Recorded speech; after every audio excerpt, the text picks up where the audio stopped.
Okay, okay. Very good morning, distinguished ladies and gentlemen, and welcome to day 2 of the annual technical symposium of SPE Nigeria Council. Of course, this particular event is being put together by Section 61, Lagos section, and sponsored by the Nigeria Council of SPE. So we welcome all of you, our distinguished guests, our distinguished speakers. We welcome our distinguished senior members of the SPE. We welcome members of the SPE, young professional students. We welcome you, captains of industry. We welcome you. We welcome friends of SPE, industry watchers who are looking to become stakeholders in the marginal field space, because in these 2 days, beginning yesterday, we're talking marginal fields and its profitability. And today we continue our conversations in the same line. Well, yesterday we looked at a number of things. We began with a keynote address that looked at the field, successful marginal field development in Nigeria, a holistic strategy from acquisition to profitability. Mr. Lauren Shola took us, first of all, set the tone by reminding us of where the world is going to, what we should be doing, and why urgency and speed is necessary if these marginal fields, recently licensed marginal fields, are to succeed. And walked us through what needs to be done, what critical areas you need to be focusing on if you want to succeed in the marginal field business. I remember he said the 8 critical factors to success, which he tagged 1 + 6 + 1. Now, I will not be able to run through, because of time, all the things that were said yesterday. If you were here yesterday, of course, you heard it. If you were not here, I would advise you to find a way to lay hands on that presentation document, especially if you are desirous of investing in the marginal field space in the country or anywhere else in the world. That keynote presentation will certainly open your eyes to what he talks to us about. And then, of course, we had the panel session that looked at technical and economic considerations for marginal field development, and also at the presentation of Mr. Lauren Shola. Now, one thing that came out of the panel session and his presentation is that slight argument of, in the next 10 years, we might just have this oil lose value, and other speakers with the opinion that oil will still be of use to us and the world beyond the 10-year mark. Anyways, let's not go into all of that details. We also listened to Dr. Amy Jadasimi, the CEO of Ladol. Rosario Osobase spoke to us on case history as it concerns Tenaris and pipelines, and Juliet Imo spoke to us on case histories as it concerns Baker Hughes, where she hammered a lot more on manufacturing excellence. And Rosario told us why we must cease to patronize, as it were, imported pipes. It kills the industry in more ways than one.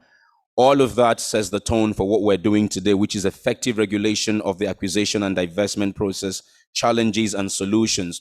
Yesterday morning, we kickstarted with an address from our council chairman, who opened the floor, told us what to expect, gave us some statistics on marginal fields and the success stories around marginal fields in terms of funds it generates for the country and the future projections by the likes of Wood Mackenzie. Those were some of the thoughts that our council chairman shared with us. So this morning, we're also going to be starting with our council chairman. Let me, before I bring him up, just remind us that we're going to begin with our council chairman's welcome. After that, we'll proceed to a special guest presentation from the director of the Department of Petroleum Resources. We move from that to a panel that will be moderated by our African Regional Director, Professor Iledari. On that panel, we'll have Prince Abangu, Thangod Egbe, Emeka Ene, Ifeanyi Ezuka, and Lanre Odushote. John Pringle, following that panel, will talk to us on marginal field and how to maximize profits and minimize risk. We'll then listen to Dr. Kelechi Ojukwu and Mr. Adeyemi Barrow, and we'll close out with funding case studies from 3 of Nigeria's leading bank, Access, UBA, and Fidelity Bank. A good number of our speakers will be joining us live in here today.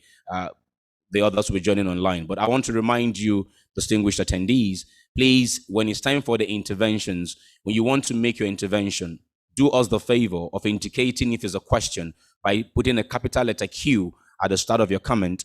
And if it is just a comment, put a capital letter C at the start of that comment.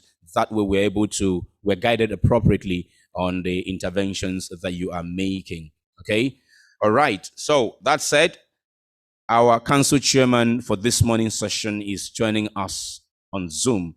So I want to zoom over to him for his welcome address. Let's welcome our council chairman, Engineer Olatunji Akinwumi. Council Chair, sir, the welcome address is set for you. Okay, good morning, distinguished ladies and gentlemen.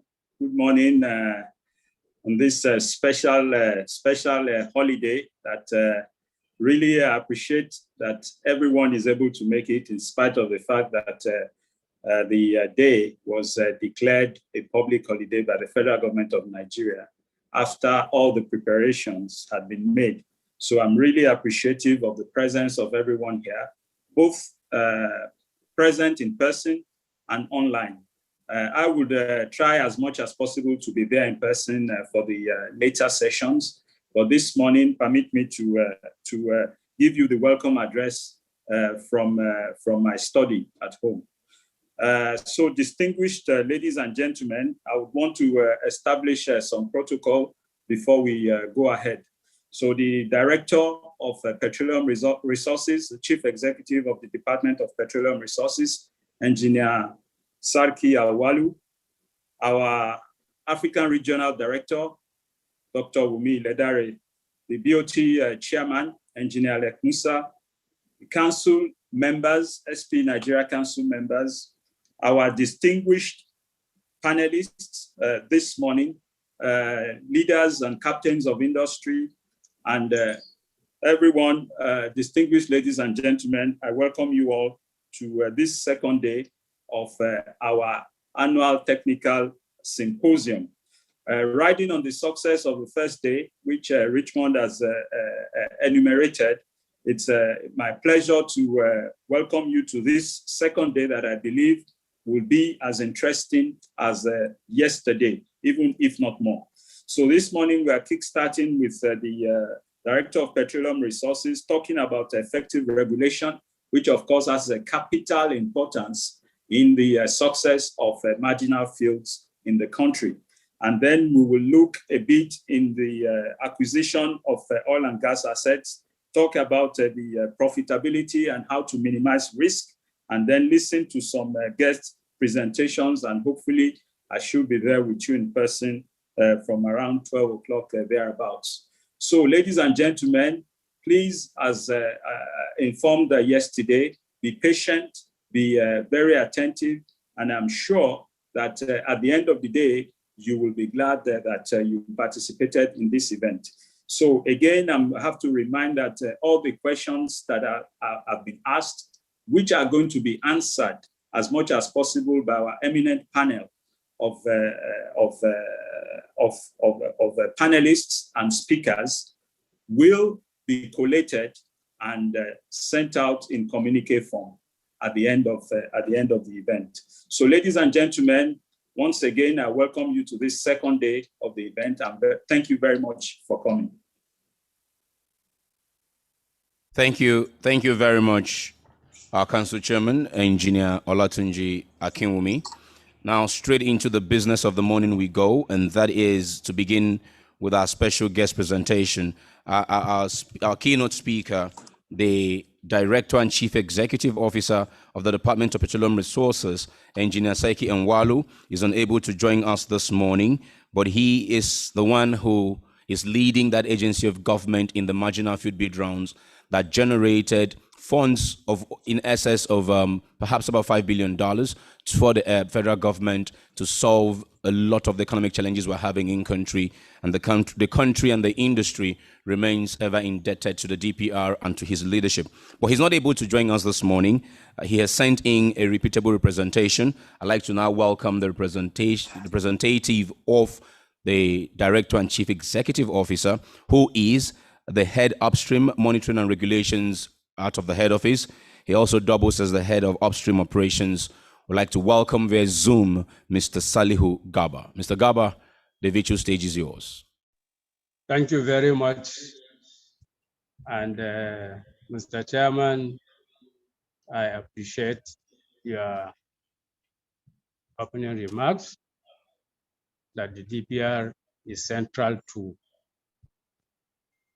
the processes of regulation of acquisition and divestment processes in the marginal fields.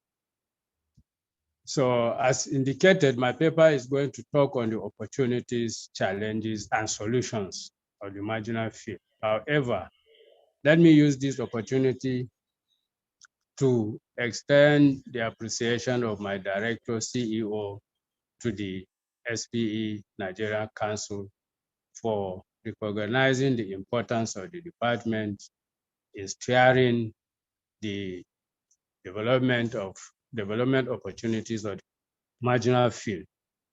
And he would have been in person, but because of exigency of work, he mandated me to come and represent him. So based on that, he has extended his warm regards to each and every member of the SPNC here present, and those who were not physically present but joining us virtually. He has a high esteem regard for the council, and he will continue to have a high regard for the council as well. And whatever is discussed is for the development of the Nigerian oil and gas industry, to which he is a key and keen adherent to the success of the industry.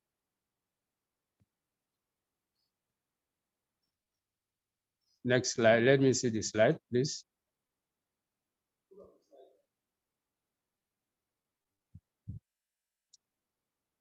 So the topic given to us is the opportunities, challenges, and solutions in the marginal field. So the director, in his own wisdom, packaged some slides in order to present to the public how it is in the DPR as it affects the marginal field. Next slide. So this is the outline of presentation. We start from definition to the objectives, legal and regulatory framework, down to the winning strategy and models, which, if adopted, the marginal field is going to write its name in gold and will be a very successful undertaking in the Nigerian oil and gas industry. Next slide, please. So from the regulatory perspective, a marginal field is any field that has been booked and reported annually to the DPR for a period of 10 years, but no any activity has been carried out to produce the resource. Other elements which the department is using for the classification of a field to be a marginal field includes, but not limited to, when the license holders did not consider developing the resource as economically viable under the prevailing fiscal terms. Also, fields that have an exploratory well drill on the structure and has been reported as oil and gas discovery for more than 10 years without any activity.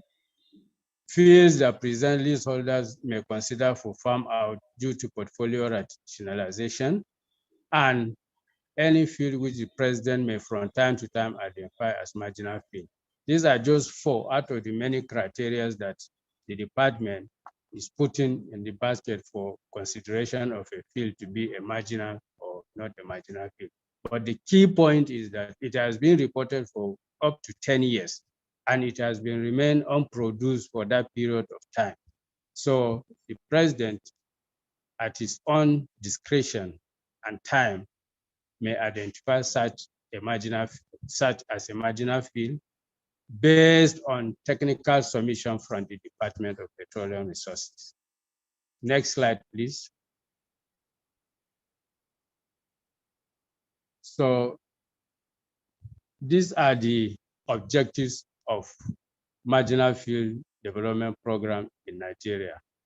1, the marginal field promote indigenous participation in the oil and gas sector. The marginal field also envisages to increase the oil and gas reserves in the country, because they have been locked down for more than 10 years without any activity carried out on the structure or field to bring the resource to the surface. So By so doing, the oil and gas reserves in the Nigerian bookable reserves will be increased. The marginal fields also increase production. Presently, though there's a slight ahead, they account for almost 50,000 barrels per day. So you can see the increment of our production aside from those JV, PSC, and Sorix companies. The marginal field also are to unlock and encourage capital inflow into the country. The reverse is the case when you are considering the JV, the PSC, and most of the Sorix companies, where the capital is outflow, not inflow. But in this case, where the marginal fields are now adding value to our economy, they are attracting capital investment into the country. There's going to be a capital inflow of on fiscal terms and a host of other advantages. The marginal field program will also build technical capacity in the Nigerian oil and gas industry. Most of the field operators are retired oil and gas industry workers who worked either in the IOCs or the NNPC. So already they have acquired the technology, and having the privilege of operating a marginal field, what it means is that the technical capacity they acquired will now be deployed in-house and in-country for the development of our resources. The marginal field program also will promote use of shared facilities, where if you have a cluster of fields, the department will advise them always to let them use a shared facility to reduce the cost of investment and also to protect our environment from dotting facilities here and there. So a cluster-like facility shared option is always readily available, and DPR is ready to approve such a proposal, as I said earlier, to reduce our footprint and to reduce cost of investment in the development of these marginal fields. The marginal field program will also generate employment. As I said earlier, most of the key stakeholders in the promotion of marginal field and its development are Nigerians who are retired from the IOCs. So by so doing, they are going to employ young Nigerians and mentor them in the vagaries of oil and gas operations, which invariably will lead to job increment and employment for the country. Then the last but not the least, we are going to promote indigenous participation in the oil and gas sector in Nigeria. As it is, hello?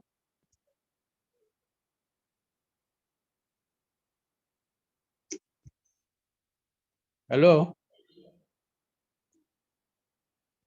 Hello? We can hear you, sir. We can hear you. Oh, okay. Sorry, because I thought I went off. Then lastly. No, we can hear you. Okay, lastly, the marginal field program will promote indigenous participation in the Nigerian oil and gas sector. And as I said earlier, most of the marginal field operators are retired Nigerian IOC workers, International Oil Company, and other service companies. So by so doing,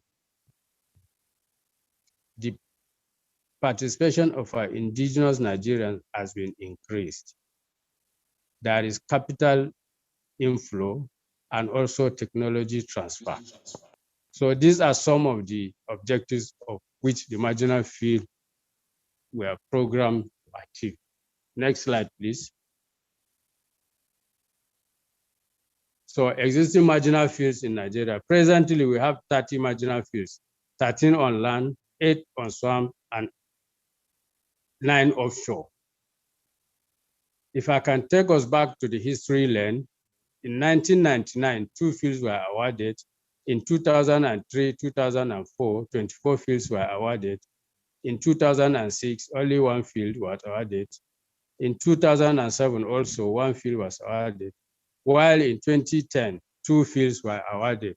However, recently the department conducted a bid round for 57 marginal fields. So maybe towards the end of the year, we are going to see 57 companies coming in to further develop the trapped hydrocarbon resources, which has been reported for more than 10 years without any physical activity to produce the resource. Next slide.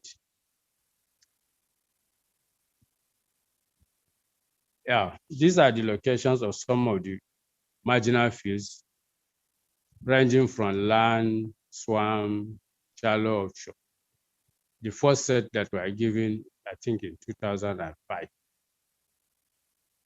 Next slide. Yes, the Department of Petroleum Resources as a regulator is using the instruments of states to conduct its business and also to regulate the oil and gas industry.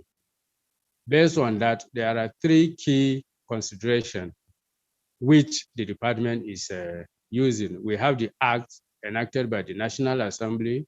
We have the regulations issued by the Honorable Minister of State of Petroleum Resources, and the guidelines and directives issued by the DPR. Next slide.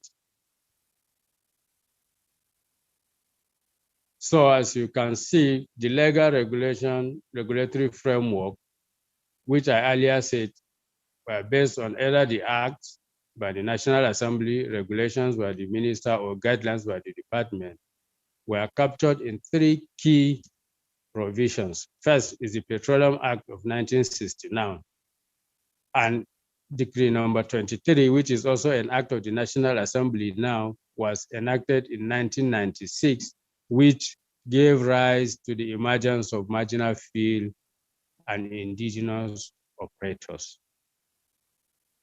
Then the marginal field operations also has a fiscal regime, which was enacted in 2005 and is slightly different from the fiscal regime enjoyed by the IOCs and other operators in the Nigerian oil and gas industry. Then the guidelines for the award and operations of marginal fields in Nigeria and explanatory note. This one is solely the conducted by the department.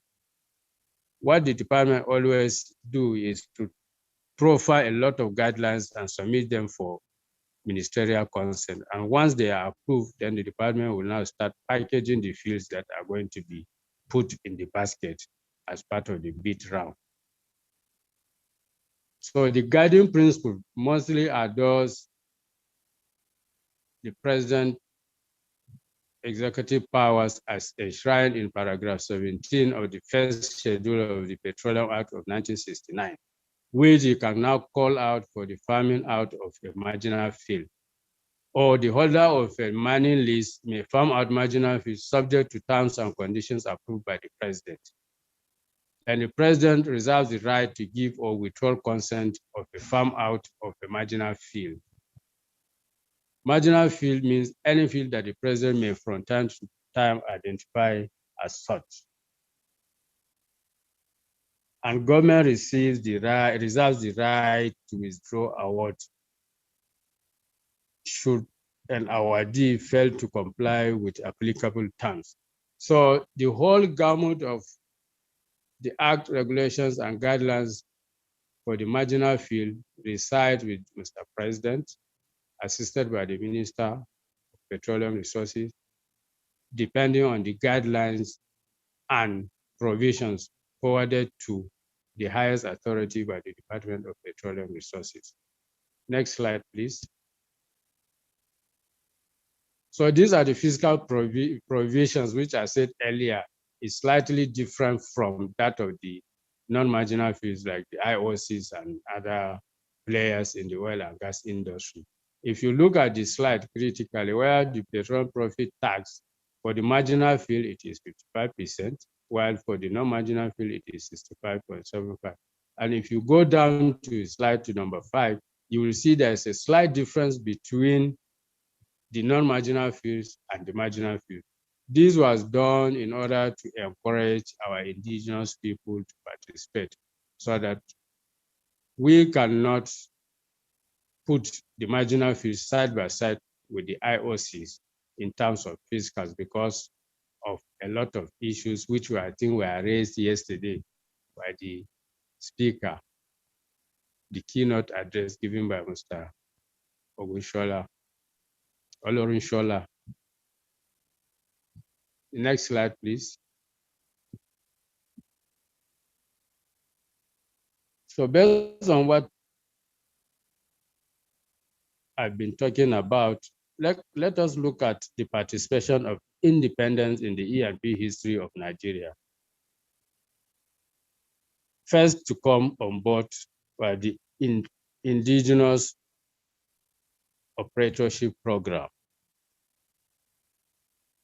Example, the group of AMNI is an indigenous company operating in the Nigerian oil and gas. That was afforded in 1990 to 2000. Then in 2003 to 2004, the Marginal Field Operatorship Program was introduced into the Nigerian oil and gas industry. 24 fields were awarded, 6 were awarded in 1996, 2006, and 2007. So that kickstarted the emergence of marginal field operators in the Nigerian oil and gas industry. Then in 2005 to 2007, licensing rounds with local content requirements for indigenous participation was conducted. The key item there is the local content vehicle. What are you going to, what value are you going to add to Nigeria if you are given the block? So 64 blocks were awarded to indigenous operators and marginal field. And as at that time, the key local content vehicle the government was looking at is the development of the midstream sector of the oil and gas industry. Then in 2009 to date, we have the IOCs divesting their equities and acquisition by indigenous companies increased. So what the last take was trying to explain is that between 2009 to date, almost 26 assets were divested, and 90% of the divested assets were taken over by indigenous operators of the Nigerian oil and gas industry.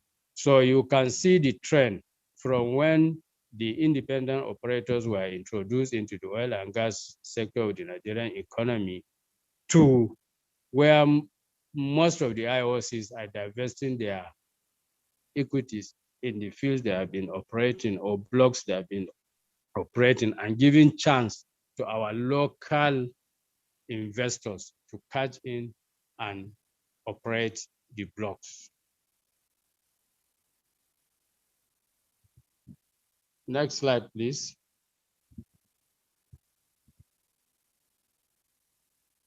So a snapshot of the indigenous operators and marginal field program is projected. And if you look at the contributions between 2020, from 2020 to date, we have a production profile of almost 10% of the national production, which is all 50,000 barrels per day. This is a contribution by the marginal and indigenous operators of our economy. Prior to this, that is before unlocking the marginal field and indigenous operatorship, what it means is that these 50,000 barrels per day will have been locked and rendered valueless to the Nigerian economy. But thank God, the federal government, in its own wisdom, decided to unlock the trapped resource through the operatorship by giving operatorship to IOs and the marginal field. The next slide, please.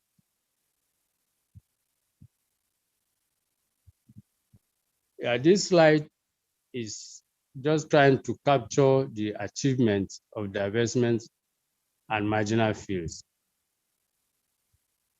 When the IOCs divested their interest and were taken over by the indigenous operators at the marginal field, what value addition we started getting include reserves and production growth. There is a high rise percentage of the Nigerian content participation. Then that afforded us a domestic energy security. The additional volume which we discussed earlier, the 50,000 additional volume daily, increased government tech in the oil and gas industry. Then if you can believe with me, when all the fields, these are our indigenous operators and marginal fields are operating, the community social relations is good and the community engagement is optimally utilized because that area is quiet now, unlike before. So without mincing words, the marginal field and indigenous operators are good in handling our communities, which enable them to operate without any hindrance. Next slide.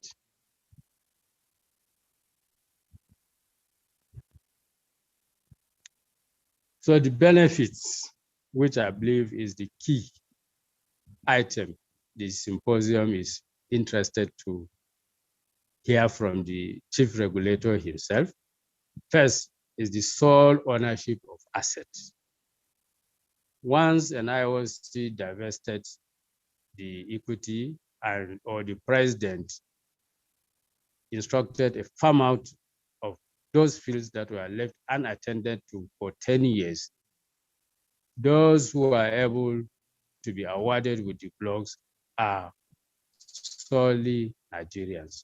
So in another context, the sole ownership dictate is that the ownership is now residing with our indigenous operators or indigenous investors.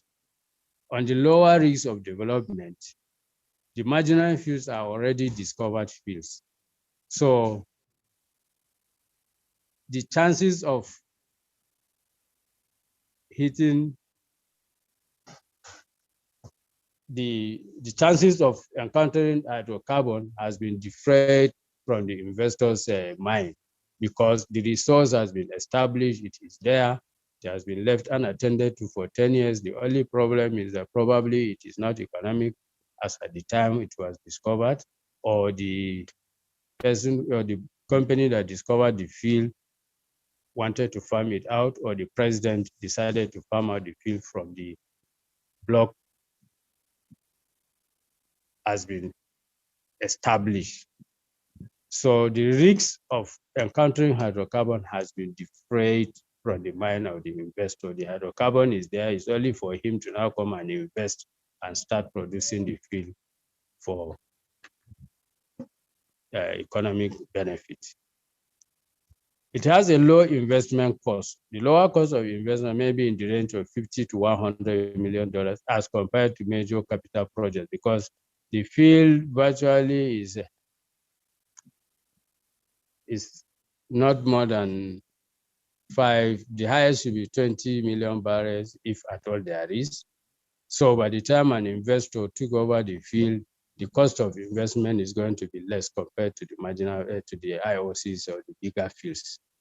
That is what is meant by the low investment cost here.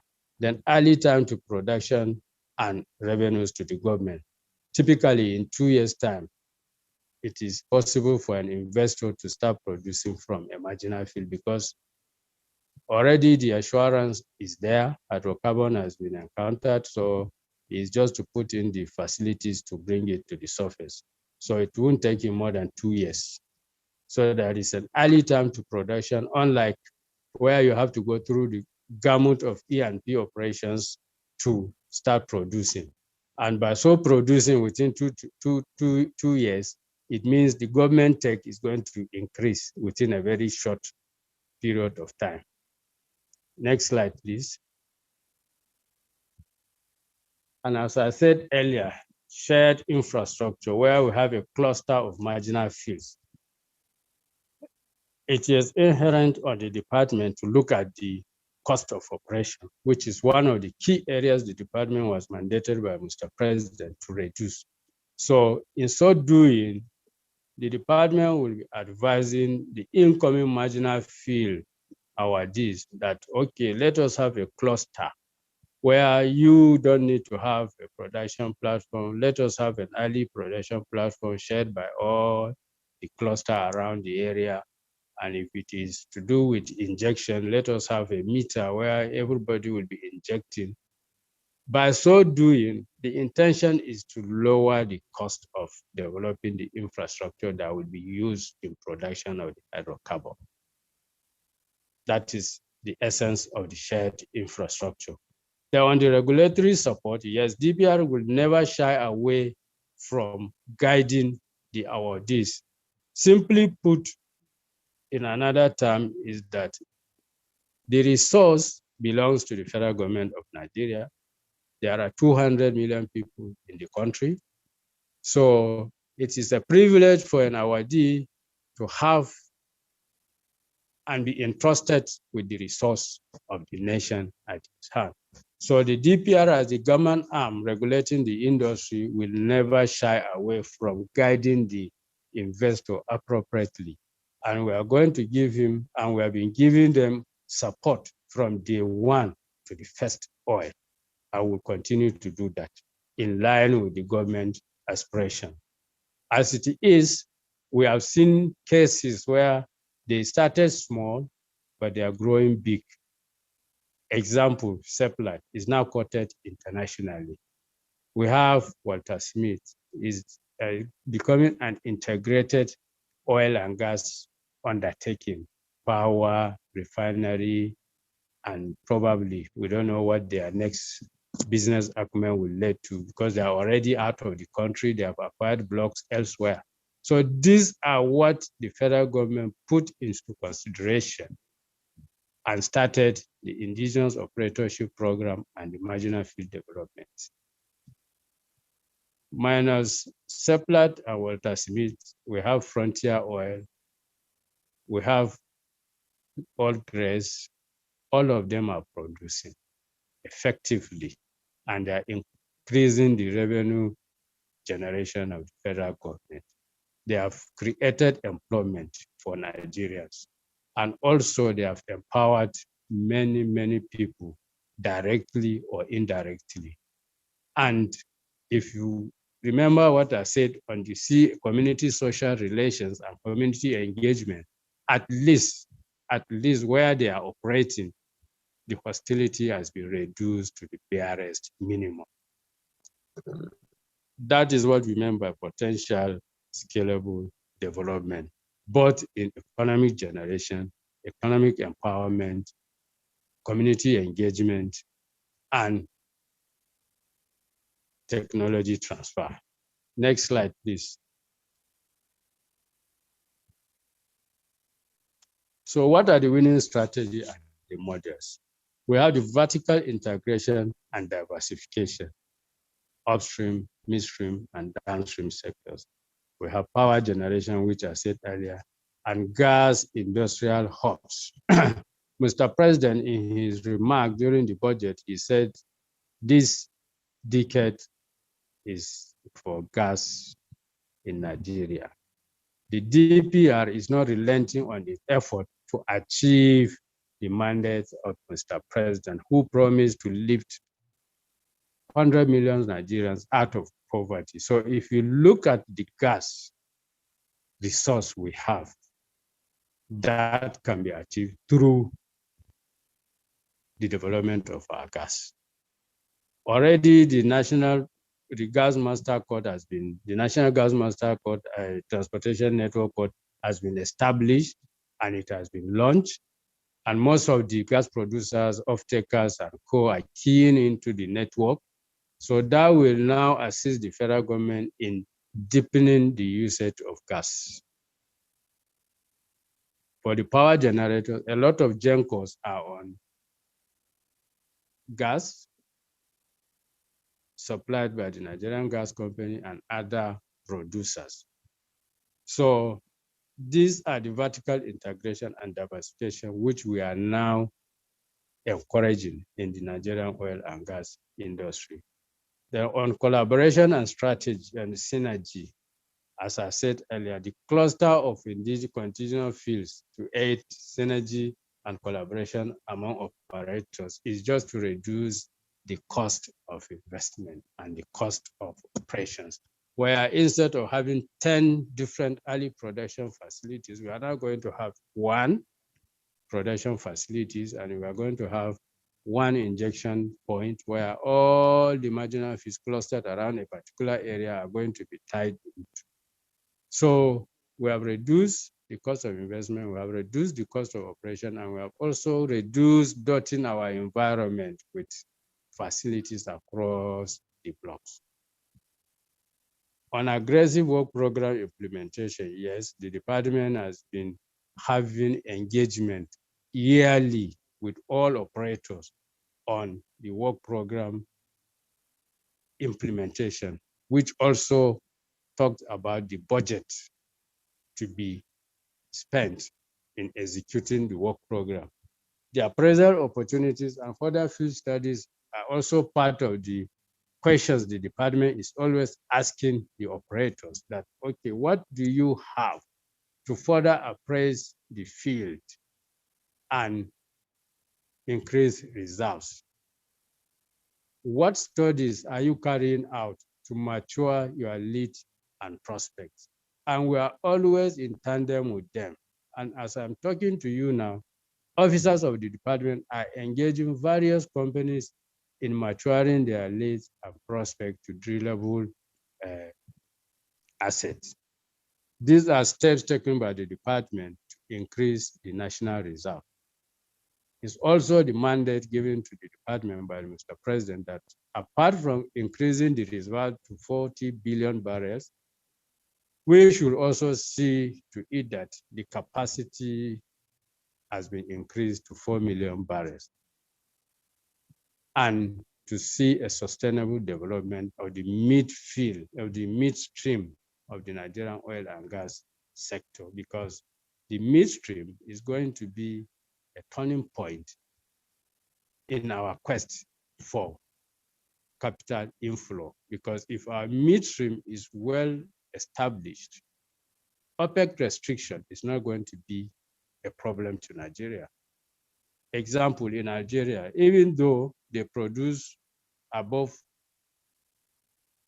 the OPEC quota, they export the approved quota to the international market, but the excess is diverted to the midstream sector of their economy.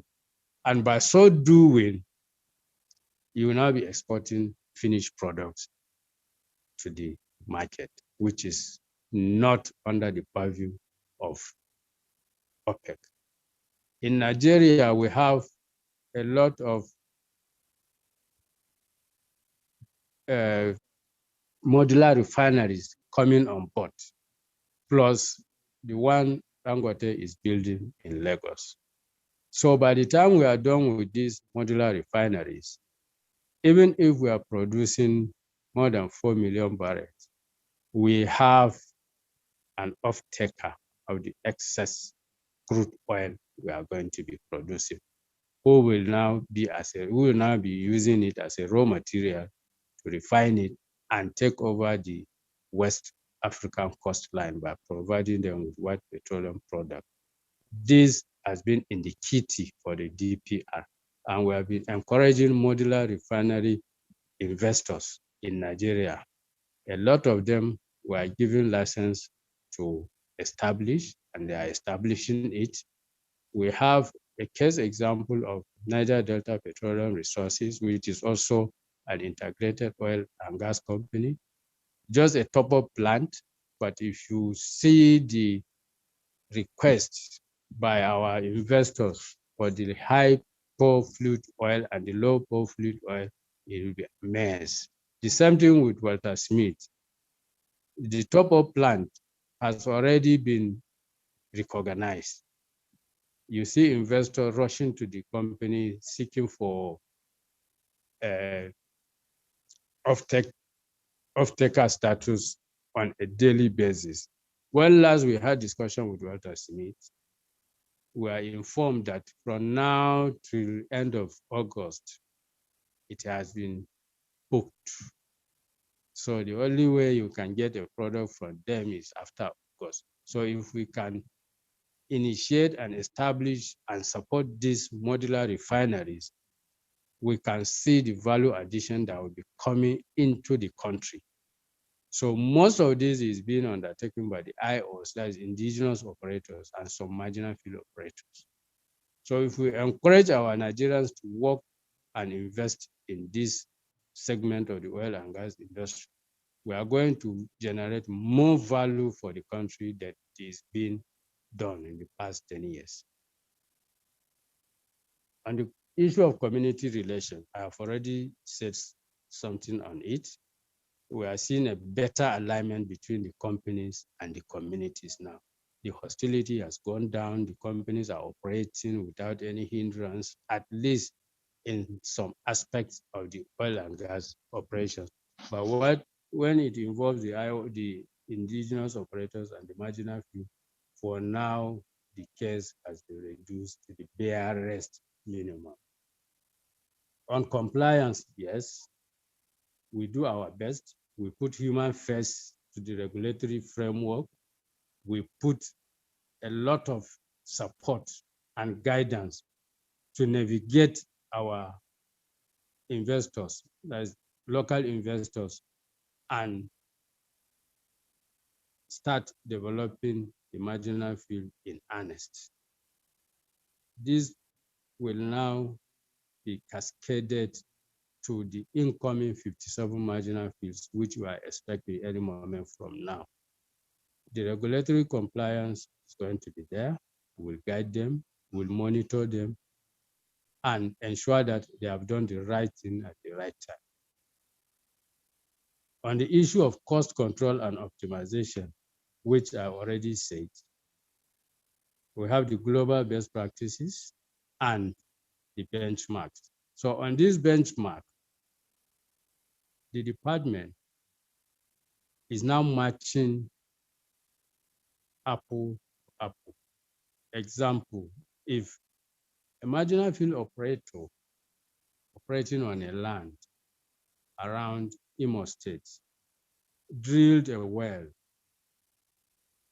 at a cost of, let's say, $11 million, and another operator operating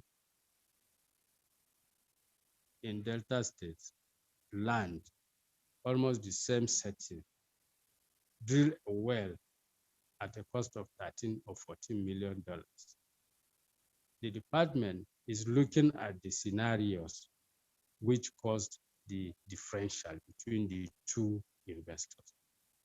So in our effort to have a clear benchmark for upstream operations, what we are doing is we look at it on case-by-case basis. However, we look at it on a global scale, but localize it to a particular terrain. If it is land, we look at land as a whole. If it is swamp, we look at swamp as a whole. Offshore, we look at offshore as a whole. They may not have the same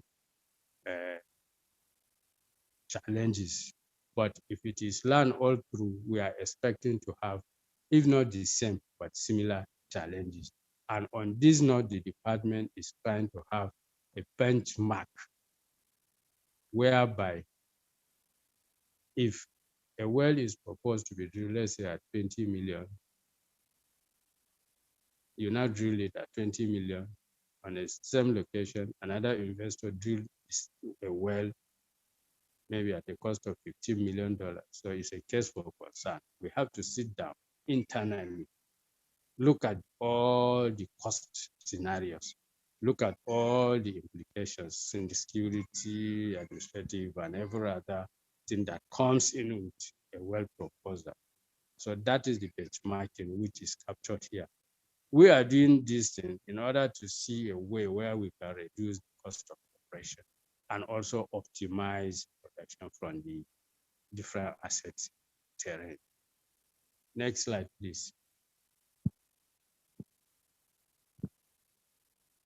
Thank you very much for the attention.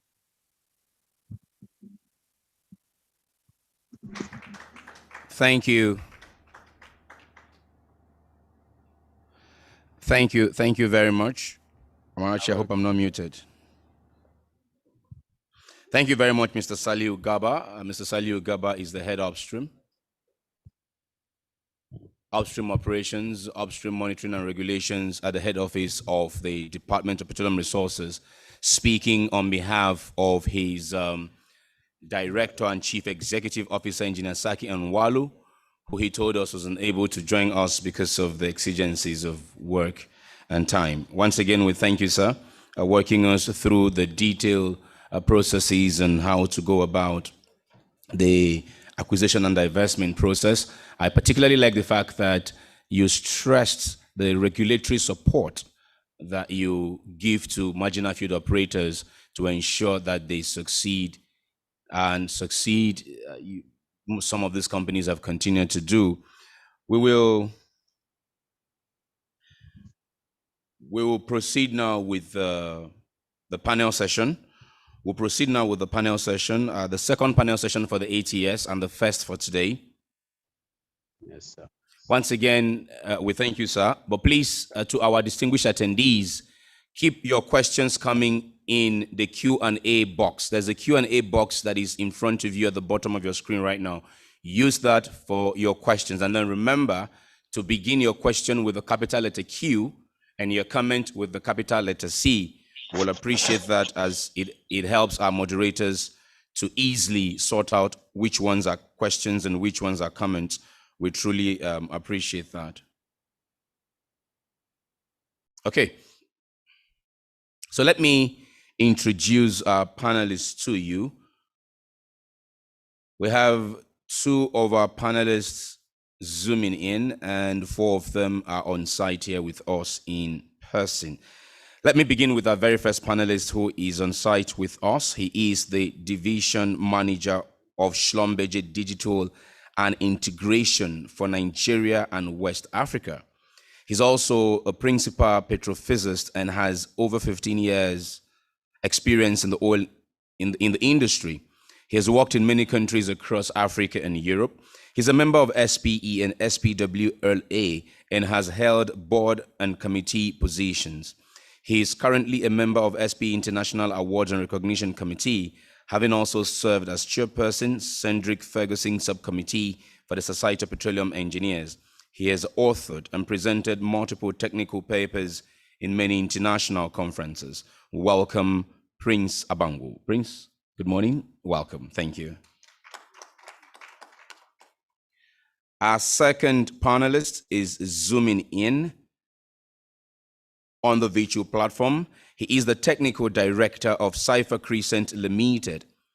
Now, as Technical Director, he leads Cypher Crescent's product vision, oversees technology development, and champions the innovations in the company, leveraging his triad expertise in petroleum engineering, applied mathematics, and software development. He also leads the Research and Development Directorate of the company in the development of cutting-edge well reservoir and facility management software solutions for the E&P industry. With over 15 years of experience delivering high-profile technical services, he has worked closely with several E&P companies locally and globally to develop and implement technical computing strategy to enhance production from existing assets via operationalization of WRFM using CEPAL, Cypher Crescent's flagship WRFM digitalization software. We welcome Mr. Thank God Egbe. Mr. Egbe is zooming in from Port Harcourt. We welcome you.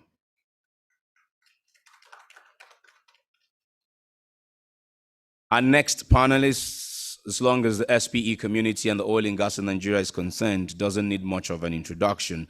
He is the Chief Executive Officer of Oil Data Zinergy Group, which includes the Oil Data, Zinergy, Zen Oil, the Empower Free Trade Zone, and other companies.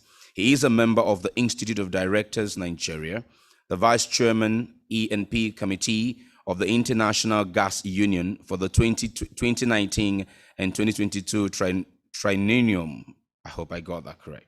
A director on the board of the World Free Zones Organizations. I'm a member of the board of other companies in the oil and gas industry. He's also served in various capacities on voluntary basis. He was the chairman of the Petroleum Technology Association of Nigeria, popularly known as PETEN, for 4 years, and served as past chairman of Society of Petroleum Engineers Nigeria Council, chairman of the SPE Port Harcourt Session 103, and was a member of the Presidential Task Force on Refineries Reform. As part of his contribution to the body of technical knowledge and best practices in the oil and gas industry, he has published several technical papers in the areas of trade and entrepreneurship, local content, rigless well intervention, reservoir monitoring, and well conformance technology.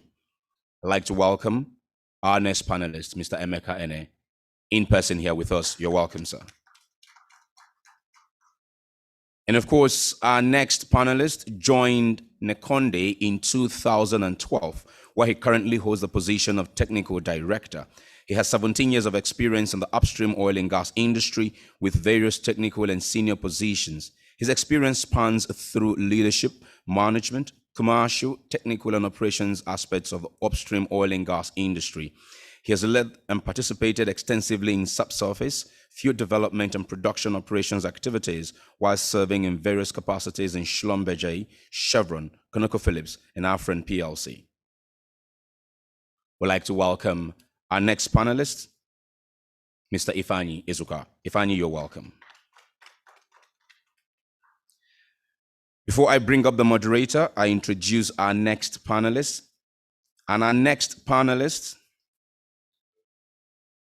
is the Chief Commercial Officer for Walter Smith Petroleum Oil Limited.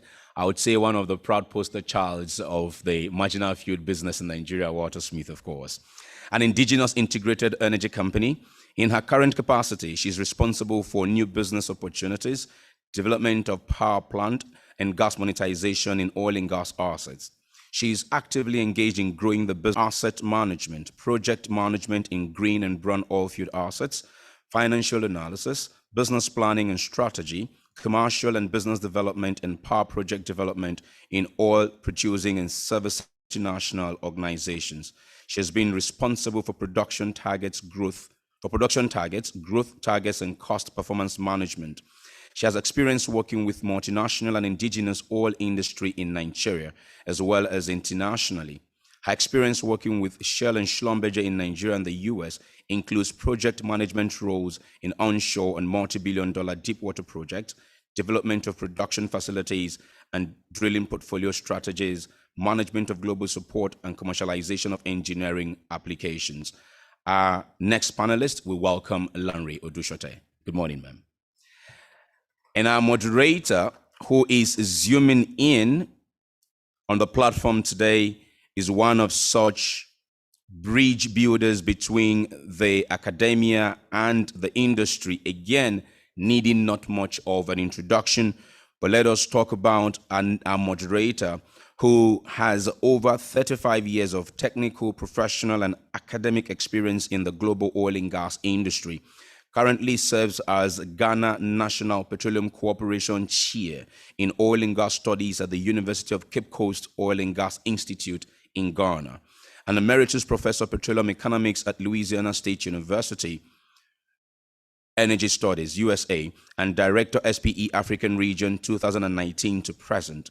He is a Chirota and Emmanuel Eboga Distinguished Professor and former Director of Emerald Energy Institute, University of Port Harcourt, Nigeria, from 2013 to 2019. An expert in international petroleum and physical systems, economics and geopolitics, and economics of oil and gas resources and supply. He holds a BSc degree in petroleum engineering with honors from the University of Ibadan, Nigeria, and an MSc in energy resources from the University of Pittsburgh. We welcome the one we all know as PWI. He's moderating the session today, Professor Wumi Ileidari. Prof, the virtual and the on-site stage is all yours. You can take it away. Thank you very much, my honorable MC. You are the best. You are the best. Thank you very much.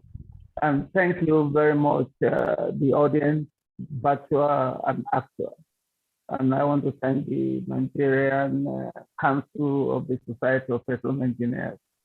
Whatever I am, once God is honored, ESP in Nigeria has been my platform. And I thank you for welcoming me open-handedly, even when I was in the diaspora.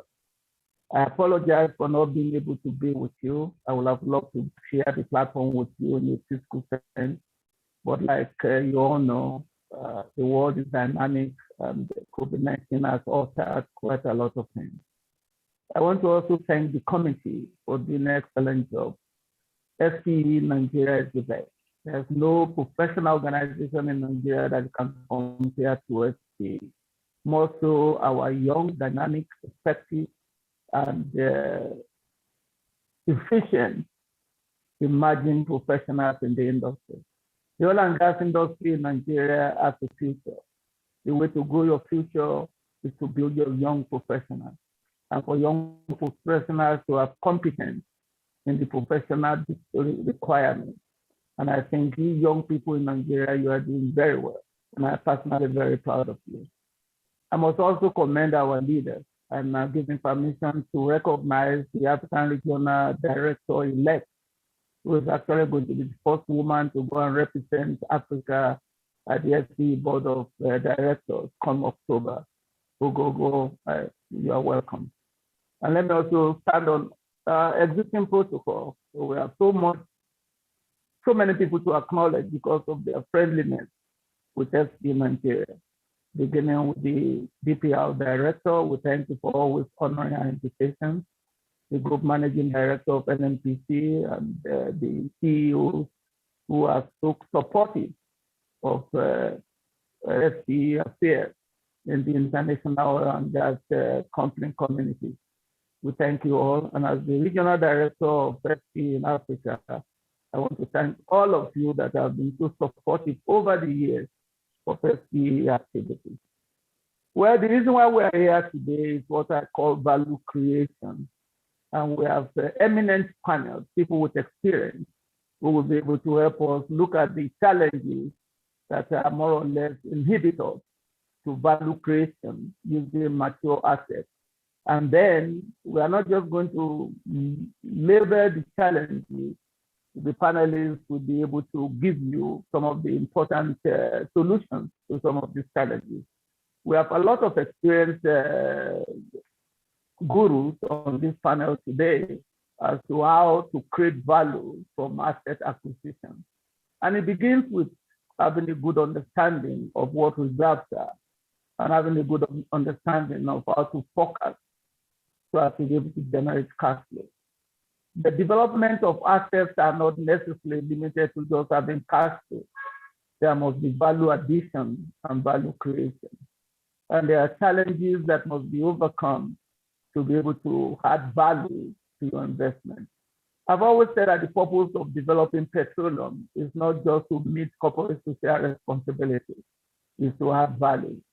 And we must be able to know how to value the asset we are trying to acquire. And it begins with the volume. We had a very good keynote speaker yesterday in the presence of, in the person of Olonshola, Engineer Olonshola, former DPR director. And today also we saw the importance of regulatory framework with efficiency, efficacy, effectiveness, and equity, so that all shareholders can be happy. Some of these challenges also are exogenous, even to the investors. There's not much they can do. And some of them are endogenous, which may be as a result of not equipping or even getting proper professional assistance to be able to properly value your assets. These are some of the things we want to talk about today. And these are some of the things we hope the audience will take some clue and move on. I remember it was 2002. I came and I made a presentation on the workshop on marginal field at Hanscott Hilton. I think it was 2002 or so, before the marginal field actually began operation. And I made suggestions that it would be better to go and build apartment complexes in the University of Ibadan, Agbowo, the great one, because they have deterministic value. But when you acquire assets, it is highly stochastic, and there must be good understanding of what to expect that are endogenous and exogenous. These are some of the things we want to explore today, and how to prepare investors to better understand this terrain. I've looked at this and I've grouped them into 5 categories based on what I consider to be the strength of our panelists today. 1 is about valuation challenges. 2 is about capacity challenges. 3 is about operational and development challenges. And 4 is about the technology application challenges. And then I've been able to identify those that I think will give us some brief comments and observations on all of this. We have 5 panelists, and they have been well into this. And since we have one lady on the panel, she's going to be the one I'm going to invite to open, because I think she has a presentation. I will plead with her to be able to make sure that this is limited to not more than 10 minutes. So that I want all the speakers to be very conscious of each of the panelists in the audience today. So I will encourage us to follow the time frame that I've given to you. And like the MC said, please, if you have any questions and comments, please send it through the Q&A section, and we'll do our best to actually answer them in person or through virtual. But if the other members will allow me, let me invite Larry Odusote to give us the same presentations and dealing with some of the challenges and some of the solutions that Walter Smith was able to overcome to be who they are today, one of the most successful, I can use the word, of the integrated approach to value creation through acquired assets. Madam Larry Odusote, welcome to the podium.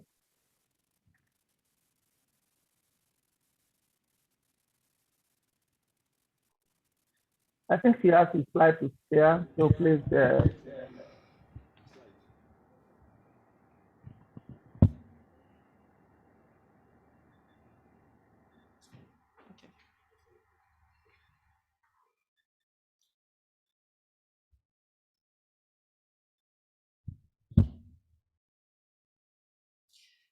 Good morning, Director DPR, Engineer Sarki Anwalu, my colleagues, distinguished ladies and gentlemen. Permit me to stand on existing protocols. I would like to thank SPE for giving me this opportunity to share the Walter Smith success story after the acquisition of the Bigway Marginal Field. My presentation will be focused on our journey from our humble beginning as a marginal field operator to where we are today and what we have done.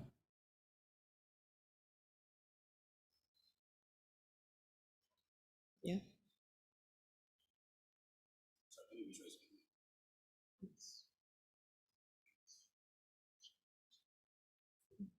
Is it working now?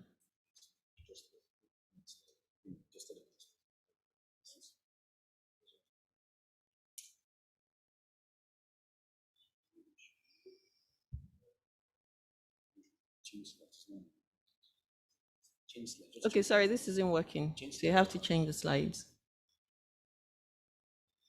Okay, so yeah.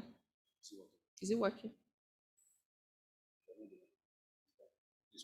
Okay, all right, sorry about that. So Walter Smith was established in 1996 as an E&P company. It's a wholly owned Nigerian company. Currently, we have interest in 2 oil mining leases. That's the OPL 2004, formerly called the OML 16. We're the operator in that field. And then we also have an interest in the ND Western Consortium, which is in joint venture with NNPC operating the OML 34. We took our first oil in 2008 from the Bigway field, and up till date, we've produced a total of about 14 million barrels of oil. I can say that today, Walter Smith is an integrated energy company. We're operating a 5,000 barrels a day refinery, and we also have a block that we acquired in Equatorial Guinea, and we're developing a 300 megawatt power plant project, and also at the same time developing an expansion project, which is a 25,000 barrels a day refinery. So this map just shows where we have interest in the Bigway field and in the OML 34. Yeah.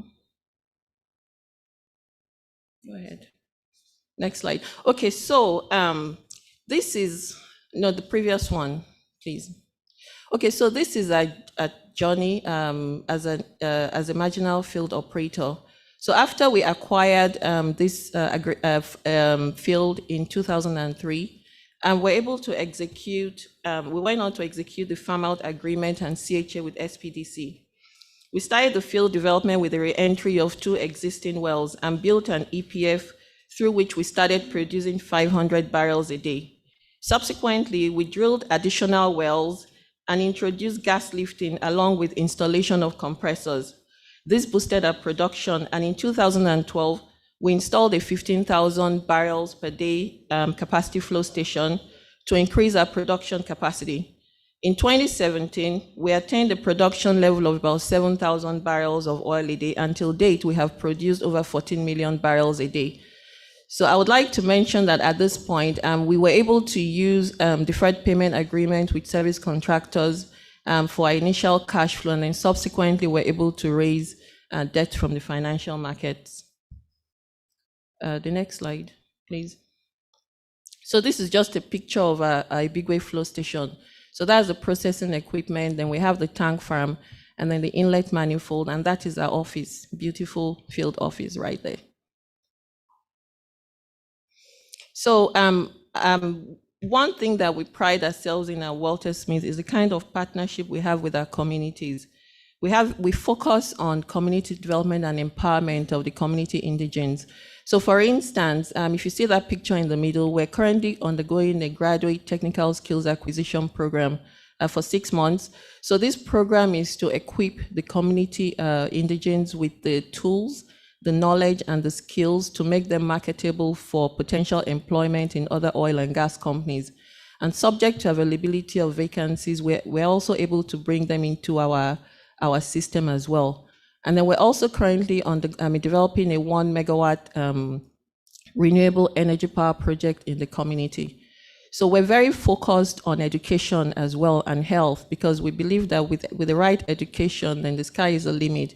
So you can see that we're building classroom blocks, we're equipping classroom with furniture, building health centers, and also supporting the indigenous teachers to be able to teach the community students.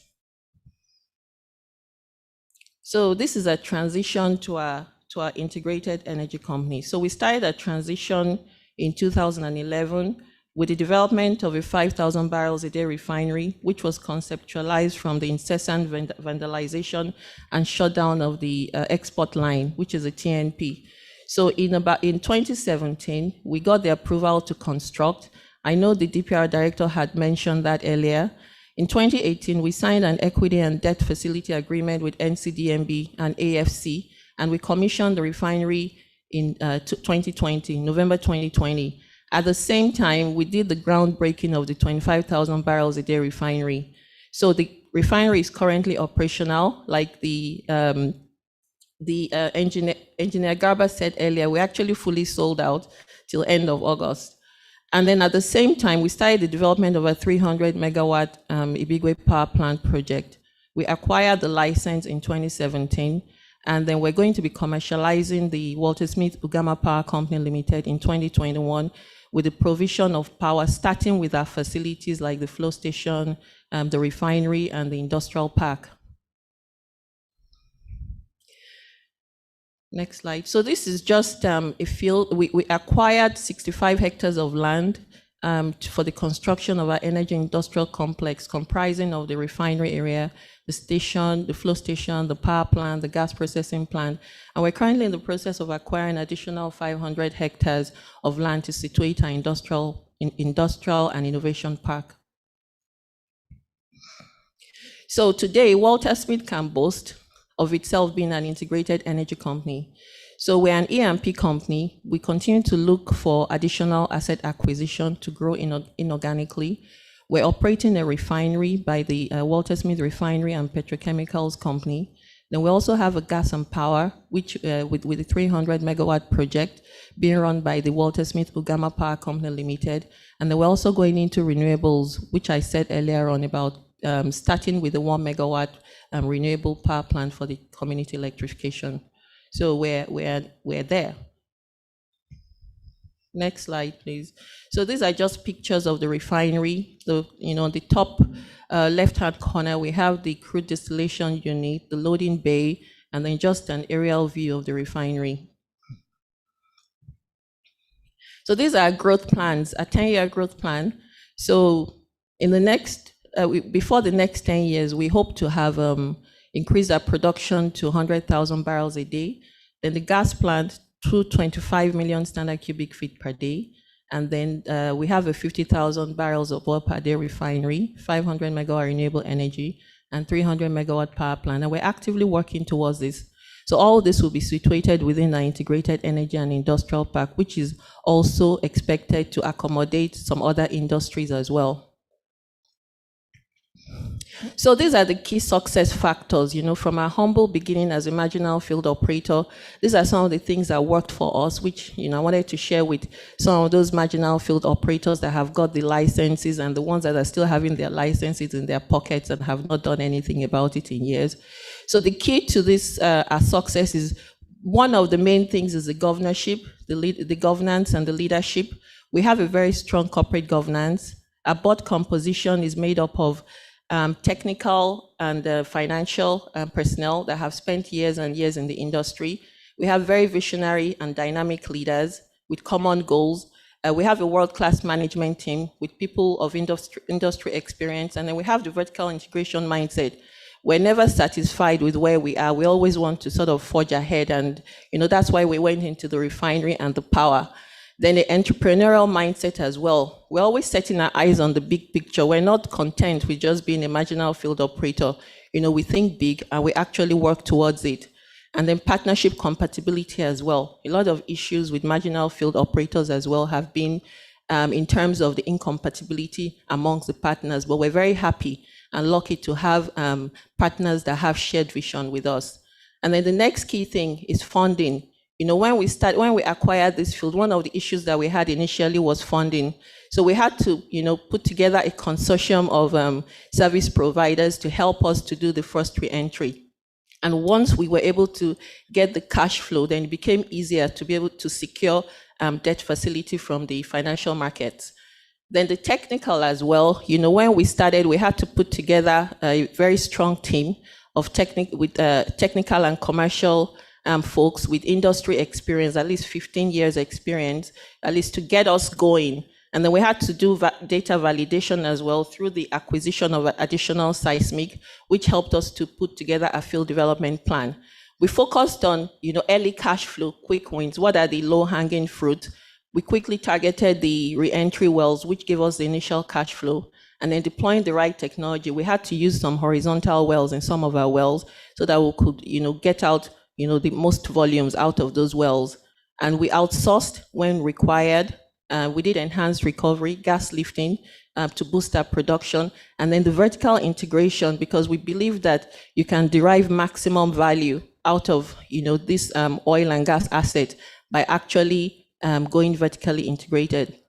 And then sharing of infrastructure. Right now, we're collaborating with Seplat. We're doing their crude handling.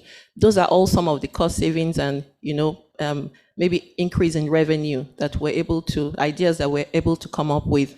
Then the organization as well is very lean and nimble. When we hire people, we try to bring in people with multifunctional skills, people that are hands-on, so that, you know, you're the master and the slave at the same time, pending when you actually are able to ramp up your team to bring in additional capacity. Then we also have resilience. We never give up. If we fall, we get up and then we dust ourselves and then we move on again. And cost efficiency, we're very focused on cost efficiency. We're a very prudent organization. You know, we know a lot of companies that maybe once they start making money, they just start spending money anyhow. No, we're always looking at how we can put money back into the system to make more money. And the quick decision making is there. All the bureaucracies are removed. Walk into anybody. I mean, it doesn't take time to make decisions in Walter Smith. We're a very, very dynamic team. There's a lot of professionalism as well. Most of us are people that have worked in the industry. We're also having a graduate trainee program right now where we're bringing in people that we can train and then, you know, train them to imbibe the Walter Smith way of working. And we're goal-driven, HSE compliant, and we always apply the lessons learned. CSR, like I had said earlier, we don't joke with that. We don't joke with our communities. We work hand in hand with them.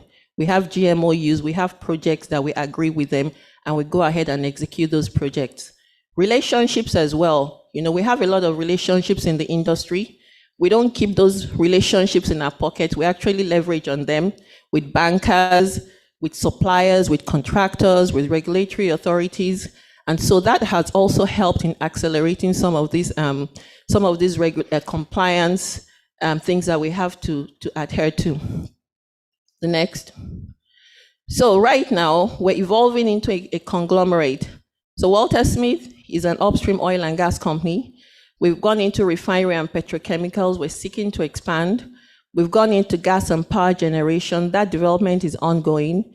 Infrastructure, industrial park and innovation hub. That development is also ongoing as well. And then we're looking at real estate and hospitality, agri and consumer group. So this is where we're going. We're almost there, but we're on the way and we're going to get there. The next. I'm just rounding up now. That's the last. I'm just rounding up now. Thank you. So my key message to you is that even though the development of marginal field is fraught with all kinds of challenges post-acquisition, some outside of our control and others within our control, you can still make it work. Actually, a lot of it boils down to good governance and leadership with shared vision and the determination to succeed. Once that is in place, you can count on all the support required to overcome the financial, technical, economic, and social-political obstacles along the way. I am proud of the Walter Smith founders and leadership for the direction in which they have taken the company. We do not have a lot of time, and therefore it is pertinent to quickly monetize all the identified oil and gas marginal fields. Thank you. Thank you very much. Well, please, if you have any questions from what he has presented, please go to Q&A and look forward to getting your questions. But there are two key points I want to derive with respect to challenges and solutions from the presentation. One is commerciality. The reason why investors invest is to add value and to create value. And you could see that Walter Smith plowed back as net cash flow is generated. You don't spend it carelessly. And second, there can be no earning power of investment if there's no negative cash flow. And that's what you see, he said, they look for funding. They put consortium together to look at the challenges with respect to funding. Another key point, if we are going to expand and create value, is stakeholders' mutuality of interest. And he gave you a laundry list of what they've done to make sure that the community where they operate, the communities where they operate do derive some value. And that's part of value creation. So they take their corporate social responsibility very, very, very well. It is called corporate social investment. And those are part of the key factors to add value in asset acquisition. Let me invite Emeka and CEO for Delta, for data or services. A very known person to all of us, a successful entrepreneur. And what I want him to do is to look at challenges that I've already given to him and other things that he wants to talk about. Value creation, value addition through asset acquisition. How has he been able to add value to data oil services, which he created from the scratch? You're welcome, Chairman Emeka. Thank you very much, Prof. And hope you're enjoying yourself in Ghana. And thank you very much for an excellent presentation. The marginal field program, what a lot of people don't understand is it created a whole new chapter in the industry in a way that we previously had not seen. Now, if you analyze the success stories, and even if you analyze the failures or so-called failures, you see that there's a common theme that runs right through all of this. And usually when the program started, there was a focus on trying to transpose traditional ways of developing an oil field or block. Go to the technical reservoir analysis, NPVs, IRRs, RORs, and all of that. But the reality is that the successful marginal fields essentially implemented what I would call a CAP strategy. CAP is CAP, and I want to just that stick so that we can remember that if there's nothing else you remember from this conversation. And C is cash flow, early cash flow. Our Prof talked about this. The second one is to aggregate value across the value chain as early as possible. And the third one, of course, is partnership. So I'll look at three case studies or case histories to illustrate the CAP strategy. The first one, of course, is Energia. And the second one is Midwestern, and the third one, of course, is Walter Smith. Now, in the case of Energia, it was shareholder service companies that came together as a consortium to essentially trigger both the technical and the financial aspects of developing the field. In the case of Midwestern, it was a partnership that brought in, again, the technical financial capabilities to the team that developed the field aggressively. And in the case of Walter Smith, it was the same thing, it was partnership. I know it was said in passing, for example, that they put together a consortium of service providers, but it was a whole lot more than that. Probably a missing bullet point was the fact that the companies went all over the world looking for finance and could not find finance. And they came back home, and it was at home that they were able to boldly have a partnership, right, that created the first oil, the flow stations, and all of those things that made it successful over time. So it's important. The reason is that if you look at the fourth case history, which is all the companies that marginal field producers that did not add value to their fields. Many of them were competent oil and gas people, but they fell into the traditional way of thinking, of trying to develop the field. Many of them went after signature bonuses, collecting signature bonuses from partners, and then sacking those partners and getting another signature bonus. The second set of people went after pursuing quarreling, and some are still quarreling even till today, 17 years later, because many of these marginal fields were forced marriages. So they fail to see the big picture, and they fail to appreciate the value of partnerships, the value of leveraging on strengths for a common purpose. And because of that, it's not a technical case. It is a business case. It is strategy.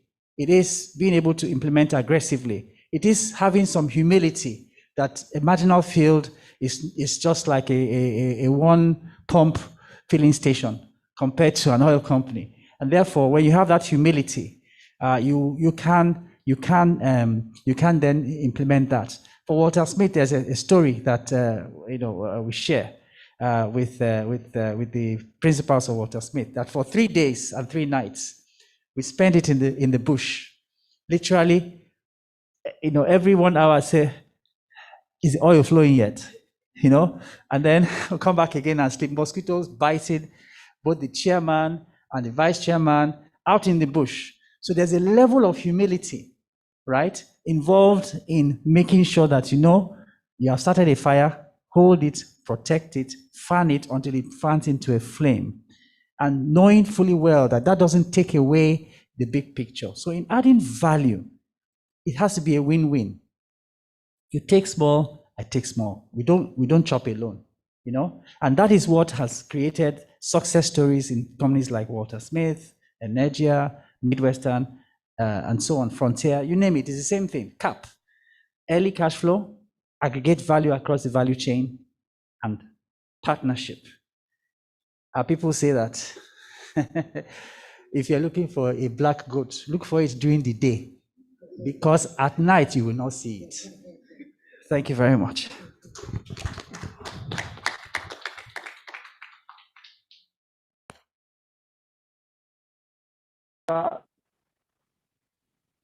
Thank you very much, Chairman Emeka Ene. Tradition is good, but must not be static. Traditional approach to solving problems evolve. Because the oil business doesn't matter whether it's marginal or big, outcomes are stochastic. And so you cannot just be static. Adding value, according to Emeka Ene, must be a win-win.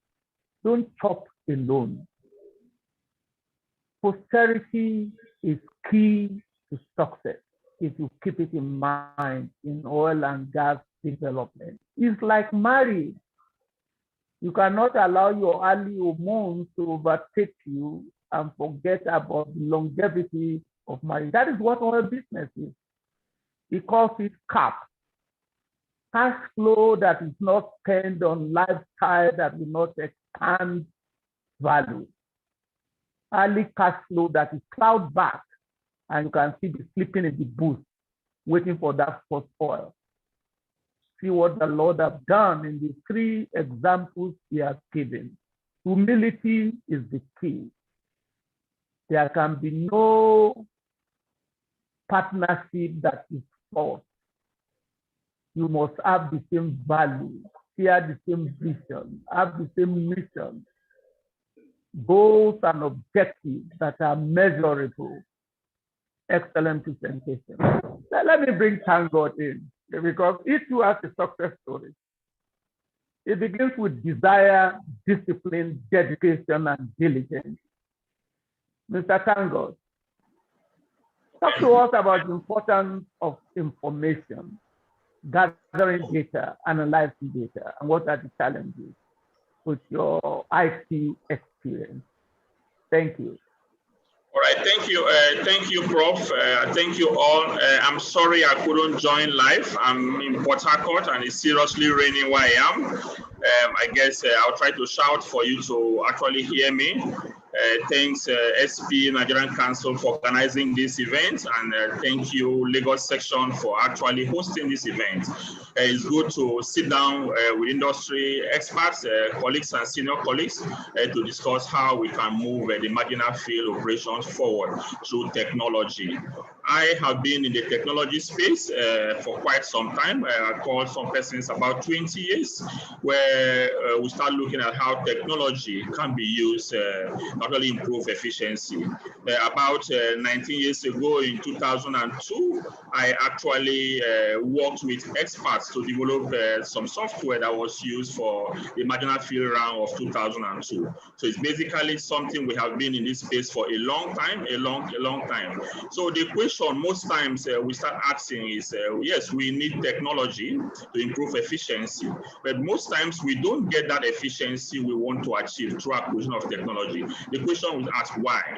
You start looking at it from the golden rule of efficiency, where you have an efficient system, and I bring technology, it's going to amplify efficiency. But sometimes we have systems that are not efficient, and bring technology, it actually amplifies inefficiency. So the question sometimes that we ask ourselves, especially for marginal field players, is basically the technology that you have brought in, how much efficiency can they actually amplify?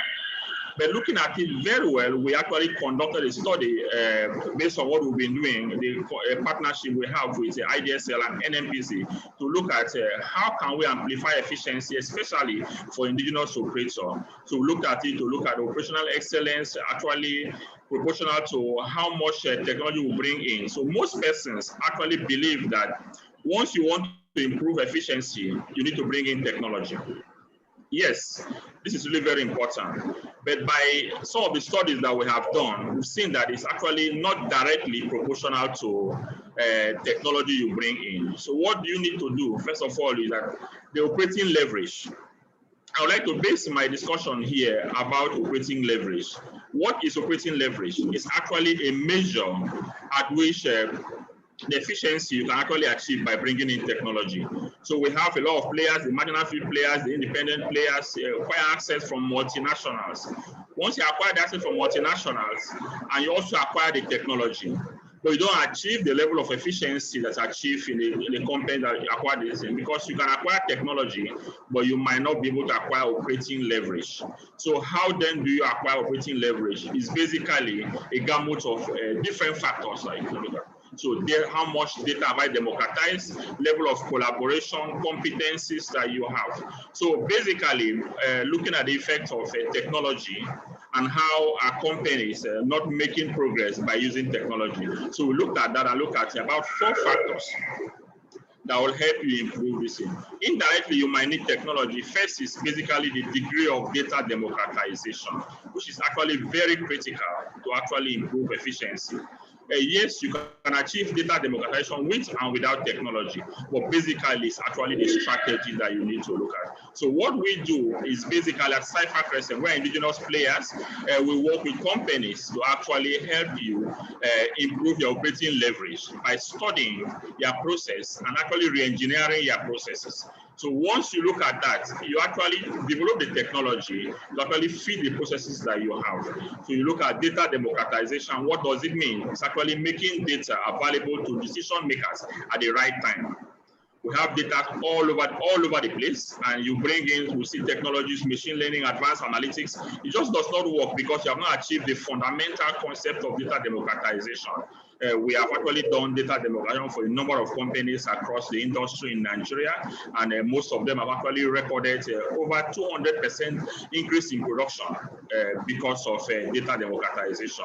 All the misintervention, failed intervention that you have because you've not democratized data, getting the data from a silos position, integrating all the data to have a single source of truth. And you look at, we use our separate software for this.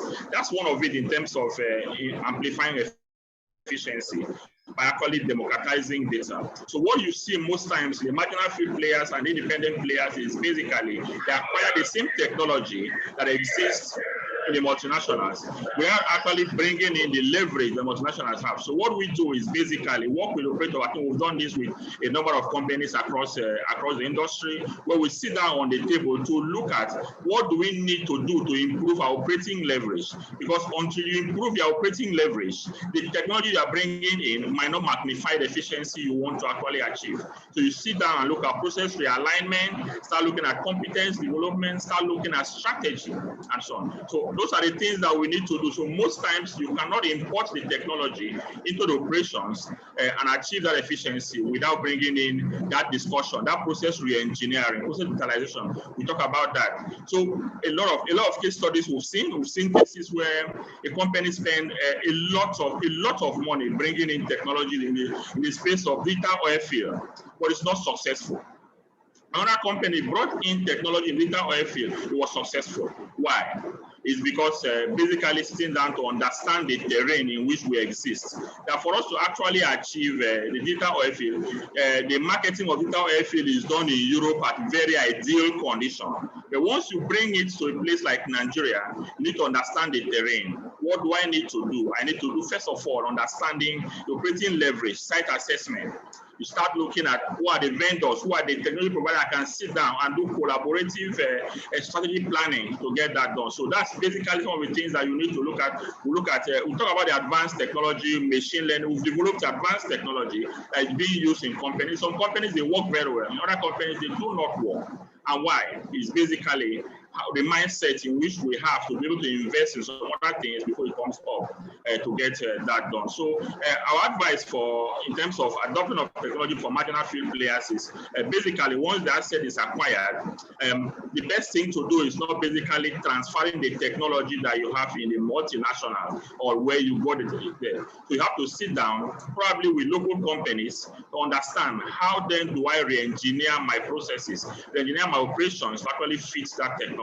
So look at that, you bring in machine, we've actually brought in machine learning chatbots into companies to improve efficiency, and this has been recorded across companies. So the message. Thank you. You're going to come back and expand on some of these, but because of time, let's get a perspective from the remaining two panelists. But what I want to invite the other two panelists. I want you to hold it there so that I can go to the next panelist. But summarily, I see that technology application is not the same thing as technology acquisition. And that's probably what the asset developers should pay attention to. Technology, if not properly applied, may not deliver what we want it to deliver. And this is where information, as emphasized by Mr. Tangod, is very important. I like the word of democratization of data. And I think the key word that needs to be paid attention to, you make data available at the right time. Prof, and that's why I don't understand the importance of information. Prof, forgive my interruption. I think your video is off, sir. Kindly turn on your videos and continue. Thank you, sir. Okay, sorry. Thank you, sir. I didn't want to be a center of attraction. So please, we are going to continue on you, and I hope people will ask good questions. Data is very critical. In fact, in these days and age, data analytics is key to moving forward, especially when we have to compete with energy transition dynamics in the oil and gas industry. So I want to invite a service provider, Prince. I'm sure you are itching to bring to our attention some of the importance of having efficient delivery of service. Even if you are vertically integrated or horizontally integrated, you still need the application of technology developed by service companies. So I want to invite Prince Abango to give us his perspective with respect to service providers and what they can do to facilitate petroleum value optimization when the asset volume is really low, and we will need technology advancement to be able to expand the volume. Prince, the platform is yours. Thank you, Prof. And good morning, everyone. And thanks to SPE for putting this together. I stand on existing protocols, and I want to also thank my co-panelists, for especially Lanre, for the presentation I did just you brought to practicality some of the things I had, noted to write I had written to speak on. So, Prof, just if I can take a minute to, you started by talking about, the marginal field business as, and I think Engineer Emeka did touch on that as well, as being business that is so much cash flow driven. And with that concept, I just want to put some form of analogy, going from cash flow to a cash cow. Engineer Meka did also talk about a marginal field operator having just one tap. You open the tap and everyone is looking, is it flowing? It's analogous to, similar as well to having one cow from which you extract milk. The question is, what are the dependencies and what are the components that one should watch out for? So you break this into the various aspects. You have for a marginal field, you have the reservoir, you have the facilities, you have your off-takers, just on that flow. And then you have the community whom you have to pass through.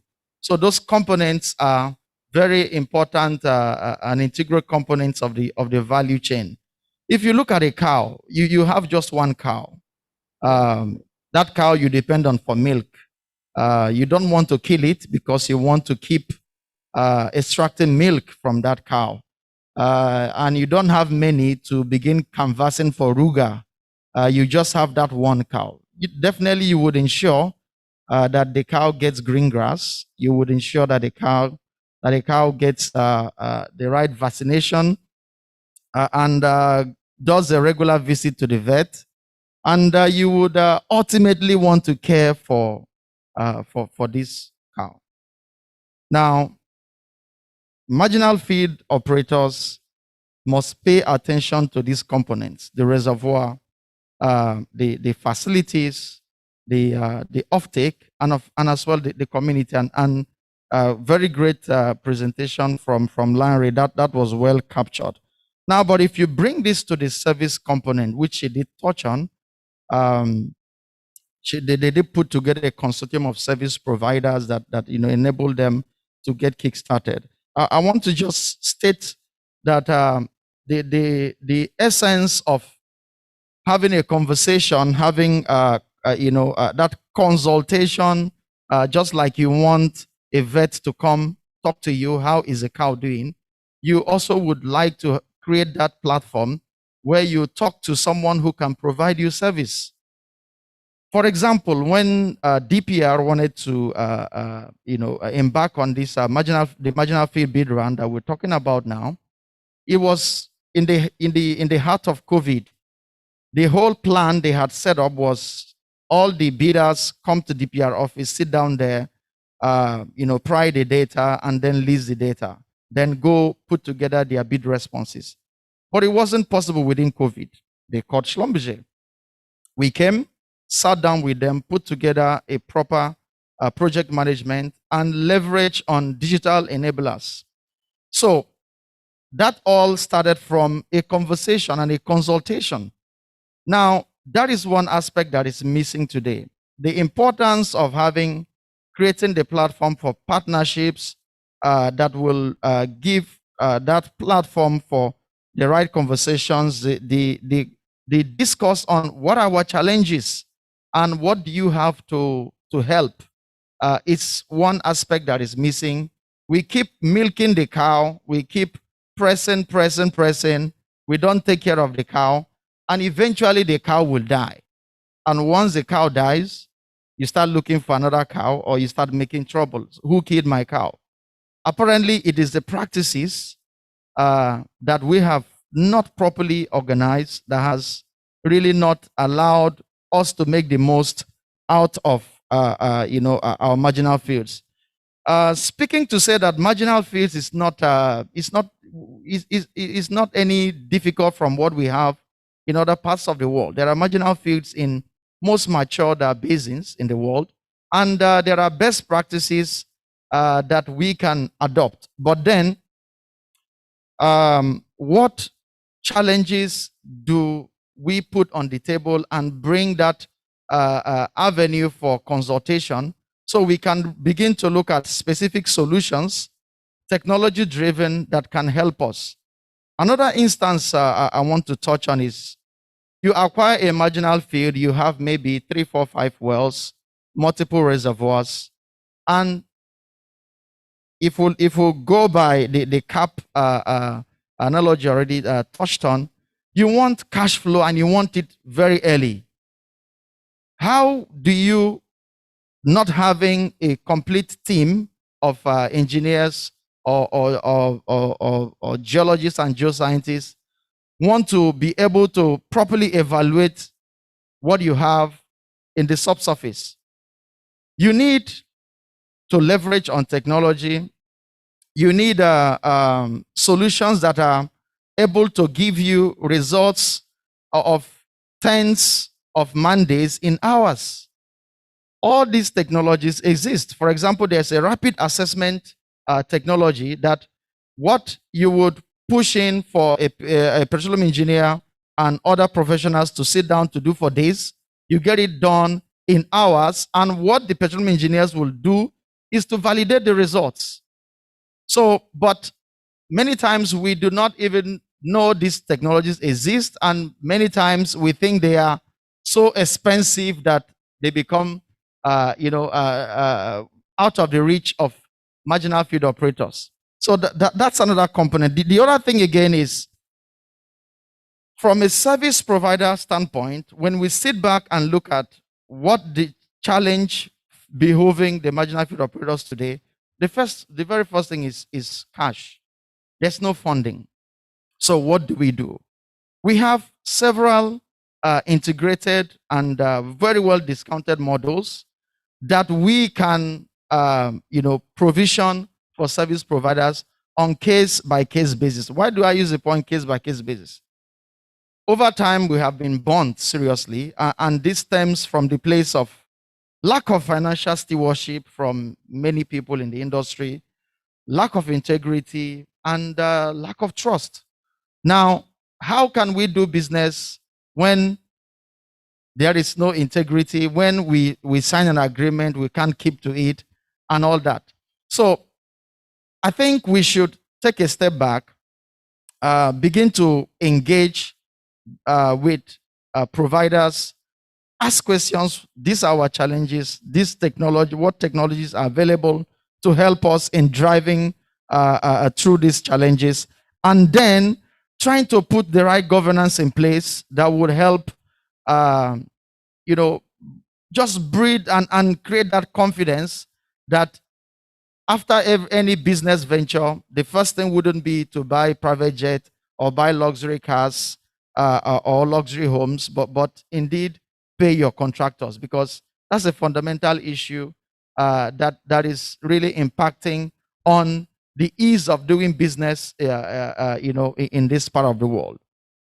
And lastly, I want to touch on partnerships, and indeed this cannot be overemphasized. Various partnerships are in place and are available for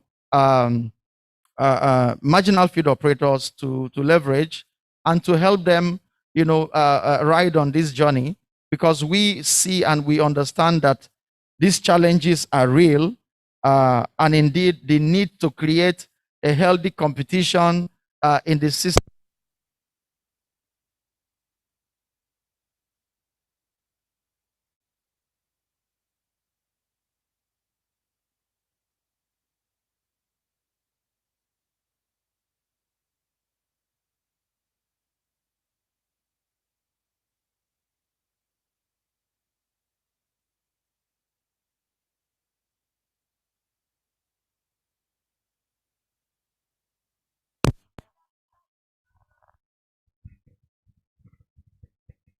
Okay.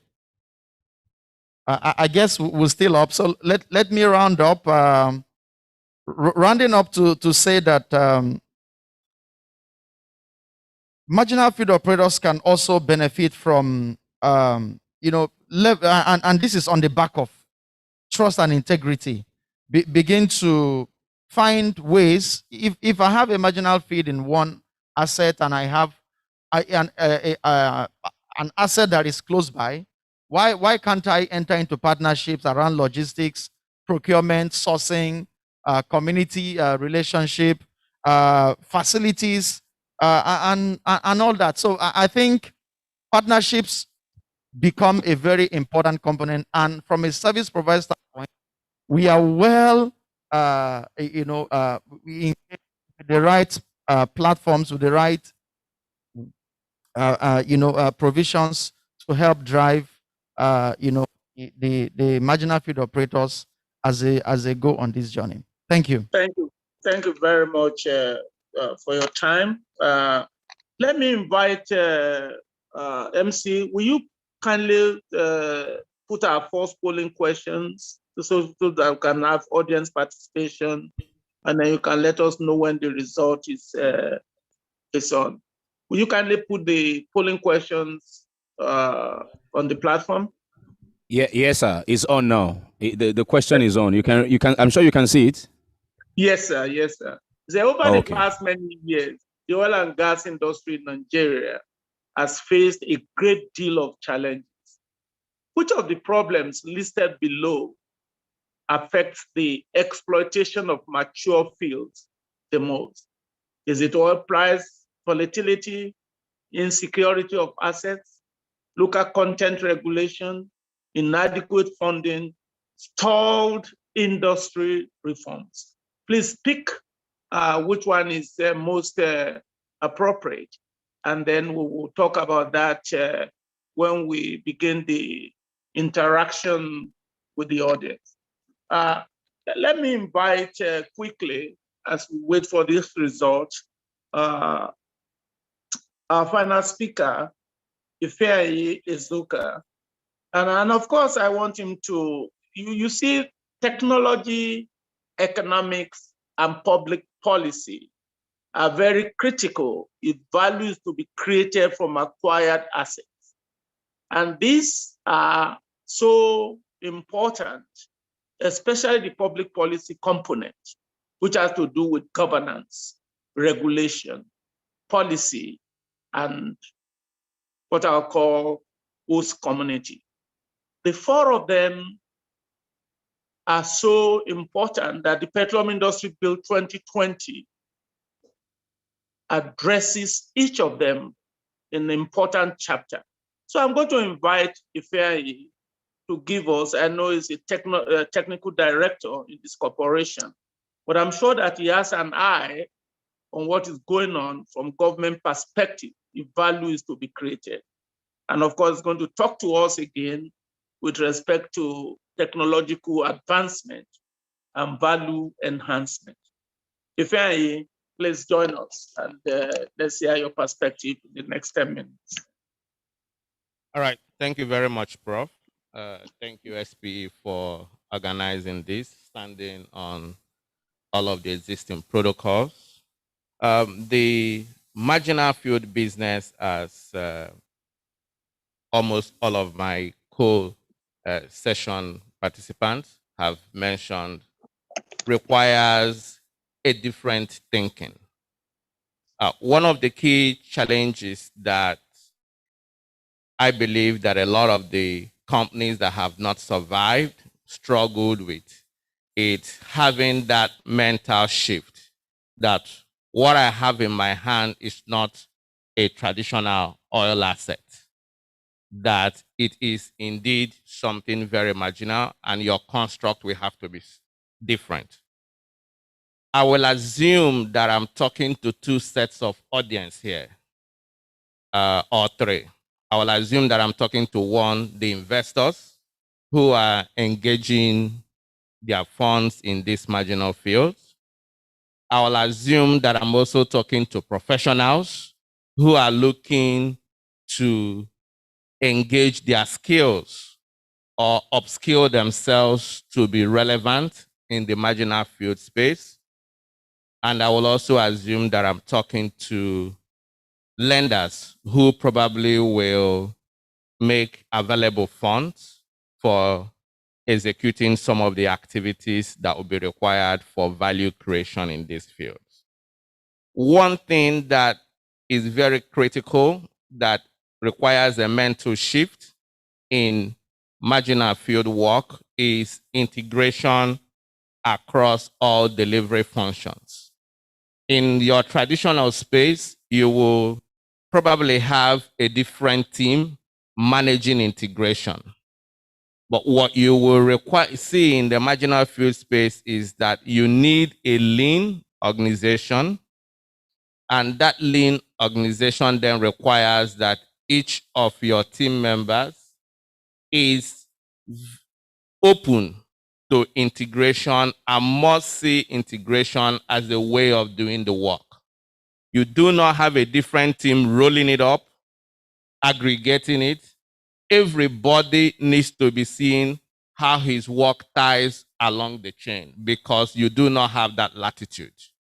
If you want to operate in the traditional way of silos and have a different integration function, that's a recipe for failure. The second point is either if you are on the investor side or leadership side, or you are on the professional side, it is important that a few of these things, you look out for it in your skill set and in your recruitment. You want to engage team members who are open to learning transfer, because the challenges and the circumstances you will see in the marginal field, particularly in the technical space, as I've been asked to handle technology, will require that you engage learning transfer. You may, as you are looking to aggregate value across the value chain, you will realize that at some point you need skill set that you picked up from subsurface to engage and create solution in your facility space. So what is required is that you must be intentional and deliberate when engaging team members or recruitment to identify folks who have that open mindset. Unfortunately, traditional oil and gas professionals don't have that mindset. And it's a mental shift that is required in our industry to create that mindset of learning transfer. You will get team members that will say, this is what I'm recruited to do, this is what I know, and that's all I know. But in the marginal field space, the business in itself, because it's a finite resource business, doesn't have that latitude for that silo. So you need, again, your team members, as I said, needs to continue to think end-to-end. The end-to-end thinking in traditional upstream business resides with the leaders. But in the marginal field space, all of your team members must be engaged in end-to-end thinking. Because if they throw all end-to-end thinking to the responsibility of the leader, the company is bound not to succeed. Because the leader is busy chasing a few other stuff, you need everybody in that team to have the mindset of end-to-end thinking. So you will continuously have people that zoom in into their domain, as the case may be, and zoom out into the business solution. And this is one secret you need to do. And then the culture that is required for you to really succeed in marginal field, unfortunately, is not a culture that is in traditional company. You have to create a culture of entrepreneurial mindset. And what that key culture is to people have to get that they are accountable to deliver results, not accountable to execute an activity. They are completely two different things. You are accountable to deliver results, not accountable to execute an activity. So you will realize that all of the marginal field operators that have succeeded have, in one way, this cultural bias in them. That one, we will train our people to be accountable. We will train our people to be resilient. We will train our people to be focused on result delivery. And I'll be rounding off on leveraging technology. In leveraging technology, it's critical that a marginal field conversation, the technology developers does not completely understand the peculiarity of your business. You cannot leverage technology with the mindset of service providers. You have to leverage technology with the mindset of partnership. Engineer Emeka did justice to that when he clearly indicated that you have to see your service providers and engage them as partners to really be able to succeed. Some of the companies that have succeeded, either their shareholders have technology space or service space that they leveraged, or they intentionally went out and created these partnerships of technology providers or service providers. Because throwing your service, engaging service and throwing it overboard in marginal field space will indeed fail you. And the last point, Prof, before I hand over to you, that I would like to point is that in the culture of project delivery, that the company will have to, both the company, again, as I said, I'm assuming I'm talking to two sets of people here, both the company leaders and the professionals who are working, we have to evolve from project management to project leadership. The instance that Engineer Emeka clearly mentioned, where a chairman of one of the companies and the vice chairman, we are there for 2 days looking and saying, is the oil flowing? Is it flowing now? That is project leadership. That's not project management. That is project leadership. And it is critical that that mindset of project leadership runs from the top to the lowest person in the organization. I have been there where at some point I have to take my own chairman to the field, and I have to explain even some of the process flows. It got to the point that I have to use local languages to be able to communicate that so that the understanding is sink in. Because you need that level of conviction to deliver the results that we are talking about in this space. Thank you, Prof. I hope with this that some of the participants, both from the investor side and from the professional side who will be contributing in this marginal field space, have gotten a few suggestions. Thank you very much, Prof. Oh, thank you. Excellent presentation. I particularly like this idea that the culture for the international organization, international company, for international organization is, or international company is quite different from the culture of the marginal field. And so all your employees must be aware of that cultural differences. You cannot come from Shell to Walter Smith and want to behave as if you are in Shell, because the cash flow on a quarterly basis are not the same. I think that's a very, very good observation. It is also interesting when you say that your execution of activity should not necessarily be your focus. What is more important is delivering the result. And I think that's a brilliant lesson for all marginal field or asset asset acquired investors to pay attention to. The mindset of a lean organization means that every employee must be willing to multitask. And I think Larry said it very, very well. You cannot say because you are a reservoir engineer, you don't want to think about economic evaluation. You must begin to think differently when you are working on the marginal field. Please, can we see the result of our first polling?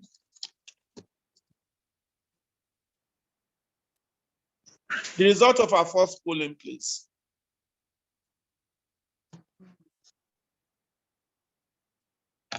Okay, excellent. We can see basically that the importance of PIB.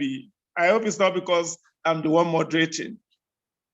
Two critical challenges for value creation when you acquire assets is the role of the government. More so, this 38.8% of the polling data suggests that stall industry reform is a big challenge to exploit mature fields in Nigeria. Inadequate funding. So the two of them combined together accounts for over 70% of the polling data. Thank you very much. Please, will you kindly pull up the second polling question?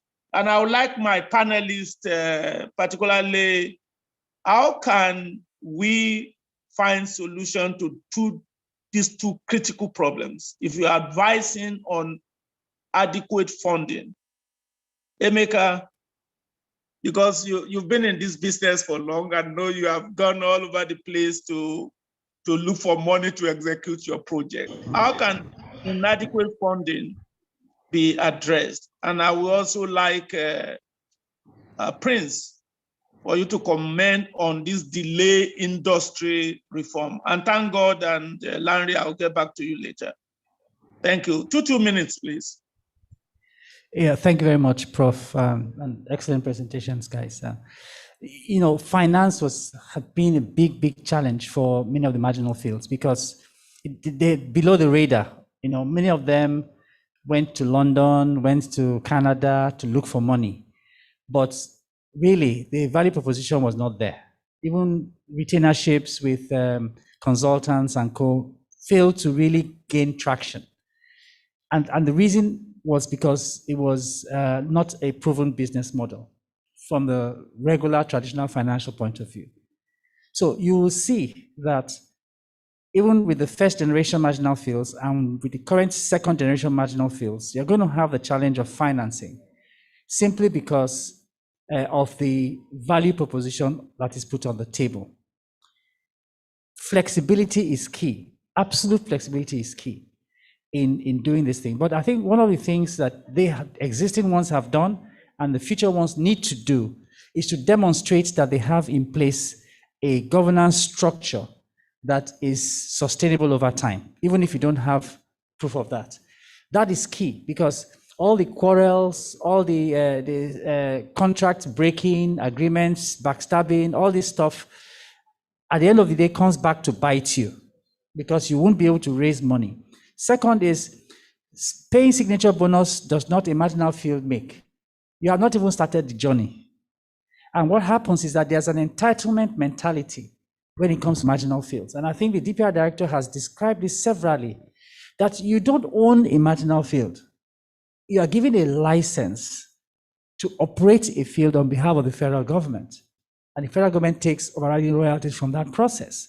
But people developed an entitlement mentality. I own this field and I hang on to it tenaciously, even when a valid and credible financial arrangement is in front of you.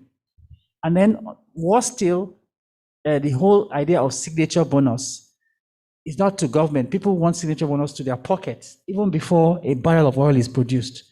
And that in itself kills the deal from day one. So if there's anything to take away from this is you need to be flexible. You need to be realistic and pragmatic to know that to borrow 1,000 naira from the bank is not easy.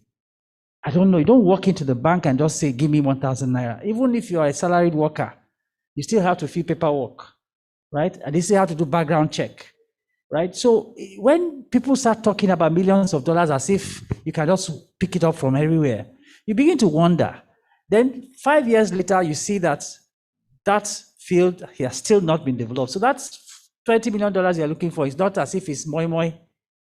So the practical reality of it is if you want to develop your marginal field, shine your eye. Signature bonus is just the beginning. It hasn't started. When you start spending money to look for rig and drill, you see that raising that money is not so easy. Thank you very much. Thank you very much. Funding is important, and the government too can begin to think in terms of making sure they don't force partnership, because to some extent that has stalled the development of the marginal field. Let me then invite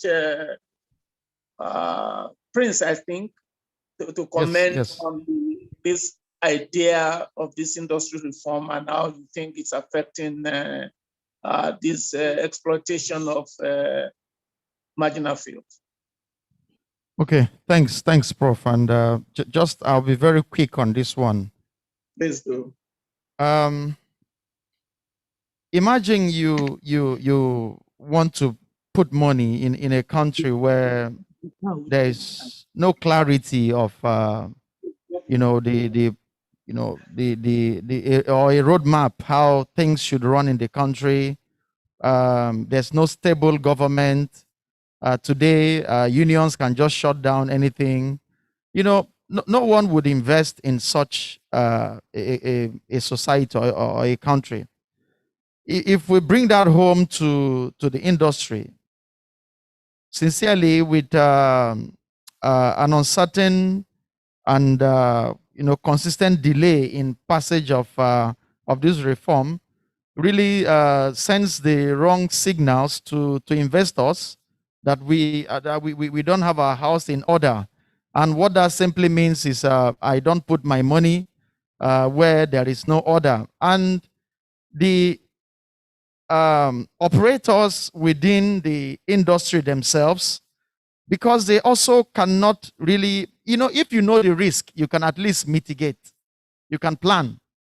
But if you don't know the risk, you are blind and you anything can happen. So no one would really go all out to say, I am putting a 10-year plan for investment in a country or in an industry where there is no reform, the governance and the whole architecture of how things should run is not clear.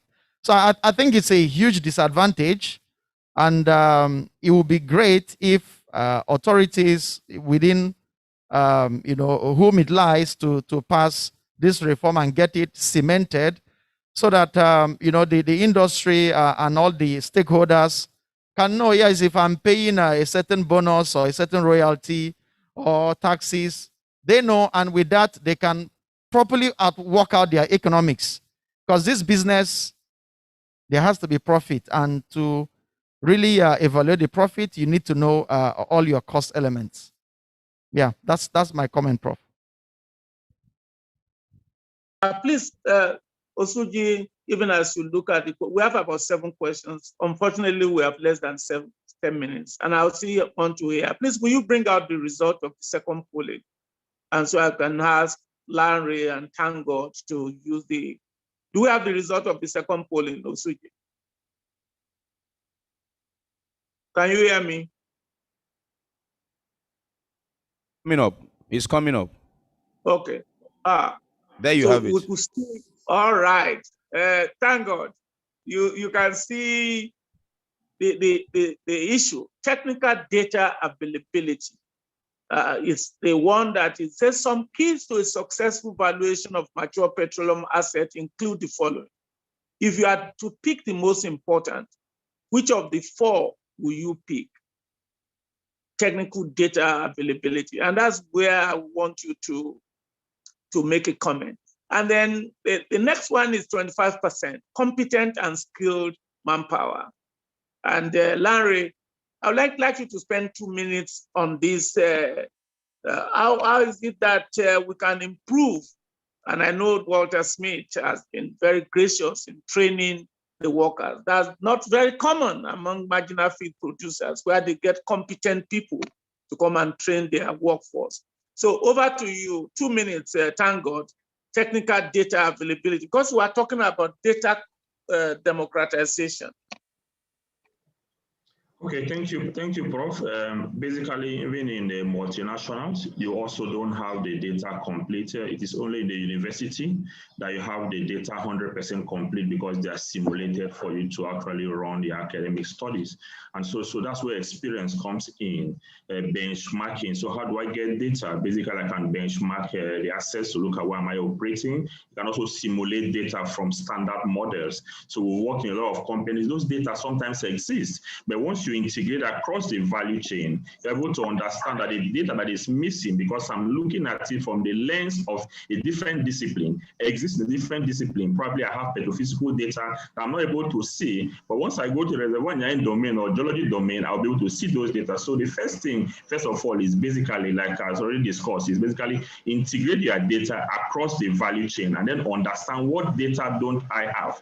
And then from there are standard correlations and standard models that can be used to get data. Sometimes you can also use machine learning to actually get data where you actually basically move beyond the scope of traditional practices to actually get data by actually using standard models that are actually not traditional.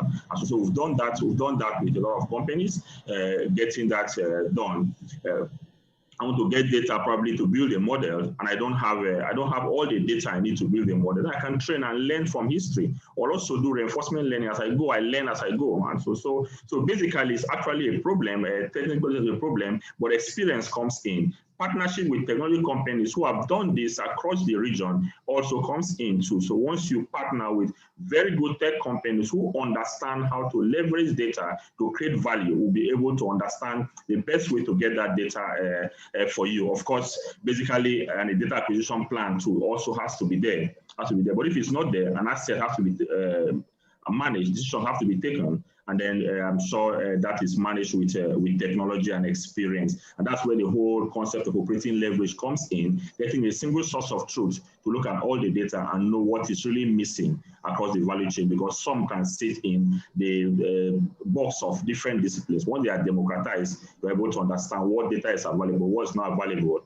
and then what can you do to actually get the missing data. So that's my comment on technical data availability. It's not always 100% complete. Experience comes in, technology comes in to get data to make decisions on how to run the assets. Thank you. Thank you very much. Very critical to have information. Perfect information eliminates uncertainty.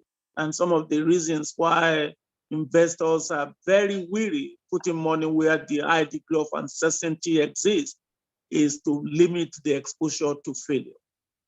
Dear Larry, over to you. To what extent do you think that competent workforce, competent professionals, and interrelationship in teamwork have helped Walter Smith to attain the type of success level that they have? And what would you recommend? Because we've just seen in the data that having competent skill set is very, very critical to value creation when you acquire assets. 2 minutes, please. Okay, thank you for that question. So when you acquire a marginal field, initially it may be a bit challenging to get people to work for you, especially when you're looking for industry veterans, people that have experience, people that are coming from very well-paid IOCs, and then you have this marginal field that has maybe like 2 wells that have not operated maybe in the last God knows how many years. So, but eventually you do get people who are committed. But I think the first thing is to hire people that are very, very experienced, at least almost 20 years in the industry, that have entrepreneurial mindset, that can help you to develop the company. Initially, because you're trying to manage cost, you may not be able to get all the people that you need. So meaning that the people that you're hiring have to be, like I say, organ or moshe, like people who are hands-on, who can actually who can wear the managerial hat, and then also wear the liberal hat as well, so that you're not having to ramp up more than is required. Then somewhere along the line, once you're able to get those people to start to build a company and start, putting in all the technical details to develop the organization, You may also have to outsource at some point, because if you do not have money to bring in highly skilled people, you know, the number of people that you need, you may have to employ the services of service provider to help out with some of those things. But by the time you start to develop your organization, then there will be a point when you need to start training and bringing in people. You start ramping up. You know, you have to just kind of manage it and calibrate at every point in the organization on when you need to bring in people, what kind of people you need to bring in. And like I had said earlier, it's very key to also bring in people that have multifunctional skills so that you can use them across board. For instance, you can bring in a reservoir engineer that has petroleum economic skill. I have one of them in my team. And then you can bring in people that have, you know, commercial, finance, technical skills, whatever it is. But it's always key for you to bring in people that have multifunctional skills, so that instead of paying 2 or 3 people, you're paying 1 person and you're still getting 3 people's job done. The other thing is that at some point in time, you know, you start to build a culture around the organization, like this project delivery culture, results-oriented culture. It's not about what have I done. It's not like in my company, we always say it's not about the effort, but it's about the delivery. It's about the results. You know, what have you done? You can spend the entire 1 year, you know, doing stuff and you have not achieved anything. Nobody cares. We just want to see the results. So you have to, so the people that you're bringing in also have to be able to imbibe that kind of culture. You have to send them on trainings, and they have to learn from the people that are already in the organization. So sometimes when people come from IOCs, you know, IOCs, people tend to be a bit laid back in doing things. But trust me, by the time you spend 6 months in Walter Smith, your whole orientation completely changes and you start to think very, very differently. You're just focused on the end result. I need to get this done. I need to get that done. The other thing that we're doing also is to having graduate trainee program, and some of them just resumed, I think, this month. So we're bringing them up. We're going to train them in this 1 year, and after the 1 year, hopefully there'll be opportunities for them to be absorbed. The ones that have done well in the system, there'll be opportunities for them to get absorbed into the organization. And then Walter Smith also prides itself in training of personnel, both international and local trainings, both leadership, technical trainings, depending on, you know, where you are in the organization. So we always set up appropriate trainings for our staff, and we don't see anything about sending people abroad to get the right training or local trainings. So that's one key thing. Professor Eledare did some training for us recently on petroleum economics, and this training was for both the technical and the commercial team. So it didn't matter whether you were in the technical team. You also needed to understand exactly what was going on in the you know, economics. And for the economics guys as well, they do attend some trainings in technical. So I think you cannot overemphasize on the importance of training and bringing up your people in the kind of culture that you want, in the Walter Smith culture, really. So I think those are my comments on that. Just do it. Just get it done. You know. Thank you.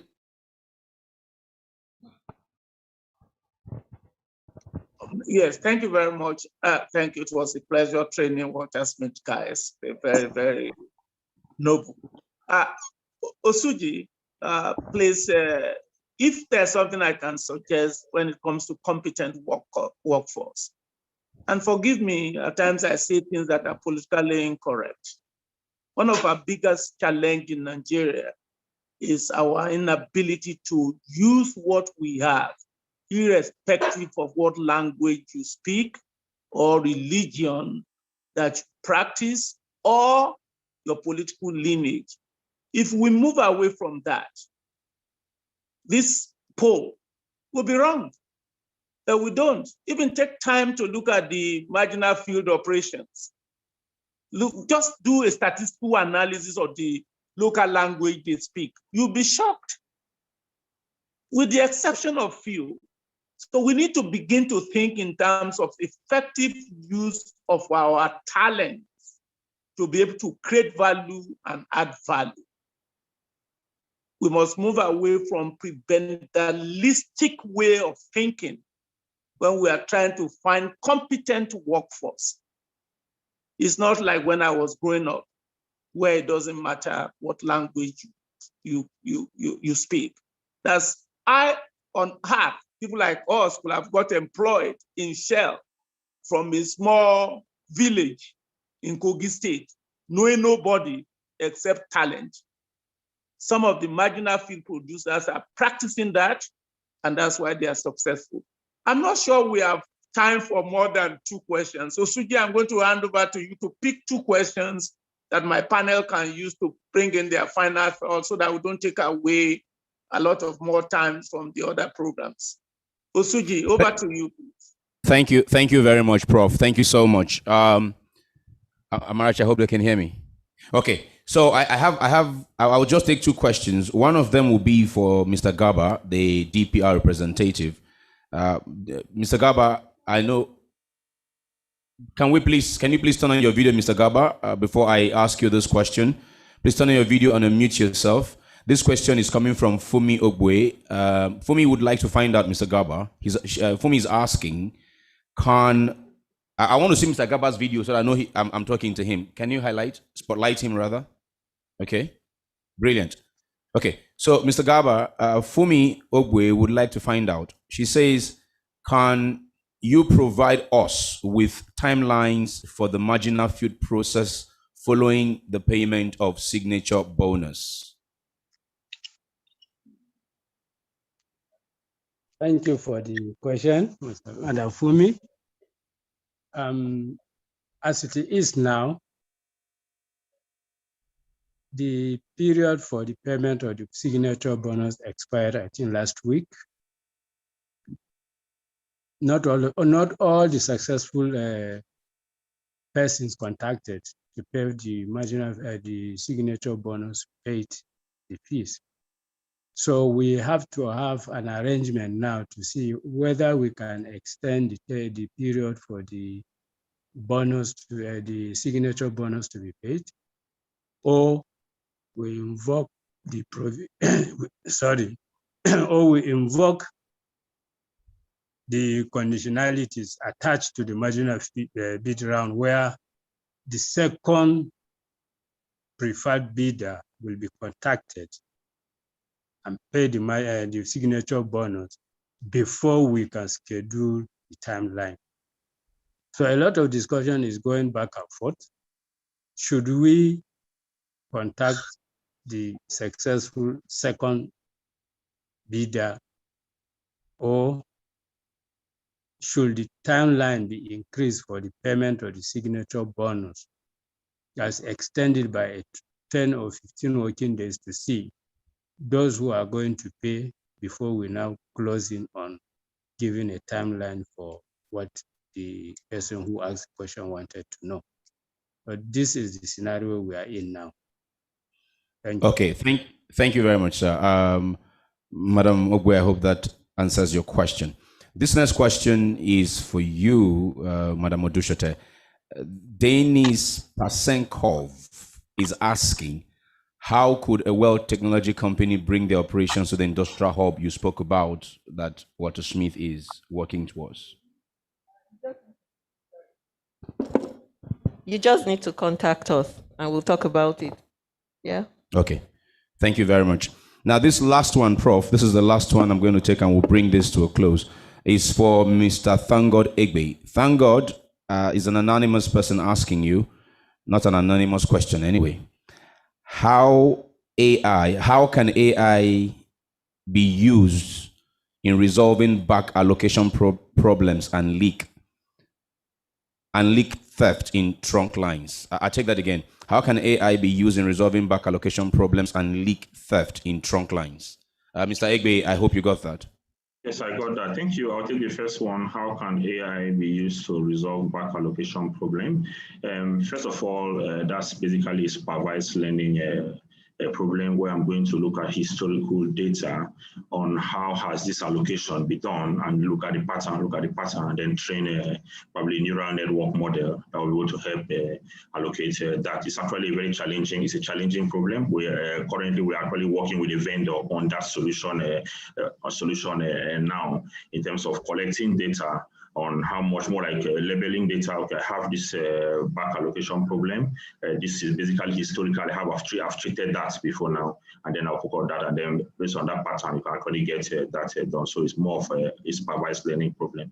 And the other problem in terms of problem of leak is actually is a challenging problem in the concept of digital OFA. Lots of problems, lots of challenges that you can use to resolve that. Probably I can use an acoustic method to actually look at it, or use a vibration analysis to look at it. So what is basically common might be the vibration analysis, where probably I'm trying to pick up the vibration and monitor, take it to probably the Fourier domain or the Laplace domain to actually look at the frequency in which the amplitude of vibration in the pipe I have constantly. Once I see probably a deviation from that, I actually know that I have a leak. So solutions exist. We are working currently with Huawei. It's a solution that they have implemented. So we're trying to see how can we operationalize that problem in Nigeria. So using a vibration analysis to manage that. So solutions exist already for back allocation problem. We're actually working with a vendor for that, and also for the leak problem. Huawei actually has a solution for that. So we're trying to see how to customize that, but the most effective one is basically monitoring the vibration of pipeline across the whole spectrum, and know at what point in time do I see a different frequency or amplitude of vibration, and I use amplitude to understand that there's actually an issue somewhere. So that's basically how AI can use to do that in a short, in a probably layman perspective. Thanks. Okay, thank you. So, Prof, your concluding thoughts. We may not be able to ask your panelists to give their concluding thoughts at this time because of how much time we've lost. Let's take your concluding thoughts as we bring your session to a close. Well, let me thank my panelists. I think the experience is awesome. And I'm going to find a way to engage all of you. I'm going to organize something like this in Ghana.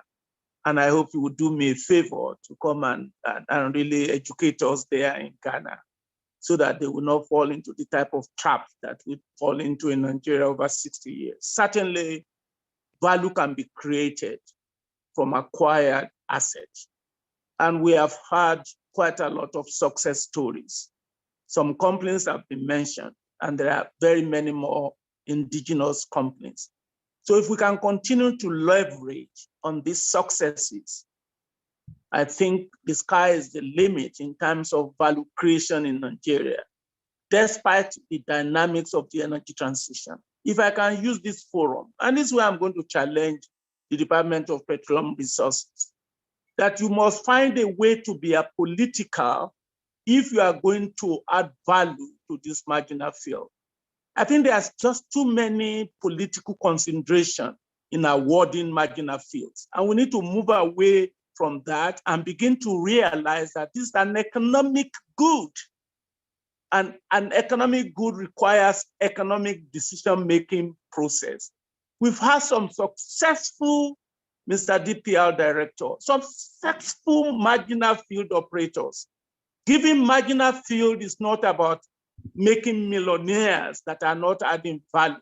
It is about creating value and job opportunities. And these panelists have just shown us that there's no challenge that cannot be overcome with respect to the endogenous factors, technical, operational, development, cost adjustment. The only thing they cannot offer solutions are things that are exogenous to them. And the key is industry reform and governance.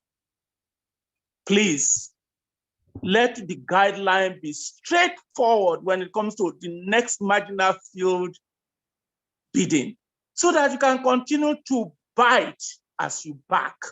And nobody can consider you to be ineffective when you back and bite according to the guidelines. Next time, all of those timelines will have been there. If you don't pay by so many days, you are gone. That is the only way we are going to add significant value for a lot of reserves that are considered to be marginal, which people can sell and make money.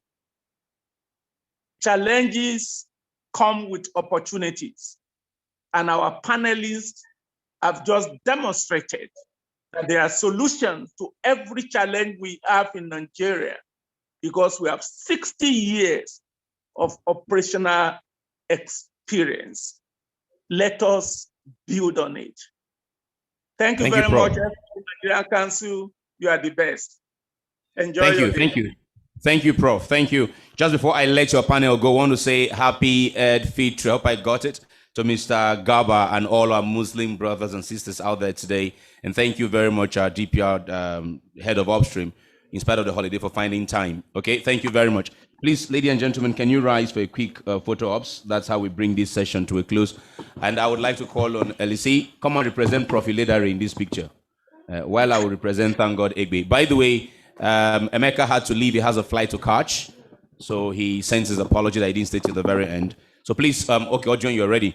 But ladies and gentlemen, just take the 1 minute of this photo ops to stretch your leg if you have. In the next 60 seconds, we're going into the next presentation, and you don't want to miss this one. Imagine somebody who has developed marginal fields in many countries around the world, achieving a record at some point of getting first oil within 6 months. You need to listen to this man.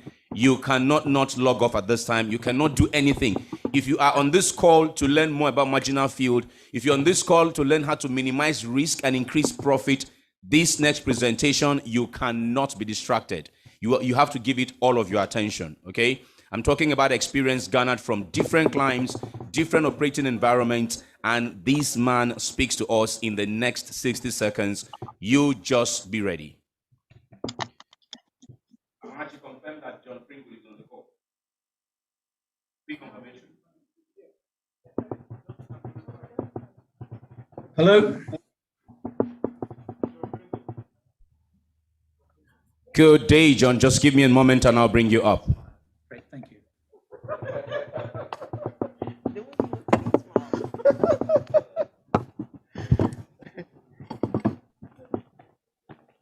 Okay. So, distinguished ladies and gentlemen, marginal field, how to maximize profits and minimize risk, is the topic you cannot not listen to. Now, I'll tell you why real quick. Our speaker, who is addressing this topic for us, is a petroleum engineer with 35 years oil industry experience. He holds an MSc in petroleum engineering. He started his career with BP in the North Sea, after which he moved to the Middle East, where he worked on production optimization and the bottlenecking projects before relocating to Libya as a production manager with Petro-Canada. In 2008, he moved to Thailand to join Coastal Energy as petroleum engineering manager, working on the development of offshore marginal fields. Okay. This was followed by an assignment in Malaysia as general manager to develop another group of offshore marginal fields. In 2009, he joined Masira Oil Limited in Oman to develop the human marginal field located offshore in the Arabian Sea. First oil from human was achieved within 6 months of project sanction. Can you imagine that? Please, can you see that you're blocking, sir? You're blocking mine. So you can imagine 6 months from sanction of the project, first oil was achieved. You cannot but listen to how he did it in minimizing risk and increasing or maximizing profit. So ladies and gentlemen, I present to you John Pringle. John, the virtual stage is yours. Okay, thank you very much. Let me just say, can I share my screen here? Yes, please, John, go ahead.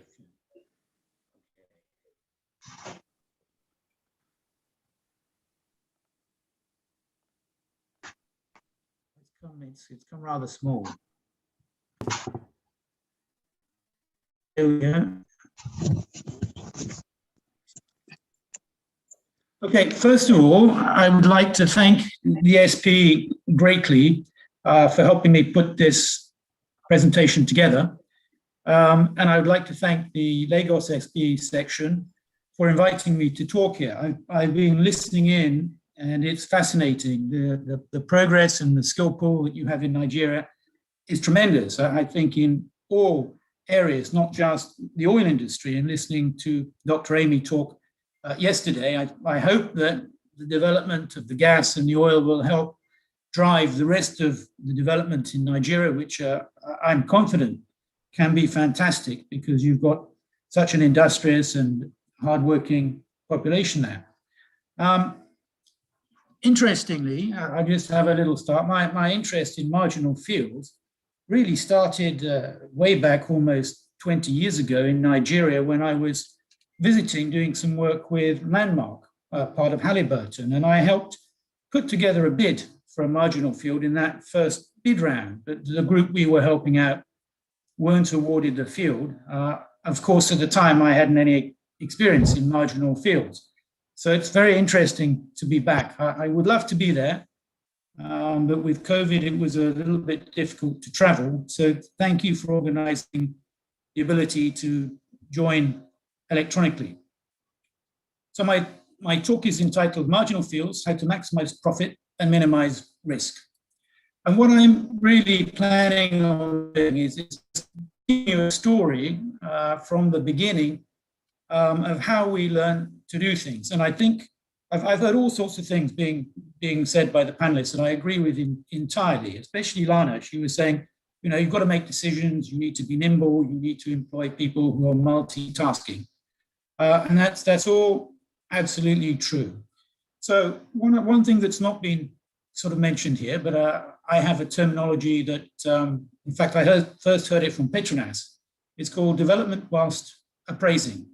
And basically, I think this means is that on some of these marginal fields, we won't appraise. We'll go out there, and our appraisal well will be our first development well. One of the problems is, of course, because the fields are rather small, you can't get justification to appraise them. Management won't approve it. I'm going to show you how we minimize capex to first oil, and I'll talk about how we achieved first oil in 6 months in Oman, which was interesting. And then again, with Coastal Energy, we created a $2.2 billion company developing fields that had been discarded by conventional operators. Now, we're very lucky there, of course. Oil price was high and everything else, but that's what the company sold for in 2014. What I'm going to illustrate, I'll talk about what happened in Thailand, the challenges in Thailand, and how we developed the fields there. And then Malaysia. We moved from Thailand to Malaysia. It's only about 200 miles down the coast. You can see on the map here, southern Thailand, offshore Malaysia. And we copycatted in Malaysia what we had done in Thailand. Then I will talk a little bit about other marginal fields that were being developed. Some I'll call the good, the bad, and the ugly, those ones that work very well, and the disasters. And I will go over some lessons learned, and then we will summarize with the key success factors. So first of all, I think this has been well stated. What do we mean by marginal? Well, in economic, it basically means a small amount of product, expensive, and little or no profit. So that would beg the question, why are we all so interested in these fields, which might have a small amount of product, a high cost, and little or no profit? Moving that to the offshore sector, and all my experience is offshore, so I'll be focusing on offshore oil. I would say fields with maybe 5 to 30 million barrels recoverable is what would be defined as marginal. Certainly, the Malaysian government defines 30 million as their cutoff for improved tax rates of taxation. Well rates, if you need decent rates offshore to make it commercial, to make it economic. And then, of course, there's the other one we've been talking about, and that is often there's a lack of data. So, for example, maybe wells haven't been tested. Maybe only one well has been drilled. Perhaps there are no fluid samples that have been captured. So they are marginal because we can't tick all of the conventional boxes that a Shell or a BP would require before making a decision to move to the next stage. And then, very importantly, is the fiscal terms. If you look in Thailand, which has a tax and royalty system, you'll find that there was a lot of very low cost and efficient work going on there because it wasn't burdened with the PSC system, where you have to get all the sorts of approvals, go through various tendering processes, all designed actually make sure you drive costs down. But in the end, they actually push costs up, maybe 20 to 30%, comparing Malaysia to Thailand. So just a few definitions here, which I'll be talking about in my presentation. What we can see at the top here is effectively a conventional development, where I may put in a central processing platform and next to it, a wellhead platform. If you move down one, we see what would be a MOPU, which is the Mobile Offshore Production Unit. So this is like a jackup rig, except it will have production equipment on it, and we can move it from one location to the other. Down at the bottom is what most people would understand as an FSO, a floating storage and offloading tanker. What we've done is we've taken standard trading tankers and we make minor modifications, and we do not change the class or the notation from trading tanker to an FSO. That allows us to do the conversions rapidly and cost effectively. And then these things are fit for purpose. And the ones we normally take are the old ladies nearing the end of their lives before they're going to go and get scrapped. So we can usually pick these up at half the price that you would pay for a conventional FSO. And we moor them in the field with a spread mooring system. So I'll have about 8 chains, each will be about half a kilometer long with big anchors on the end. And we keep it detachable. So if severe weather comes through or a cyclone coming through, then we can move off station. Now, the beauty of this system, you can see if I take a MOPU and I take an FSO, I'm completely on my own. We're standalone. So we don't have to go through terminals. We don't have to negotiate transportation fees. The oil is sold when it leaves that tanker and goes into a tanker that will come alongside. So what you produce, what you put in the other tanker is what you get paid for. And that's one of the problems, which I've been listening to many keywords I've got here. And one of them is the risk with the terminals, with putting it in the pipeline. So if you're offshore, it is fairly easy to be completely standalone, which makes decision-making fast. And so therefore, let's move on to the next one. So what I'm calling this, I'm going to now talk about our experience in Thailand, and I call it learning by doing. I think that Lana has brought that up in the Walter Smith experience. You learn as you go along. And if you don't do, you don't learn. So learning as doing.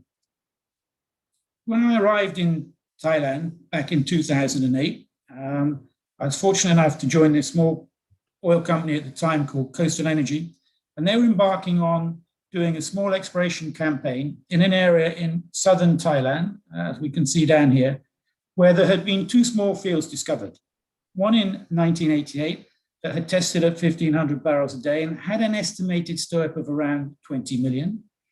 Nearby, again in shallow water, 20 meters of water, there was a second larger field, but it had only tested at low rates with an estimated in place of about 14 million barrels. The block had been relinquished in 1996 by Premier, who was the operator at the time running the exploration campaign. In 2005, Coastal Energy picked up the block. There was a 3-year exploration commitment, $11 million commitment to drill 3 wells and shoot some 3D seismic. This work was completed, 1,200 square kilometers of 3D was acquired and it was processed. And 2 appraisal wells were drilled in 1 sidetrack in the larger field, and they all tested fairly poorly, only at a couple of 100 barrels a day. Now you see the fellow at the top there. He was a boss, a Texan. He was one of the last famous Texan oilmen. And I remember when I was sitting back in around 2000, 2001, doing some work in Nigeria, I was in a bar having a beer and I was chatting to a local gentleman, and I jokingly said, oh, it'd be nice to do these marginal fields and be a bit like J.R. Ewing. Well, I did really come to work for J.R. Ewing after that. And the gentleman in this photograph here is Oscar Wire, who built up the Coastal Corporation. And they say that the Dallas and J.R. Ewing was based on this fellow and one other notable Texan oilman. And what the boss said, I will repeat actually, he was a great guy to work with because like Mr. Ocon from Selapak said yesterday, gentlemen, no faffing around. We need to get on with it. You've got to be doing something. You can't think about it. Let's get on and do it. So we had a goal, and this has been mentioned as well by Lana. You've got a goal, and we had a goal in 2008 to be producing oil by the end of the year. So we prepared and got approved the area development plan. And the initial plan, as you can see at the top, was to install the wellhead platform and the central processing platform that were being constructed at the time. We started drilling in Q4 2008. There had been a bit of a delay with the construction of the wellhead platform and the central processing platform. So whilst drilling the well, we moored a small tanker next to it, and we put production equipment on the drilling rig, and we started producing from the first well, whilst we drilled the second well and the third well, using effectively production testing equipment, and a Manuli hose went to the tanker. So we achieved our oil within 2008. We met our goal. What happened then?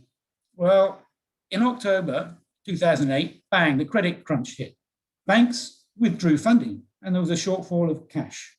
In fact, we had a bit of a problem because we didn't have enough cash left to install the wellhead platform that was under construction. So we were really, we were up the creek without a paddle. So we had to get a new solution. One of my colleagues was down in Singapore, and he met a gentleman who had a MOPU, a mobile offshore production unit.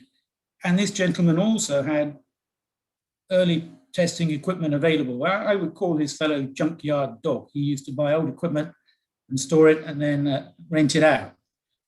Within 6 weeks of having nothing for our field, we were able to bring that MOPU alongside the well and switch it on, having drilled the well. We then were a bit lucky. The funding issues were resolved by doing a deal with PTT Refinery, and they pre-purchased 1 million barrels of oil. When they pre-purchased 1 million barrels of oil, it was at the very low price here, as you can see. However, traders don't buy 1 million barrels at the low price. They buy it, they'll say, I'll take 1 million barrels and I'll pick it up in 250,000 stages. And then if the oil price goes down, you'd end up giving them 1.5 million. But as the oil price came up, before our 1 million barrels was used, we were getting extra revenue because the oil price, as you can see on the chart, rose steadily, and it rose up to $100 a barrel. What you can see there, and it's not pretty, is a Sarai jackup which had the drilling equipment torn off it. Because our water was relatively shallow, 20 to 30 meters here there in Thailand, we constructed with the drilling rig, we drove in the 3 conductors through which we drilled, and we attached a deck to them. So it's like a mini platform, which is then lateral support from the MOPU, although it will stand for several months on its own. So what was achieved in this first one was early production was achieved with SIMOPS, drilling, production, crude oil storage and offloading. We rented this MOPU, the Sarai. It was leased and it was installed in February. From 6 weeks of having nothing, we had that unit there. We were lucky. We were lucky to find it. So what we kind of termed this was, we learn by doing it, and we learn the advantages of development whilst appraising. In other words, if I can identify equipment that can be brought in, I don't need to go and build these jackets in advance. If I've got MOPUs and storage tankers that I can mobilize, that we can mobilize pretty quickly. So this slide here shows you what I mean by development whilst appraising. On the left-hand side, you can see a drilling rig. What has been attached to the Texas deck, which is this lower bit of the drilling rig here, is I've actually built and pre-prepared a wellhead access deck with 9 slots on it. And as I would drill, if I drill my first and second wells, if they're successful, then it stays. If it's not successful, we will simply cut the conductors. We'll move off to location number 2. If the wells are successful, we will then bring a MOPU in, which we can see here. It's come alongside, hook it up to the deck, and then moor a storage tanker and run a flow line from the storage tanker to the MOPU. The bottom picture here shows one of the fields we did in Thailand with a storage tanker moored close to the MOPU with the jack-up rig drilling above it. And these are the wells. They're in 30-inch conductor and they are freestanding. And we have 2 supply vessels in the field at that time because we were drilling. Then we took these learnings and we went to the second field to develop, which is shown in red here, which was called the Wilban field, and it wasn't so good. The other thing we noticed on our seismic, we had a bunch of lookalike structures to the north. Now, one of the big challenges in Thailand is getting an environmental impact assessment done and approved, and that can take a year or two. So we decided we'd get the environmental impact assessment approved for not only the field we were planning to put the platforms on, the wellhead platform and the central processing platform, but also for these lookalike fields that were 3 kilometers and 6 kilometers to the north, so that if they were then successful, we could bring them on immediately and we could share some of the logistics costs for the shore base and for the supply boats. So we actually put together a field development plan, area development plan for an existing field and some undiscovered fields. And with each of those undiscovered fields, we sort of had to make 50 well plans and something like that. But luckily, the Thai government approved it. And we drilled these wells first, switched them on. We came to the north and we discovered more oil up there. So we engaged the regulators for this solution to Area 2. The CPP and wellhead platform was installed at the discovered field. The lookalikes prospects were included in the area development plan, so we had permission from the government to go ahead. The first of the prospect, 3 kilometers to the north, we discovered oil in it. So we carried on drilling, and we carried on drilling. In fact, we decided to drill a water injector, and it still had oil in it.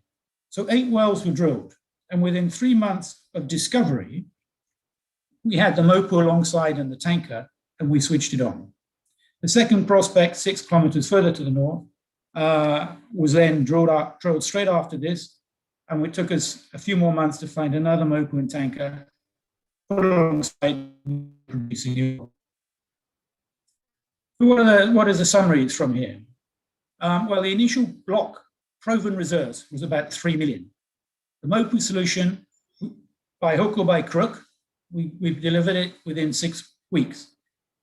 We worked with the government. We agreed an area development plan to develop discovered fields and lookalike prospects. This development, whilst a praising approach, it resulted in that block producing 70 million barrels today. So from small beginnings, you can grow large trees if you get lucky. We then took the lessons that we'd learned down the coast, a couple of 100 miles into Petronas. Now, Petronas have about 105 discovered fields or wells that have encountered hydrocarbons and have not been developed.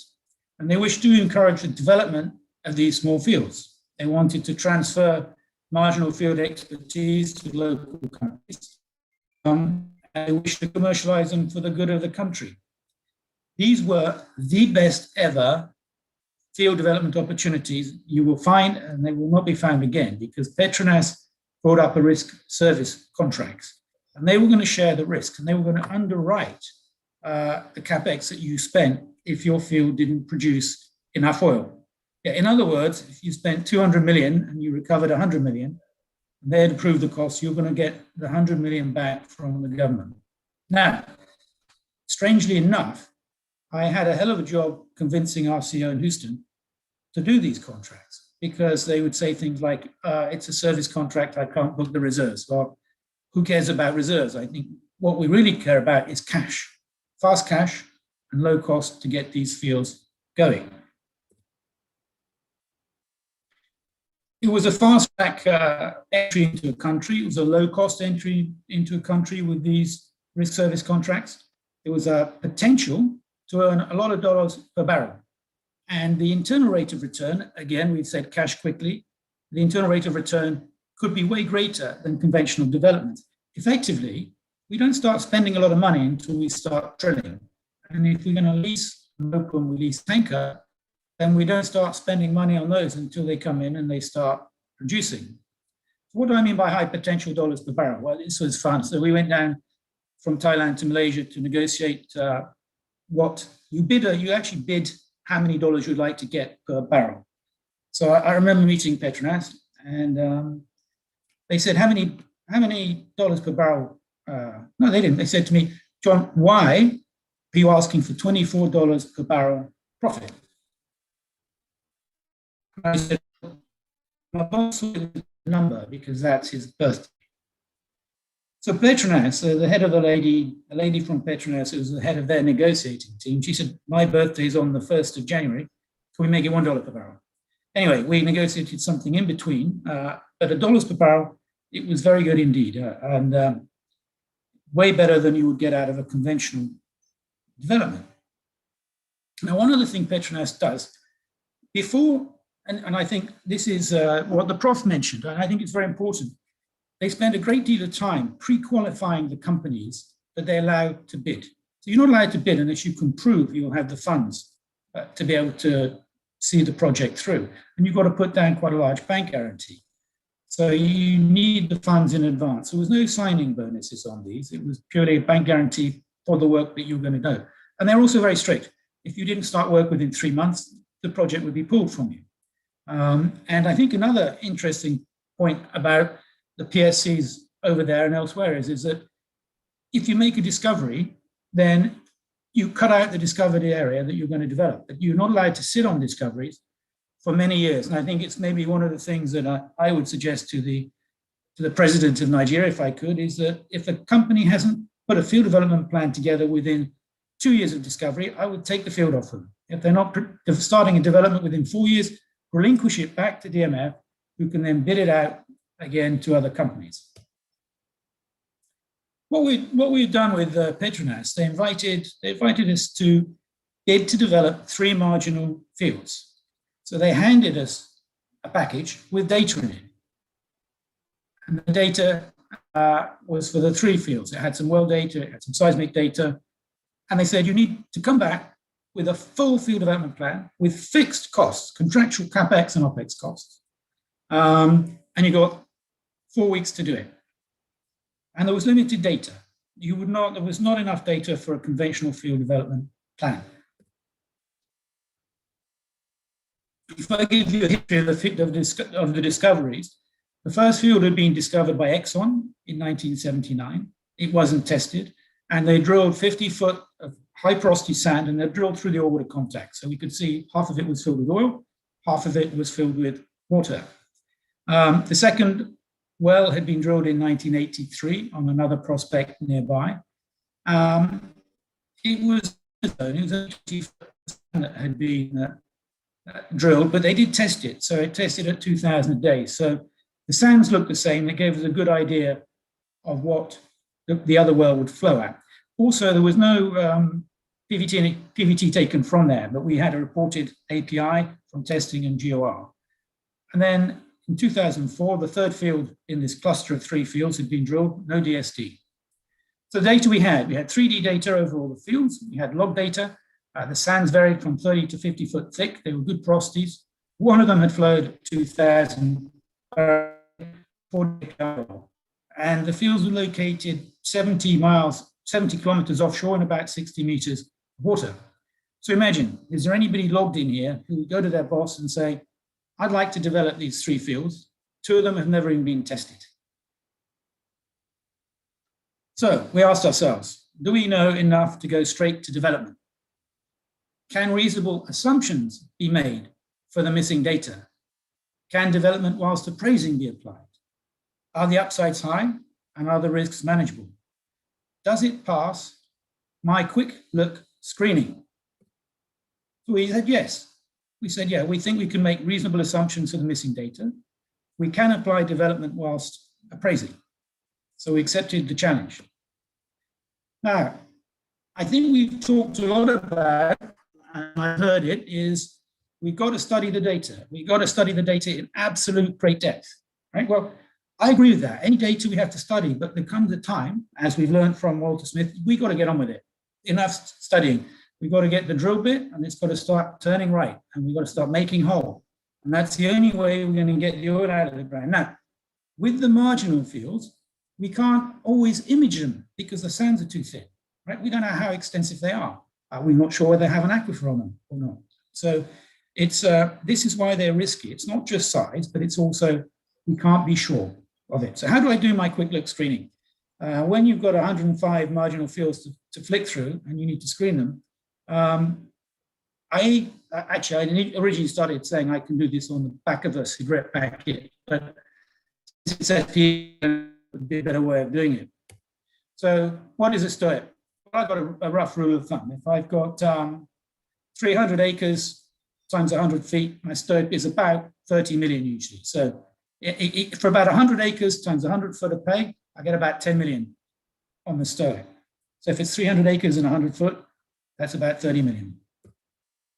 What rate will the well flow at? Well, again, I use my other rule of thumb. If I've got 100 foot of pay and 100 millidarcies, it's going to give me a PI of about 7. So for example, 50 foot and 100 millidarcies, I get a PI of 3. So I use these rules of thumb as a quick rough guide. Now, what would I give me 100 millidarcies? I'm saying, porosities of around 20%, 19, 20, around 100 millidarcies is a rule of thumb. And if my reservoir is at 5,000 foot, we know that that's 0.44 normal gradient, so my reservoir pressure will be 2,200. Draw down 30%, so that would be 700. Draw down 700 times 7. I'm going to roughly have a well that can do 5,000 barrels a day. It's all looking pretty good so far. How quickly can we produce? Well, if I get 3 wells and start at 15,000, let it decline over 30%, that would average 9,000 a day for 3 years. Is it economic?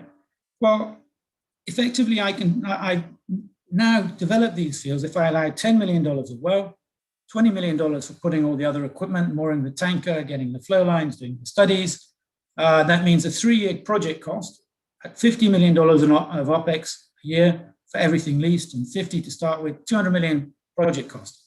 Now, we said we're going to produce 9,000 a year average for 3 years.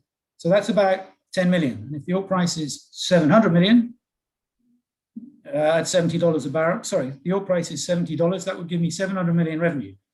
Project sanctioned, cost 200, make 700. So what we're looking for is good porosity, preferably a light oil with some gas in it.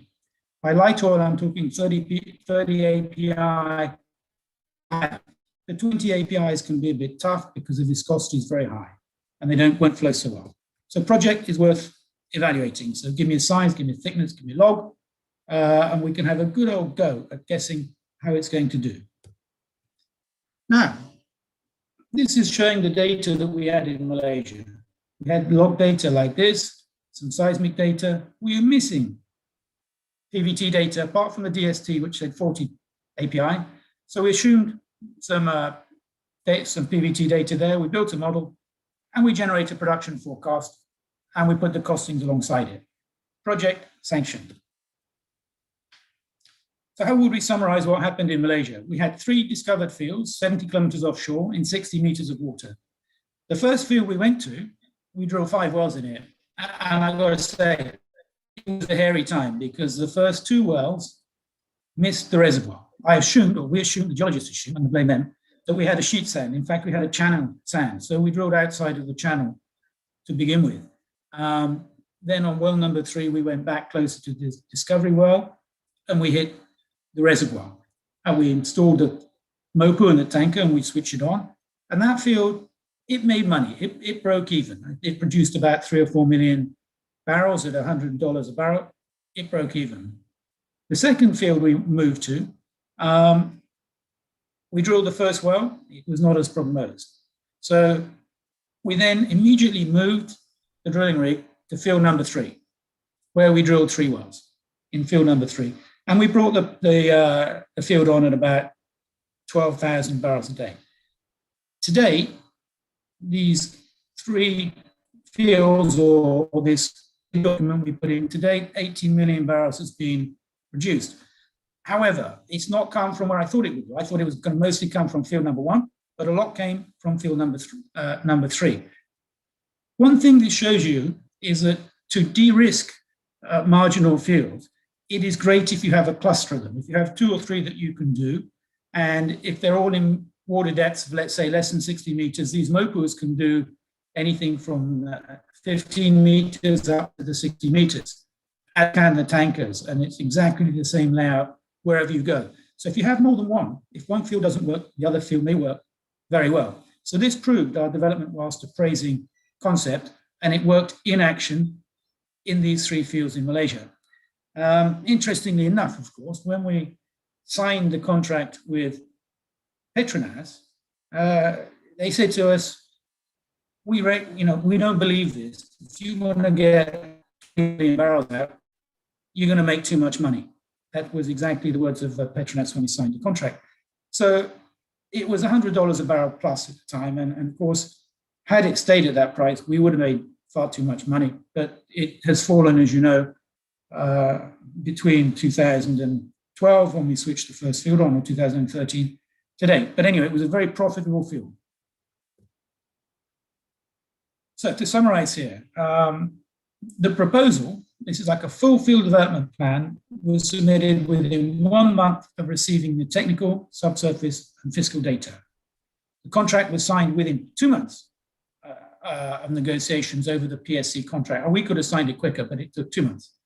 And then first oil there in Malaysia was achieved 18 months after receiving the technical data, the package that we were given by Petronas to evaluate and put forward a plan. Now, I have to say, the only reason we could put this plan together so quickly is because we were copycatting what we had done previously in Thailand. So we had a good feel for what the prices would be. We simply took our Thailand prices and added 20% to them to allow for the uncertainties of moving into a new. Now, this is an interesting one. The recent one, Block 50, it was awarded to Mazira Oil in 2011. In 2014, the Gas 1 discovery was made in 40 kilometers from Duckham in 30 meters of water. It tested at 3,500 barrels a day. Mr. Pringle. Mr. Pring. Yep. Mr. Pring, if you can please start rounding off, I will appreciate that. Yeah, certainly. I shall start rounding off. So it was tested at a quick rate.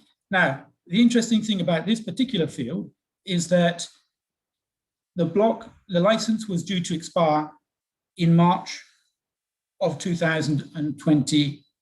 So I arrived there with a couple of colleagues in June 2019, and we had to get first production before March. Otherwise, the whole block would have been relinquished and we would have lost $100 million worth of exploration cost pool. So we got a rig in, we started producing from the rig. You can see we drilled the well and we started producing from it straight to a tanker.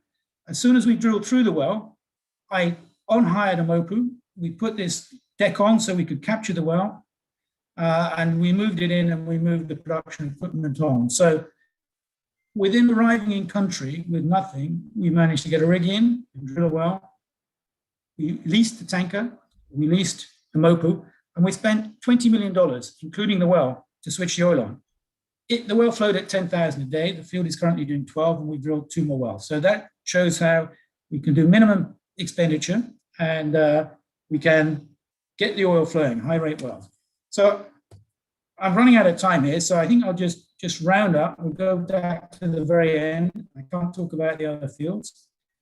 One thing you can see, don't get me to work with you, because when we switched the field on in Thailand, the oil price had fallen. You can see in Oman, it had fallen even lower. When we've got our first oil sales, it was in April last year.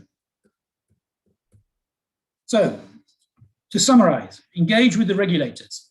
And I think the professor made some good comments here. I think the DPR have done great work so far, but they can probably improve the ease with which these fields can be awarded and analyzed. You've got to empower your team. Don't employ managers, employ workers. We have no managers, we have workers. Everybody does it. Screen fields efficiently. Try it on the back of an envelope. If it works, then go into greater detail.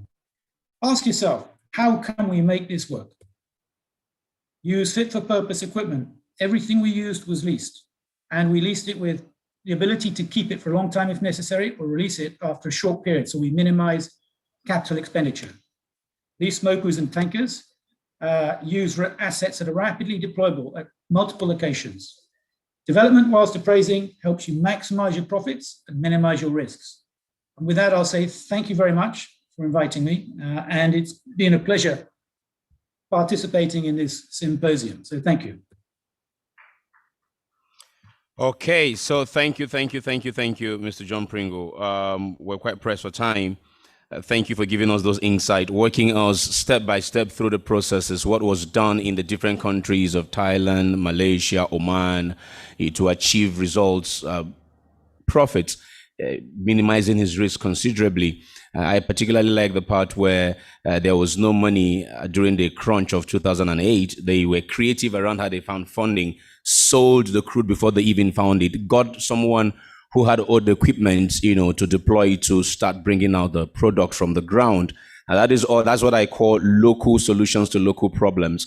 I think if we look within our own terrain, we can find, Mr. Ennis said earlier during the session that at some point when these owners went abroad doing roadshows looking for funds, didn't come back with any, and began to interact with the local service companies and ultimately found solutions on how to go around with the service providers in ensuring the production started. Right. So because of time, we're going to take just one question for you, Mr. Pringle.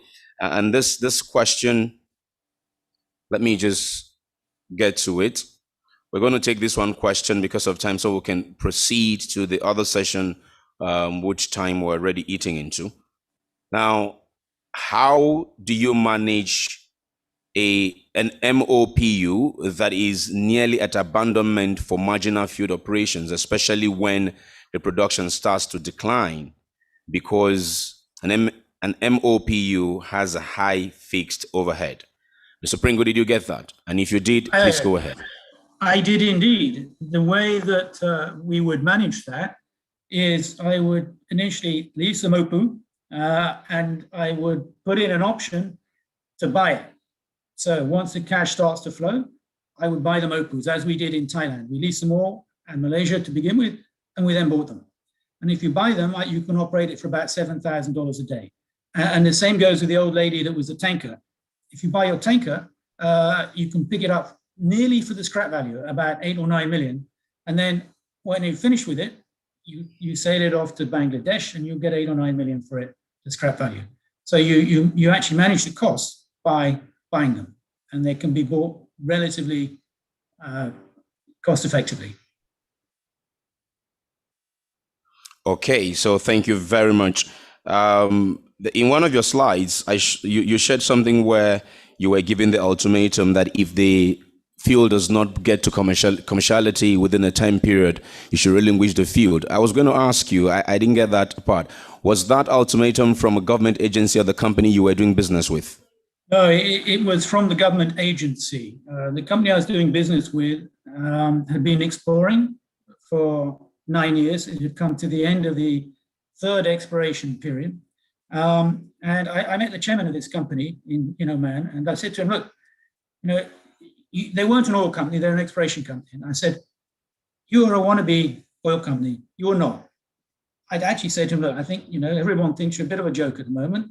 The minute we start flowing that oil into that tanker, you will be an oil company. Everybody want to be your best friend. Everything will be okay. So with that, he let us come and do it. We achieved it. Now, at the time, the Ministry of Oil and Gas, I think when they approved our plan, they thought there's no way we're going to do it. They thought not possible. And they have got us on the blacklist to get rid of this company, kick them out of Oman. They've been here for so long and they're not producing any oil yet. So I think everything is teamwork. And we've heard this before. If you put a good team in there and a very small team of doers, not managers, we were lucky, thank goodness, and we got the thing flowing in the nick of time. Thank you very much. And finally, and please, if you can just do this in 30 seconds or 1 minute, you made a very categorical point to say if you could advise the president of Nigeria, you'd ask him that, you tell him that if people cannot get to work in 2 years, they should revoke the licenses, correct? Well, absolutely. If they do not put a field development plan in within 2 years of discovery, license revoked. That stops the Shells and the BPs hogging everything they found. And if they can't be producing within 2 years after that, license revoked. That is very simple. It would be clear. All right. Thank you so much, Mr. Pringle. Thank you. You really have shared. And I want to believe all those of you online and in room who are desirous of minimizing risk and maximizing profit has taken a thing or two from what he has shared with us in the last few minutes. So we're moving on now to the very next session. But before I do that, it's that time again where I would ask you to please just take 60 seconds to 120 of it and stretch your legs. You've been seating. Some of you have been seating since 9 a.m. Let's break the boredom with a bit of standing and movement of our body. Please break the boredom. Stretch to increase assimilation from the very next session. So please, Amarachi, if you can go take me to a gallery view of my panelists, let me see if any of my panelists are breaking the boredom by stretching here and there. Move the body sideways, swing the arms, swing the legs, squat if you like. But it is recommended that we don't sit for too long at a stretch. After a short while of sitting, we should be able to stand and move around a little bit. Okay, so I want to believe you're all doing that. We're going into this presentation, 2 presentations and 1 showcase of from the banking institutions. I want to believe after all is said and done, Naira and Kobo is what will enable you develop your field. So you want to listen to what these bankers have to offer.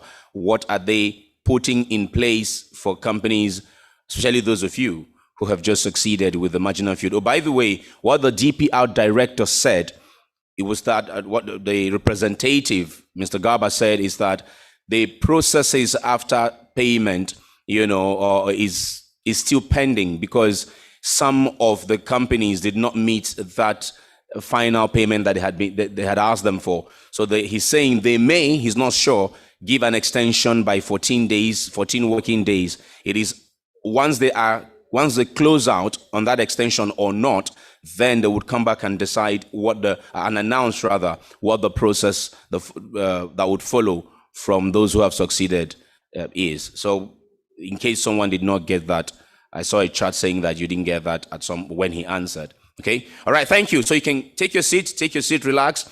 There's no social distancing between you and your laptop at this time because we're going to look at divestment of oil and gas assets in Nigeria, offering and obtaining fair market value in the sale of assets, policy, legal, regulatory, ethical, and other challenges in the divestment process and the way forward. Now, yesterday, Chuks Kerry did manage the Q&A session for some of our showcase presentations. Today, Obiageli, yes, Obianuju, I beg your pardon, Ibokwe, Mrs. Obianuju Ibokwe, she is the community chair for Section 61 of SPE, which is SPE Lagos.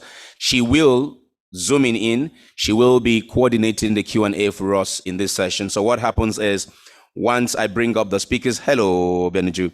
Good afternoon. Say hello to the people of Beniju. Good afternoon, everyone. How are you doing? Thank you. Thank you very much. So once I'm done bringing up each speaker, at the end of the speaker's presentation, in the case of Dr.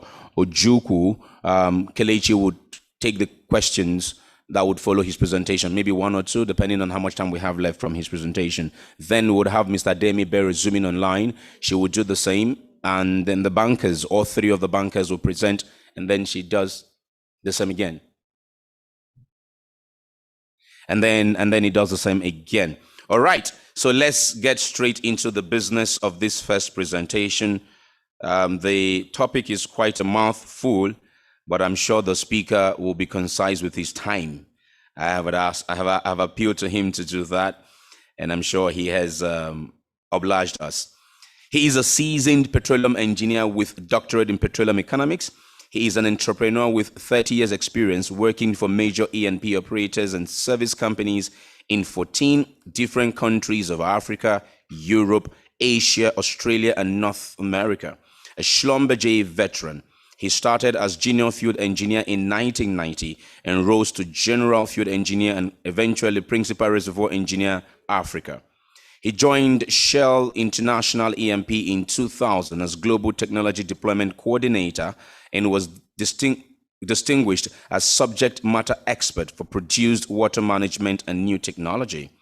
He has also led several M&A acquisitions in Nigeria, Canada, and the USA. He was first Chief Operating Officer to pioneer startup of First Hydrocarbon Nigeria in 2010 and managed OML 26 Asset Transition Program from SPDC, handed over to MPDC before leaving in 2013 to work for PetroSmart and Hallwood Oil and Gas and Iconic Energy as CEO. I'd like to now welcome a member of SPE, NSE, NAEE, PEO Ontario and author of dozens of publications, Engineer Kelechi, or Dr. Engineer Kelechi Ojukwu, as he addresses us. You have the floor.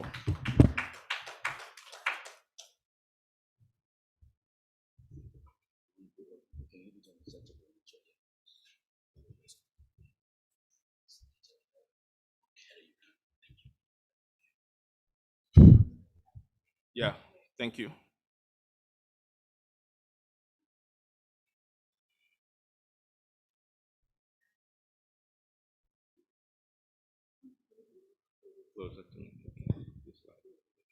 Good afternoon, ladies and gentlemen. It's with deep appreciation and humility I stand before you, great men and women of honor and industry leaders, to speak on such a topical subject at this time in our industry. As you know, all divestments hinge on market value and valuation, and therefore the need to standardize oil and gas valuation process cannot be overemphasized, just as in the real estate and other sectors of our economy. We must therefore create a yardstick to establish asset value in order to maximize the requisite and attract requisite foreign investment necessary to harness our proved reserves and position our nation to win in this post-pandemic era or even the energy transition race. So just to step a little bit back, I would like to first emphasize that although the theme of this event is successful marginal field development in Nigeria, my speech, however, will be constrained to IOC divestments in relation to acquisition price, not signature bonus.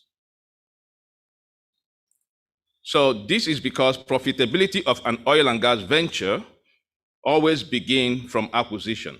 By that I mean a good deal. And being a licensed natural resource, oil and gas investments are highly political in nature, as you will see from my presentation.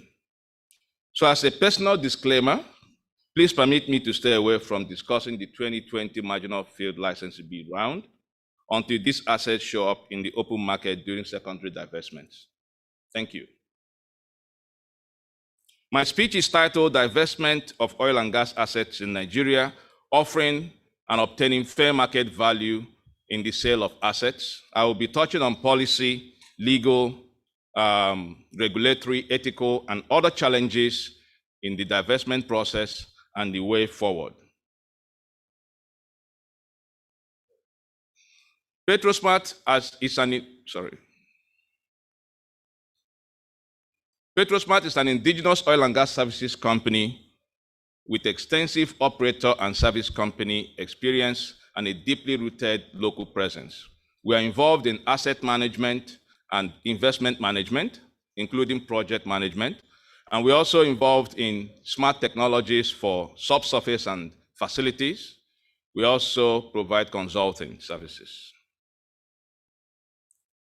Here is the outline of my presentation today. I'll first set the scene by touching on some grounding definitions that will help to guide us through the next 30 to 40 minutes.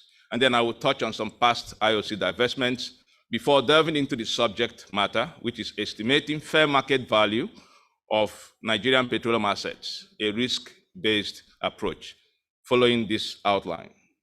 It's quite rich. First, on the definition of valuation. Market value is the price at which various oil and gas assets are exchanging hands and thus reflecting the opinion of those who are buying and selling these assets.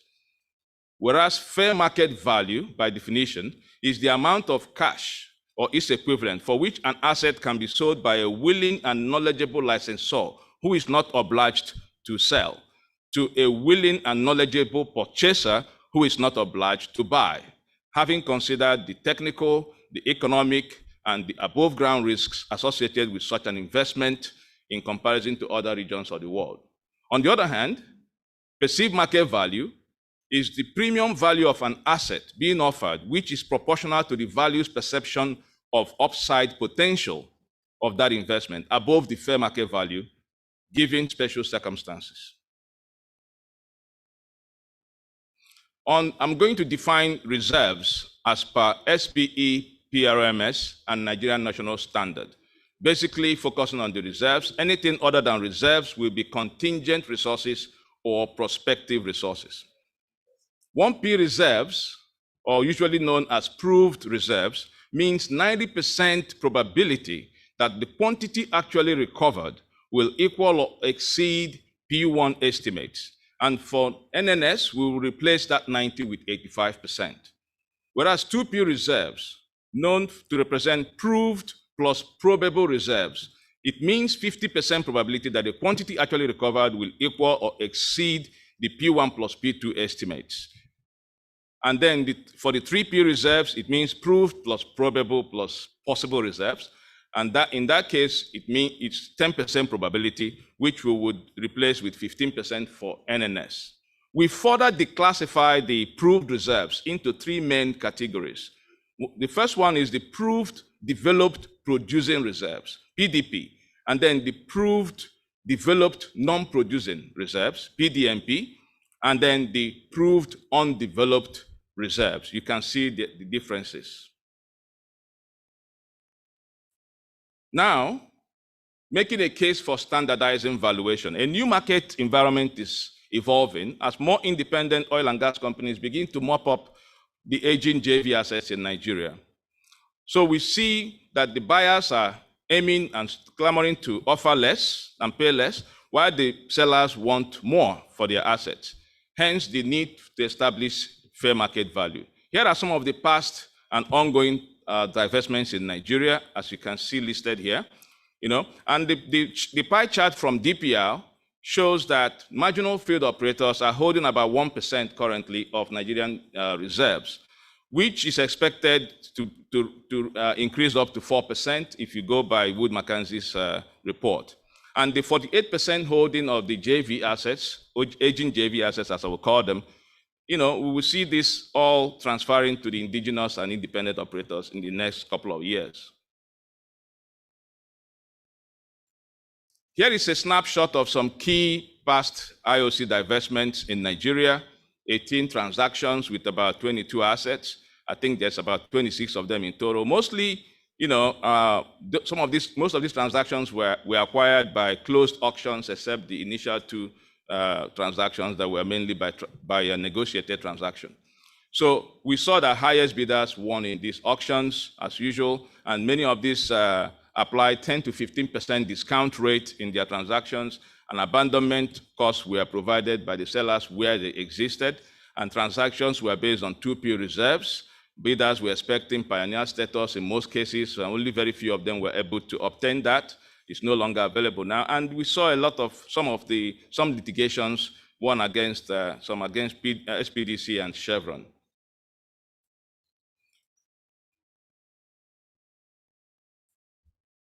Here are some historical pricing of an acquisition cost of some of these assets. It shows that buyers were paying about $4.2 per 2P reserves on the average in Nigeria. So now I'm going to enter into the main subject of today, estimating fair market value of Nigerian petroleum assets, a risk-based approach. Starting with the background, several E&P companies in Nigeria have emerged over the last 2 decades. This has been marked by pervasive cases of overvaluation and huge gap in offers. These offers tend to ignore political and excess risks, covering ownership, economical, and technical risks. Most of these acquisitions in Nigeria are based on 2P reserves and in some cases 2C reserves. And the differential values of these reserves are ignored, where 1P reserves are assumed to be the same value of 2P reserve, probable reserves, P2. There is no regulation of reserves base by the Department of Petroleum Resources, DPR, the Nigerian Stock Exchange, or the Securities and Exchange Commission. And the asset retirement obligation, ARO, which is usually known as abandonment cost, is also not being regulated in Nigeria at the moment. And the spurious discount rates of 10 to 15% has no basis in valuation. So we see buyers paying about $4 per 2P reserves, and that translates to $11 per 1P reserves on the average. So the problem statement, overvaluation issues are quite predominant in Nigeria, leading to high acquisition cost. Huge gap in offers is prevalent, which is quite worrisome to investors. An unregulated reserves-based and abandonment costs tend to contribute to this problem. The discount rates are too low and unrealistic and does not match the risk involved in doing business in Nigeria. Therefore, many of these companies are struggling to break even, facing liquidity challenges, and we see some of them having serious debt issues, while some have gone bankrupt, going bankrupt, others have gone bankrupt as well. So since 2016, we've also seen the Central Bank of Nigeria and AMCON intervening to bail out some of these financial institutions that were entangled in E&P investments during the boom era. So my aim was to establish a benchmark value for discerning or even preventing overpricing or underpricing of petroleum assets in Nigeria. The objective was to develop a technique for estimating fair market value and to differentiate the value of reserve components, and also to account for excess and political risk in the valuation, and then to recommend appropriate reserves base for valuation. Of course, there are some few unanswered questions for analysts and investors in Nigeria. For example, why use 2P reserves to value petroleum assets in Nigeria, and why pay so much for it? Why the huge gap between offers as seen in our transactions, sometimes tending to $1 billion? What is the suitable discount rate to be used for valuation? How can we de-risk reserves in the ground? How do we assess for political risks in our valuation? There are also other pertinent questions one might want to ask. For example, what exactly are we selling here? Is it the real physical assets that we see at the field or the reserves in the ground? How does unregulated abandonment cost affect the asset valuation itself? Should acquisition costs be amortized and capitalized? Which classification standard is suitable for valuation? Is it the PRMS or the NNS? Significance.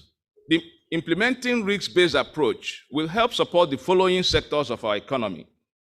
It will help the analysts who need a professional standard that's consistent with global practices. It will help the investors to avoid overpricing, and also the operators to avoid overpricing, curb funding challenges, and maximize their profits. It will help government and policymakers in strategies and policies, expropriation issues and compensations, and also licensing awards, and much more. It will help banks and financial institutions, regulators, tax authorities, courts and AMCON, stock markets, and it will help the educational institution who need to also add this as part of the contribution to knowledge for the extractive industry. I have reviewed over 85 relevant literature and texts covering the subject as shown. From all the literature reviewed, the following conclusions are made. There is no publication that was found focusing on valuation of Nigerian petroleum assets. Political risk is not properly accounted for in Nigerian valuations. All authors tend to agree that proved reserves, 1P, is most suitable for valuation, while probable reserves are highly speculative and should be considered only for upside or liquidity premium. The discount rates used must be commensurate with the risk involved, and accuracy of valuation depends on abandonment cost and its provisioning, and so many more. Here is an illustration of Nigerian petroleum fiscal arrangement, differentiated by government risk, government ownership, and government control. I'm going to focus on the most common three: the marginal field, the JV, and the PSCs. Reserves-based regulation. Global markets around the world look to the technical regulator to recommend reserves-based. As you can see from here, most jurisdictions support the use of proved reserves in valuation and also in reporting for those that are listed companies, whether it is the US or the UK or Canada, Australia, and so on. So why can't we do the same? Uncertainty reduces the resource value. And real value, as we see, lies mainly on the certainty of reserves and the marketability of these reserves. This is something you are most of you are familiar with. That's the PRMS for classifying reserves. This is published by SPE. So 1P and 2P reserves, as you can see, has recently been, in 2008, been further defined to include commerciality components. So you can see that there is 3 components there, okay? There is the economic criteria applied, and there is the commercial criteria applied for you to get the 1P and the 2P reserves. So using PRMS for valuation can introduce some bias and double dipping effect in valuation. So which do we use? Economic reserves depend on oil price criteria.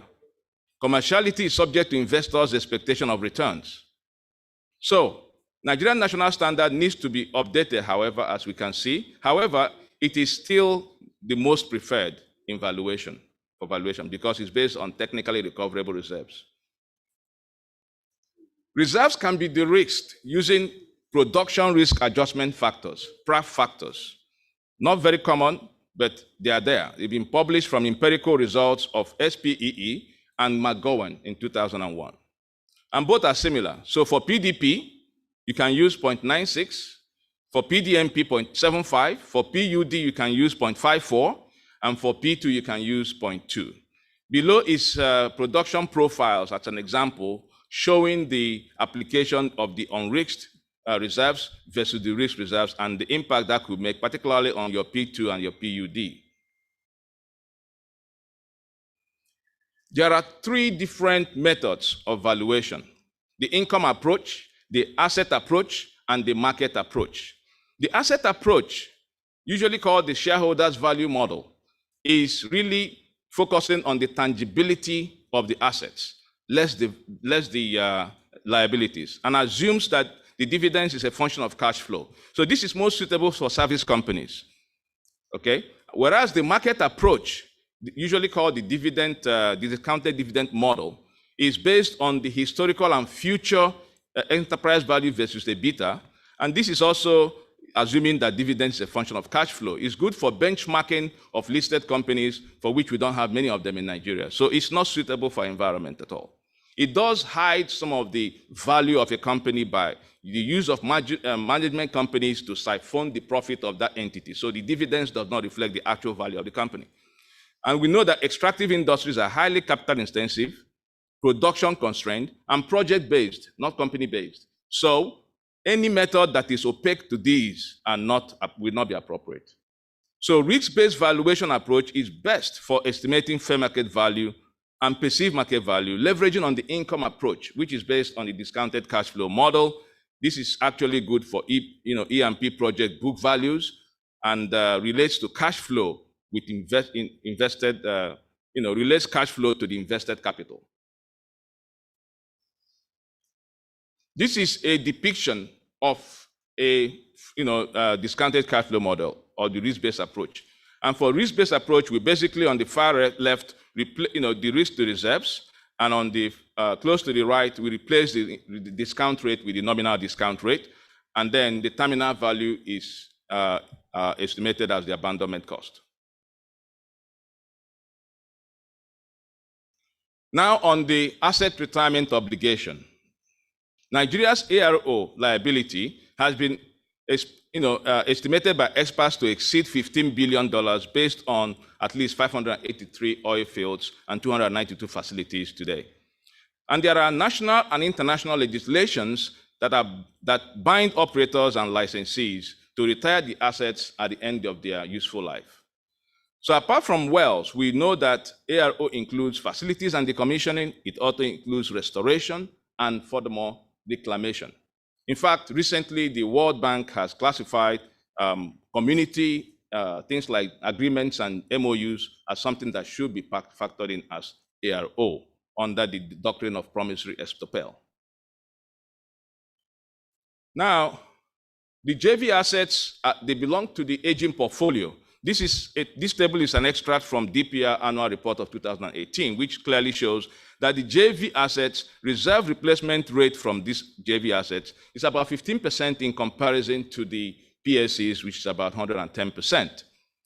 So production from JV assets is 7 times the rate of JV reserves addition. This is a signal of imminent retirement. So we must begin to prepare ourselves to either regulate abandonment or get ready to abandon. Furthermore, there is a conundrum here. How close are we to the economic limits for these assets? There are about 5,618 oil wells in Nigeria since 1980, post-Civil War, out of which we have over 3,000 of them that are non-producing. This data is from DPR and extracted by Petrosmart research team. And if we were to make a back-of-the-envelope calculation based on this, and we assume that the 856 post-2010 wells are producing an average of, say, 1,700 barrels of oil per well per day, this will translate to about 375 barrels of oil per day per well for the remaining 1,760 wells. Now, any production technologies will tell you that any well producing about this rate is either getting close to, it's probably producing about 5 to 10 times of water, and it's about to die, if not dead already. So this implies that about 4,762 oil wells in Nigeria today may be inching closer to their retirement.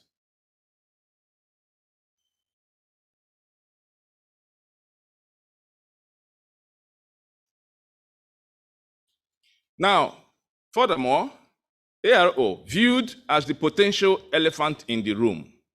This life cycle environmental liability can sometimes exceed the terminal value.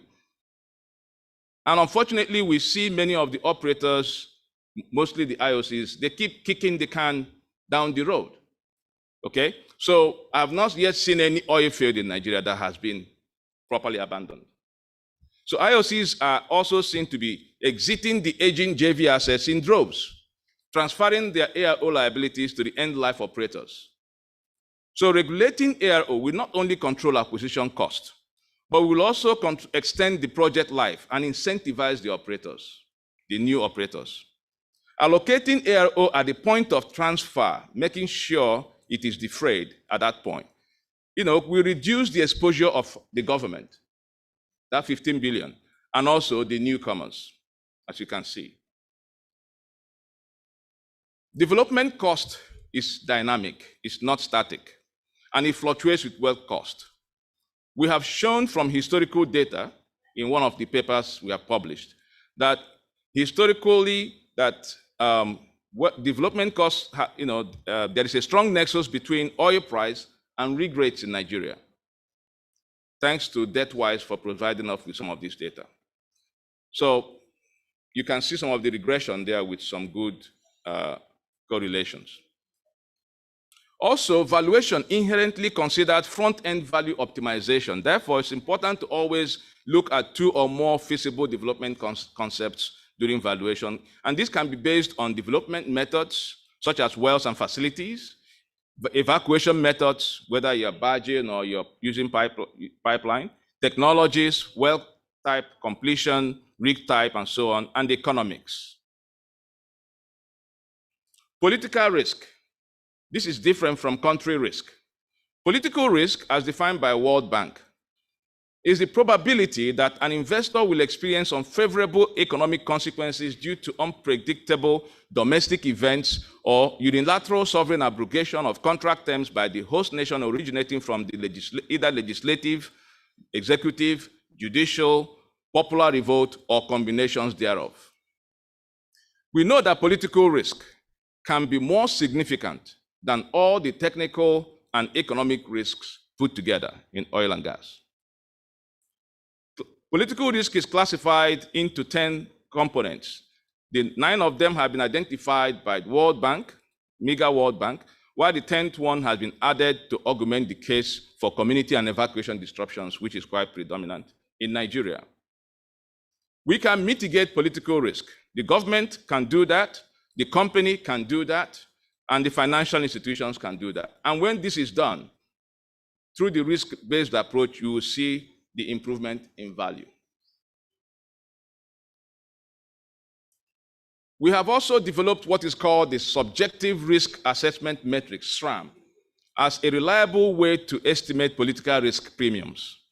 So here you're looking at the 10 components of political risk classified by their various likelihood of occurrence, that's probability, and also this is weighted against their severity of occurrence, and to give you, in this example, 10.4% probability political risk premium.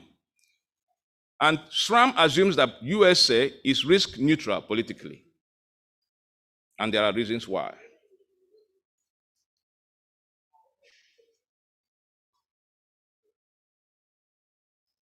We also use SRAM to estimate the excess risk premiums, okay, which cover things like quantity or ownership, price, and cost uncertainties, as listed here.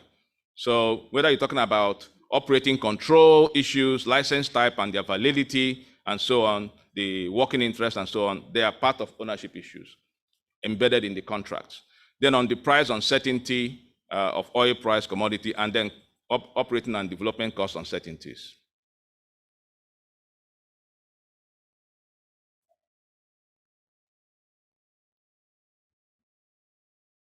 Okay, SRAM also helps to calculate the weighted average cost of capital. Using this simple but very all-encompassing equation, we're able to account for funding and financing realities for transactions.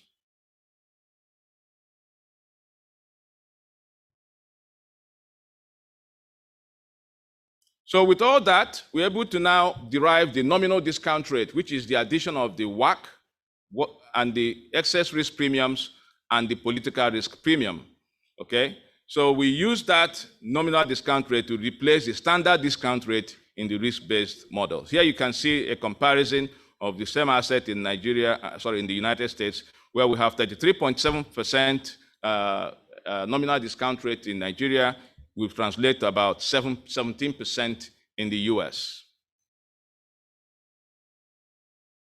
So we've also carried out some case studies by analyzing 7 standalone Nigerian transactions covering 3 main contract types: 1 marginal field, 5 JV assets, and 1 production sharing contract.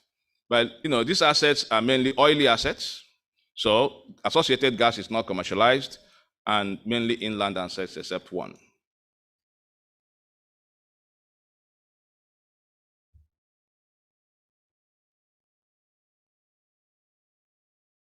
Okay, the methodology is as follows, 4-step methodology. First, we gathered all the data and information for each of those transactions, and we use from different sources, of course, and then we use that to reconstruct the original transactions, and then carried out a risk-based modeling of the fair market value and perceived market value, and then compare the results.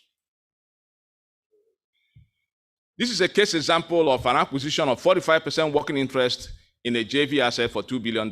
This shows that the fair market value of $1.05 billion shows an overvaluation of close to $1 billion. And then the conventional high and conventional low estimates, using the unrisked 2P reserves and the unrisked 1P reserves, respectively, shows that there is a possible offer gap of about $850 million. And this represents what we saw in the transaction. And also, the perceived market value, estimated to be $1.15 billion, shows and confirms that this offer gap can be minimized to about $100 million, indicating the premium for this transaction. So, in general,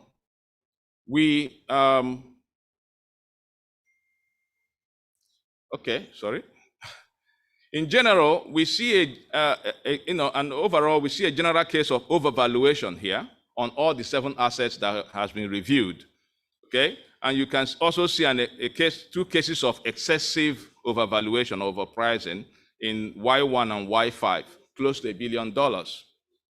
So in Nigeria today, we find that buyers are paying 4 times more to acquire petroleum assets, okay? The acceptable fair market values should be around $1.3 per 2P reserves and not $4.3. and should be about $2.5 for 1P reserves and not instead of $11. So how do we then go from PMV, FMV to our offer? Well, a reasonable offer should lie between the PMV and the FMV, like a sliding scale, depending on the investor's appetite for it, for the opportunity and their interest. But the minimum offer FMV represents the buyer's expectation and also the seller's fallback, whereas the maximum offer, the PMV, would represent the seller's expectation and the buyer's fallback, assuming that the buyer has no other captive interest. You might have a buyer who needs this asset more than others because he has a refinery next door. He needs it as a feedstock. So in that case, his value criteria might change. So once we have made a choice of what our actual choice of offer is, we test this by cross-checking with the conventional project economic model using your unrisked parameters. Yeah? And you want to achieve a positive and desirable NPV. So at NPV 10, you need to desire at least a positive NPV. And also make sure your internal rate of return is good enough, above 20%. And then you need to test to make sure you get the right debt to equity ratio, very important, so you don't gear yourself and avoid over borrowing. Many oil companies have gone bust because of that. And then the last bit there is to adjust the offer price for robustness in view of what's coming, the eminent funding realities. Many of these investors, when they come in, okay, they want to take most of your equity. So you have to split your equity with them because you're not taking all the money as debt. And in that case, in Marginal fields, foreign investors are allowed up to a maximum of 40%, only foreign investors. And then the investors can sometimes go up to 90% of your equity. So be prepared for that. And also consider that sometimes they have to carry the licensees themselves. And when they do that, they want to recover the amount for plus interest from the economics. So you factor those in. And many of these foreign investors want to make a net back of 3 to 4 times their money. So consider that here as well. So when you do all that, also bearing in mind that 40 to 45% working interest is something that you should expect to get from a JV while carrying 100% of the financial development capex. So as an illustration to depict what I just showed you, I created what I call offer and funding analysis, that's OFA, which basically says, shows the flow of your analysis. First, you carry out the risk-based valuation to determine your FMV and PMV. You then plug that into your conventional economic model, put in all your capex, development capex to harness your P2 reserves, okay? Account for your equity and debt in that model, and this will spill out the NPV you require both for the investor and its FPV and the licensee to make sure that they will be happy at the end of the day. That becomes your optimal offer price. This is just a summary of what I've put you through, 7-stage process, okay, for risk-based valuation, starting from reserve-based and its de-risking, or to the optionality, that is realization, consideration of realization in their development, what we call work programs, and then cost and its uncertainty and so on, all the way to nominal discount rate, which you will now be using in your process. And here we go, the final thing. Okay, here I've tried to propose divestment process for Nigeria, bearing in mind, following 3 particular steps in the divestment process. The first stage is for the seller to submit a letter of intent to the regulator, along with things like independent reserve report, which is also a statutory requirement, okay? And this is not necessarily a CPR, which is a commercial document. Then the independent evaluation, environmental impact assessment, EIA, independent asset retirement obligation, that's ARO or abandonment liability report, okay? And this should indicate both outstanding and remaining liabilities, ARO liabilities. And then, of course, an inventory of the fiscal assets, which is actually what you need to recover, to capitalize and amortize. Upon DPR clearance, seller can now appoint an accredited third-party firm to manage the divestment. And these guys will now be able to advertise and publicize this opportunity, carry out due diligence and qualification of the bidders, including financial and technical capability, and then provide access to clients' data room and follow-up clarifications, conduct transparent and tender process. Finally, they will be able to also recommend, the firm will recommend 3 top bidders to the seller.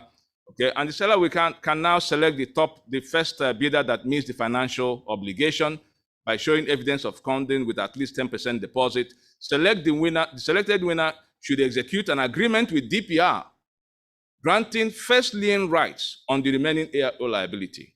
And sellers also should seek to obtain ministerial consent as per due process. And finally, transaction closes subject to escrowing arrears of ARO liability. So as a final takeaway, I conclude by saying that implementing the risk-based approach can help to prevent overpricing and underpricing of petroleum assets in Nigeria, create a common standard for asset valuation which will benefit many sectors of our economy. It will improve investors' confidence and attract more funding to the Nigerian oil and gas projects. It will account for and mitigate political risk components in valuation. Number 2, regulating reserves base is also necessary in order to further minimize the offer gaps we see today in Nigeria and to enhance valuation accuracy. Number 3, the government can regulate ARO and leverage the transaction consenting process to hold the IOCs accountable for their ARO liabilities and to deduct this from the selling price. Also, to control excessive acquisition costs in Nigerian transactions and limit acquisition recovery to physical assets or tangible assets. And then to protect the interest of end-life operators, tax authority, and the financial sector. Number 4, and the last point, the government can regulate IOC divestment processes in order to control slippages in compliance, such as we see in valuation basis and ARO liability, promote transparency, equity, and fairness in the process itself, and to shorten the transaction period, particularly between signing and the obtaining of ministerial consent.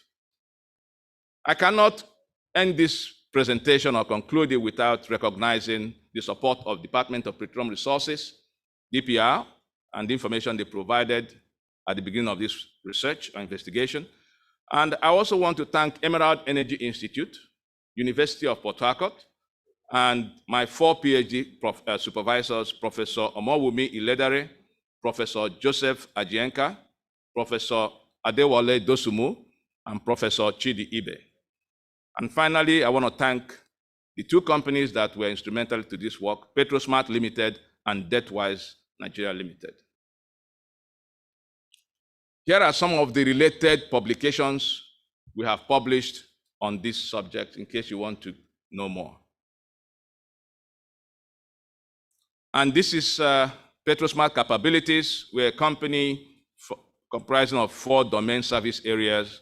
The first one is the consulting and project management, where we're in partnership with the likes of Plantera and Western Petroleum Management Canada. We carry out technical and commercial evaluations, asset retirement obligations, M&A services and valuation, and asset management, project management, and investment management. We're also into well services and engineering. We deliver smart, or rather called rigless or retrievable ESPs with our partners, OEM Access ESP. We're also in partnership with Expro for well testing and EPF.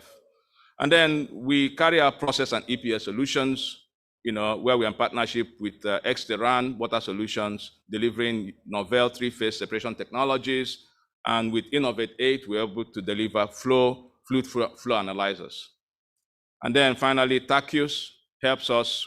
We have developed some unique Nigerian domesticated artificial intelligence solutions and machine learning solutions that could be used to actually back allocate production from terminals to injectors and sometimes to the fields and to the reservoirs based on pure data from your facilities with no installation of any equipment. And this can help also in further remote detection or real-time detection of leakages and theft in the pipelines. So that's a new technology that we are able to deliver as part of our diagnosis solutions. Thank you very much for listening. I hope I didn't take much of your time, and I can take your questions now. Thank you so much, Mr. Kelechi. That was expertly delivered, and we are grateful for you to join us today. Unfortunately, I've been told that there's no time for Q&A anymore, but we truly appreciate you gracing us with your presence. Mr. Richmond. Mr. Richmond. At your service, Obianuju. Okay, Mr. Richmond, do we move on to the next speaker, or do you want to give you can call for your first poll. Okay, all right then. Please, could you have the next the poll for the next session, please? The first poll, can we put it up running while Mr. Ademola is being introduced, please?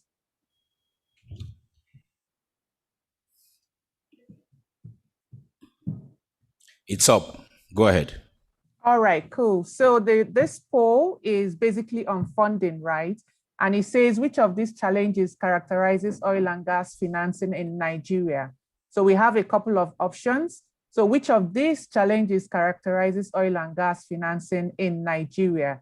The first option is inadequate knowledge of funding technicalities. The second option is size of capital required for the project. Then the next one is reputational credibility of the borrowing organization. And then high cost of security, meeting ESG requirements, all of this. Please, audience, we'll appreciate if you could interact with us and put an answer to the question that's been asked.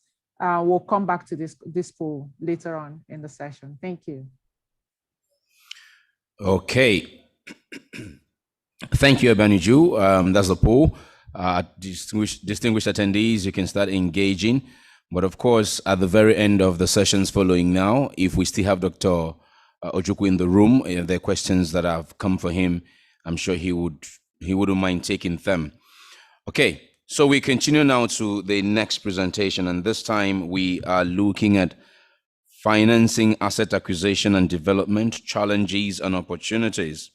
And this next speaker very well should know what challenges and opportunities are there in financing assets, because he has done a lot of these things in the industry. He is the Chief Executive Officer and Managing Director of First Exploration and Petroleum Development Company Limited, an accomplished and respected petroleum industry professional with a solid experience base across various roles and geography over the last 35 years. He is the founder and Chief Executive Officer and Managing Director of First E&P Development Company Limited, a Nigerian independent focused on the Nigerian oil and gas industry, and the operator of the NNPC First E&P OML 85 and OML 83 and 85 joint venture. Prior to embarking on the entrepreneurial journey, he spent 5 years with British Gas Exploration and Production Company Nigeria as President and Managing Director, with responsibility for the integrated gas exploration and production businesses of British Gas Group in Nigeria. He also spent 20 years with Shell, where he occupied several significant roles in several countries, including Business Director and Board Executive of Shell Petroleum Development Company Nigeria Limited, and Vice President, New Business Development in Africa within Shell International.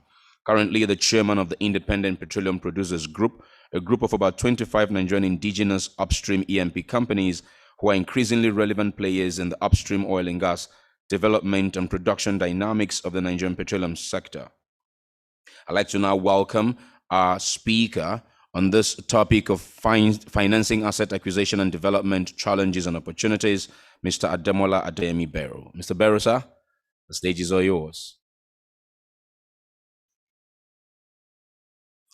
I think you're muted, sir. Good afternoon. First, thank you very much. Really appreciate the introduction. I hope I can be heard. Let me also especially thank the SPE, especially the Lagos chapter, for inviting me to come into this webinar. I think the subject matter is apt.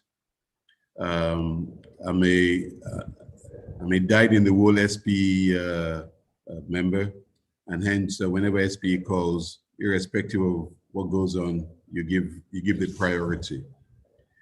I have. So, sir, you can share your slides, sir. Okay. Yes, sir. Let me go ahead and try to do that.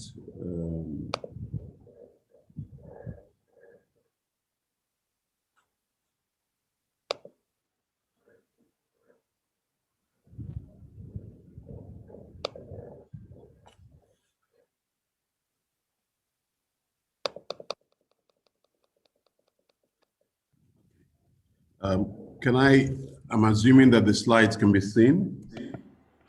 Yes, but please, can you put it on full screen slide mode? Yes, sir, this is perfect. Okay. So Thank again, good morning, good afternoon, should I say. It's a pleasure to come to this event. It was really good to listen to Kelechi Ojukwu's presentation, very broad, very deep, and very complete. So I guessed as much that there will be an in-depth analysis of financing asset acquisition, especially marginal field asset acquisition. So I'm going to come from a slightly different and lighter touch, because I think the richness of these events is when questions can be asked, especially questions that are pertinent to members of the SPE and the audience. So I'm going to give a lot of time to that. I will try and cover my slides in as brief a period as possible. I will try and be provocative in what I will share today. And this being provocative is because of what I believe. And I have a firm belief in our oil and gas industry. So what I would like to cover, I must do this. I'm the Chief Marketing Officer of First TMP, so I must talk about First TMP. So you will indulge me if I take about 1 or 2 minutes to just tell you who this company is. And then I'll go into what do we need to think about financing marginal field asset acquisition and development, because I think you have to take those together. And then we'll go into Q&A. So quickly, we're a Nigerian independent. By the end of next year, by the July of next year, we'll be 10 years old. We have interest in several assets. The assets you see in here, OML 34, 83, 85, and 71, 72. In one of our assets, we have a partnership with the Dangote Group in the upstream sector. We believe in gas. We're going to transit into gas majorly. So we've bought shareholding in a gas technology company in the Netherlands. And we're also looking further afield from Nigeria, looking at Ghana. We have a block we won during the bid round, and we're in the process of possibly closing out that partnership. A young company, really the vision is to make sure we do all the things properly, do things right, and be admired by our colleagues and essentially contribute to the well-being of Nigerians. Everyone has heard about us coming on stream. I'm sure a lot of you can see this overview. OML 385, and this is part of the essence of what I want to talk about today. When you take a field or a block, you look at it in its completeness and then decide, how do I develop this field? And depending on the financing and the capacity you have as an organization, you phase your development. So what First CMP has done is we've completed phase 1A, which is putting Anyala West on field, putting an FPSO there, producing oil, conserving gas. And we've attained a production rate of 40,000 barrels a day. We hope to develop over 240 million barrels of in-place reserves. But what we really like and pride ourselves in is our HSE. We have a goal zero. We have had over 3.4 million hours without incident, and we really pride ourselves in that. As you all know, EMP bedrock is HSE and making sure that you don't harm or kill people. So that's in a nutshell. We've completed phase 1A. We're moving to phase 1B and then phase 2 and thereon. A storyboard. our staff, our assets, right in the middle there is you see the drilling rig on top of our platform and the FPSO mod. A sample of the first oil that came out of that. But really you can see the young staff who have made this possible in First TMP. Really young professionals who have essentially just made all of what we've achieved possible. A few more pictures on storyboard as just to show where we have come as a company and what the future looks like. So that's my sales pitch, and I'm sure my company will give me my allowances for this marketing work I have done. One thing that's also very important for us is the whole agenda around environmental, social, and governance. So environmental, it's about goal zero, it's about beyond compliance, emissions reduction is our objective. Social, we have a GMOU. We have not had a single lost time because of either community of security, because we take it very serious. And governance, we have a very strong board, and governance has been in place since 2012 to drive the business. And I'll come back to this because this is another key part of the elements we have to think about when we're looking for financing. So that's First TMP.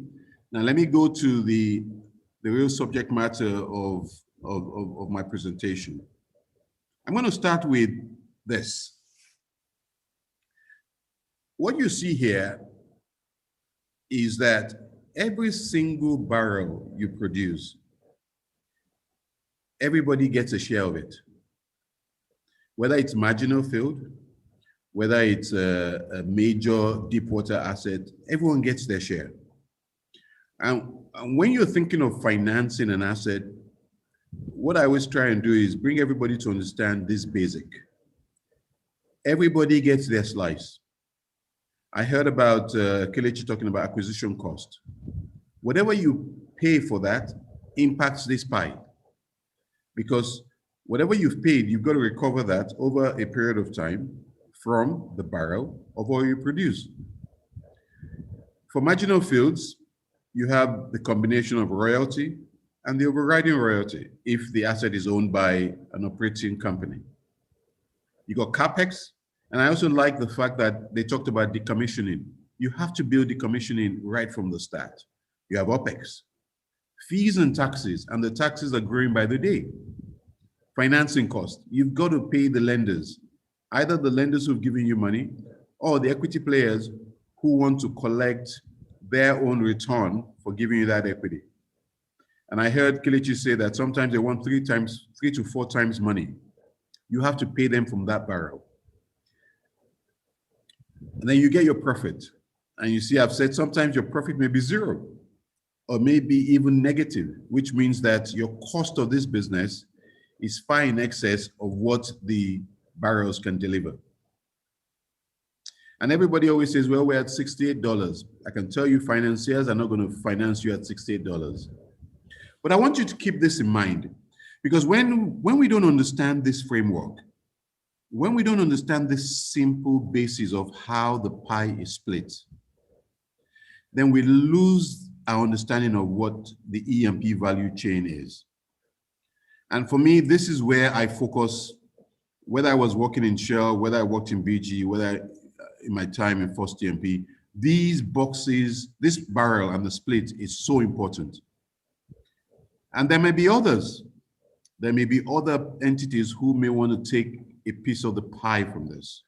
And you must consider all of that.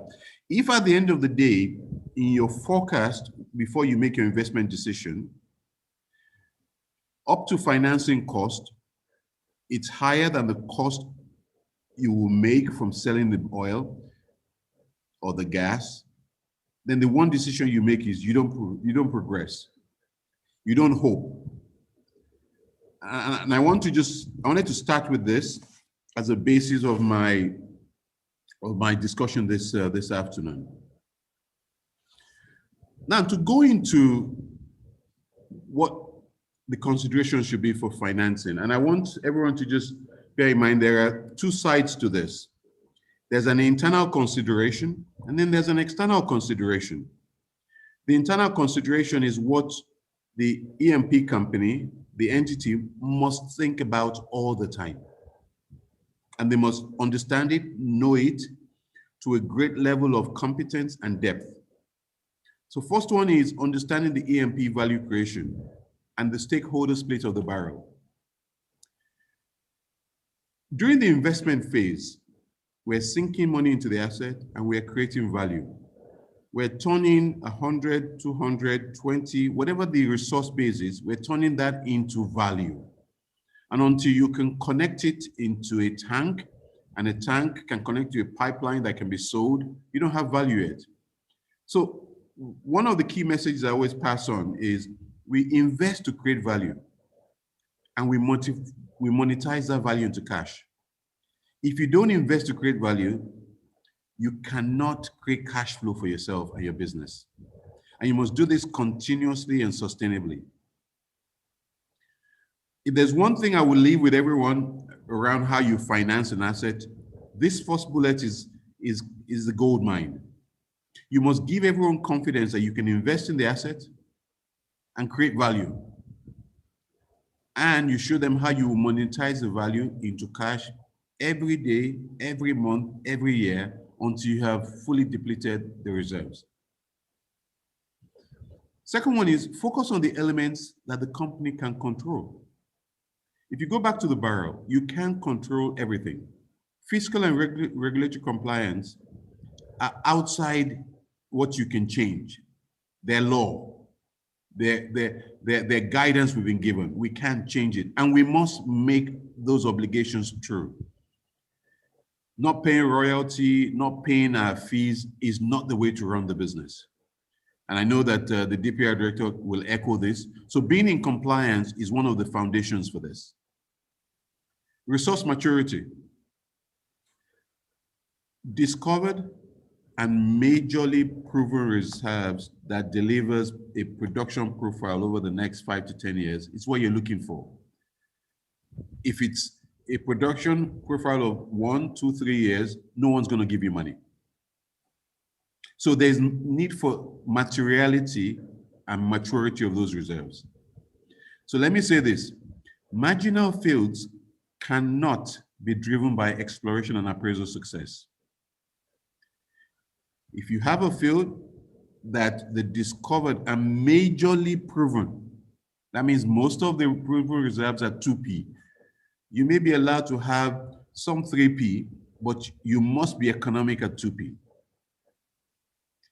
So, and I see a lot of opportunity. You see one well has discovered from volume, but you need some appraisal work. That's cost you have to bear. That's a well you have to drill. And that's additional cost you're putting on a small field. Unless you have done all the work and you see that this will really add upside, major upside, it's not worth just going to prove additional production to make your marginal field economic. Your marginal field must be economic on the basis of discovered and proven reserves. And this is one thing that I think some people just lose the sight of. I think the third one is financeability and bankability. Financeable. You can convince the equity investor to put cash in your business. And this goes for any business in the world. It's just not for oil and gas alone. Somebody comes to you and says, I'm going to go and import 20 cars, and those cars are going to be brought into Nigeria. I want you to come and invest with me. You're going to ask a few questions. It's the same thing. Can you convince the equity investor? I heard what Kelechi said also. They will be looking for 20, 25, 30, 40, 50% implied rate of return. If they give you the money, they may want to exit at 2 or 3 times the money they gave you. These are major takeaways that you must bear in mind. You must be able to convince them. And if you go to a lender, if your asset is not bankable, an equity investor will not give you money. And the lender conditions and requirements, I was going to try and list them out, and I'll show you some of them in my subsequent slides. But I think, again, Mr. Ojukwu has captured it eloquently. And number 4, integrated delivery capability, technical, commercial, asset management. Sometimes everyone says, well, I'll give this to a contractor to do for me. I'll give that to a bunch of consultants. At the end of the day, they do solid work for you, but the integration of that solid work needs you to have your in-house resource. You know, I always joke, I always make a joke that everybody comes into oil and gas, into the E&P world, because they think it's, well, there's a lot of money to be made, but they think it's easy. But it's like if you ask me to go and buy into a law firm, I mean, what am I bringing to that play? So I need the best lawyers in there, and I want to get returns for it. So when people come into the E&P business, please go to the SP, find people who are members of SPE, employ them, let them do the work for you. Consultants and contractors alone cannot just do the work for you, because the integration of that work, and the last point I made, asset management, is so key. You can put the asset on stream, but if asset management is not there, you'll be out of compliance, your asset will not function as it should, and then you start running into problems. So it's not just a technical and commercial to buy the asset and develop it, but also to manage it day to day, year on year. And I've listed all the skills that you need. Sometimes, you know, you don't need to have all of those skills in your company, but you need to have a core, because you're spending significant amount of money and your bank is asking you, what is your experience in doing this kind of work? And you can probably fool them by putting a bunch of consultants and contractors on the day they come. But the day that you have a problem and you don't have those resources, it bites you. So these are the internal considerations that you could write a lot more. But if you hold this 4 true in all you do, you're almost 90% there. Now, what are the external considerations? Look, our world today is difficult. Our world today is challenging. There is virtually a dearth of financing for oil and gas business in general. And it's worse for unproven E&P entities. So new marginal field companies raising money where they don't have the capability, it's going to be a challenge. And when I say unproven, do you have a track record? Either you have a track record in your company or you have people you've employed who have a track record. Without that, financing won't come near you.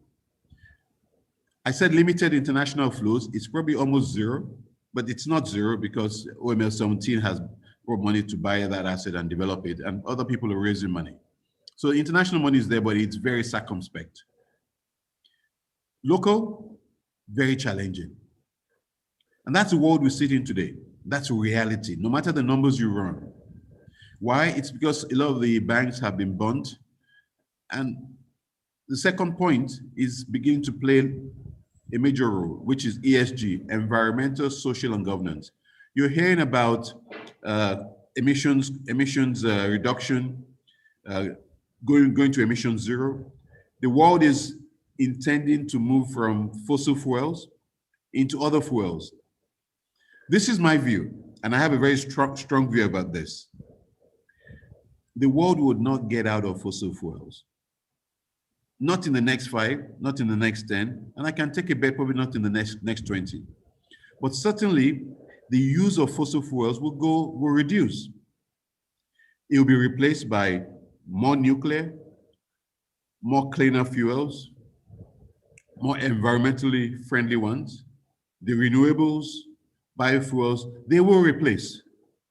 And that technology needs to move in quantums if it's going to replace fossil fuels significantly. But then we must do 2 things.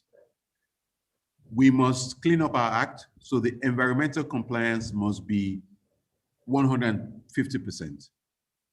And we must reduce our emissions, and we can. It'll be costly for our business, but we can. So ESG is going to drive whether you get money. Investors in banks and financial institutions are already telling the institutions, we will not give you money if that entity you want to give money to is not compliant to ESG principles. So this is not new, but it's going to be a major driver to access financing. I think the third one is the global supply and demand impact on oil price, limitations to financing, and it's going to be more challenging at the end of the day. The expectations are going to be tougher. So And what do I mean by this? Today, oil price is 68. In September, it could drop to 30. And then the dynamics comes to play.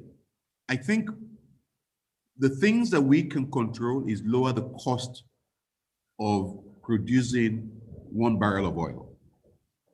And you must make sure it's low enough that you're robust for any price cycle. But I can tell you, the supply and demand scenario is going to play out over the next 5, maybe even 10 years. And we just must, my advice to anyone is, for you to attract financing, you must be sub 20, maybe even sub 15 on a UTC life cycle basis.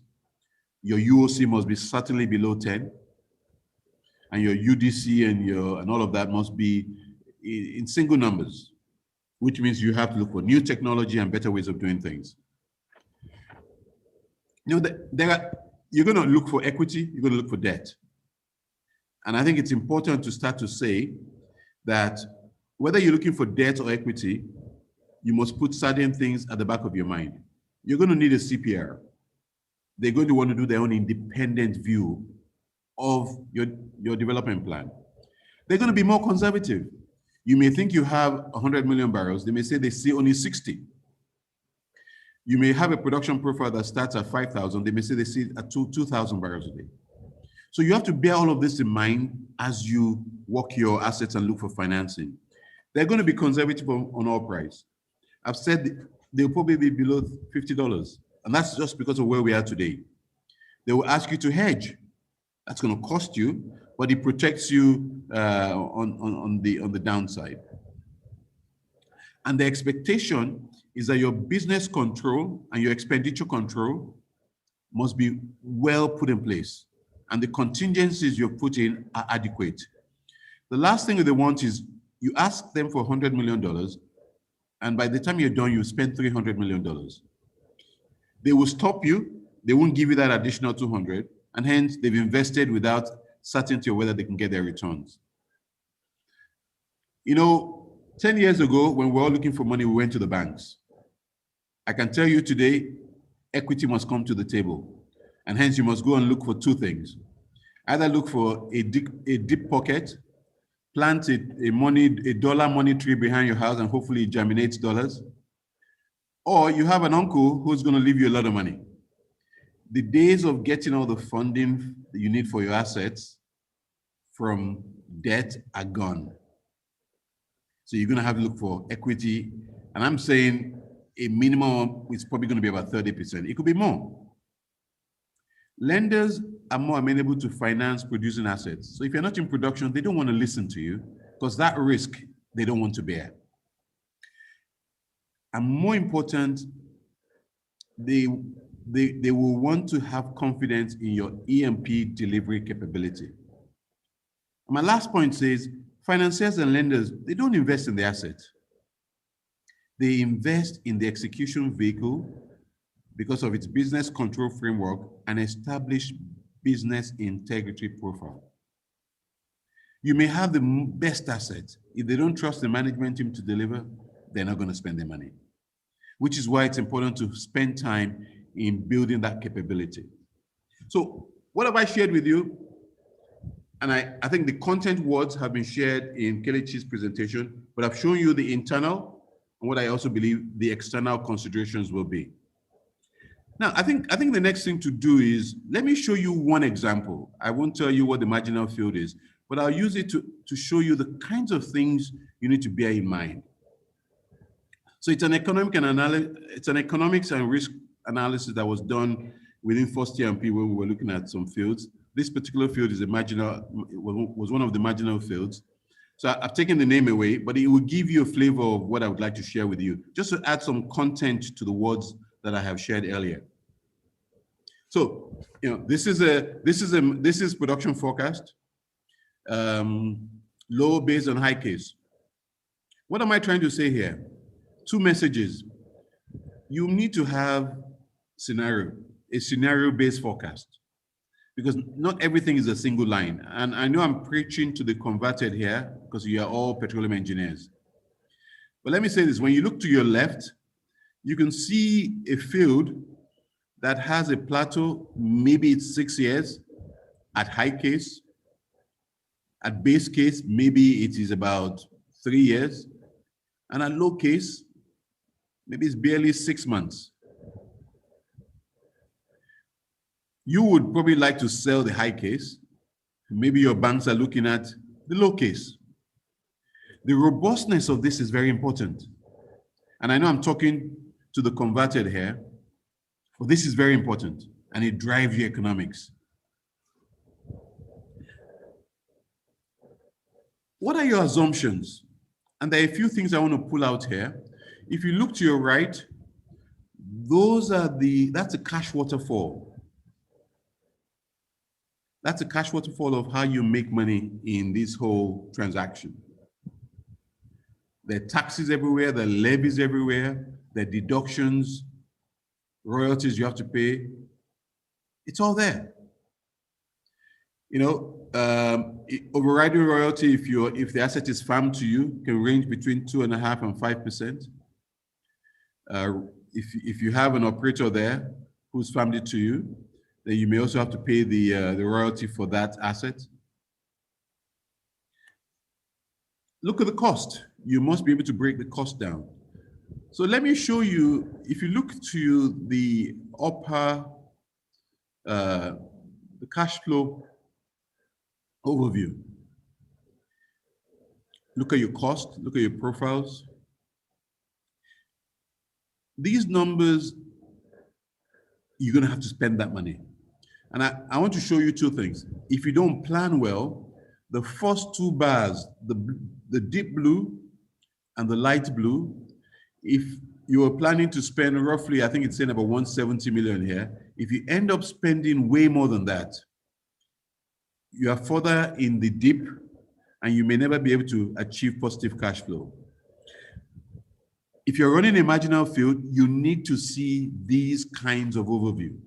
This is how you base your decisions.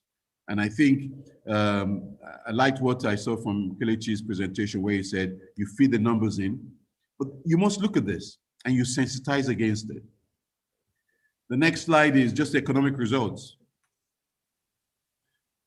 I think if you look at this, ask yourself one question.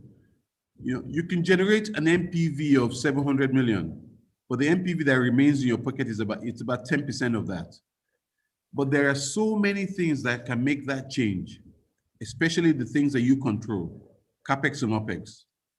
It can easily wipe off the NPV that you want to make. So it just shows you that this is a business that you invest to create value and you monetize the value into cash over time. And if you don't control the things that are important, then you will lose your shirt, even if it's a marginal field. Now, let me also say this. This is the upstream side.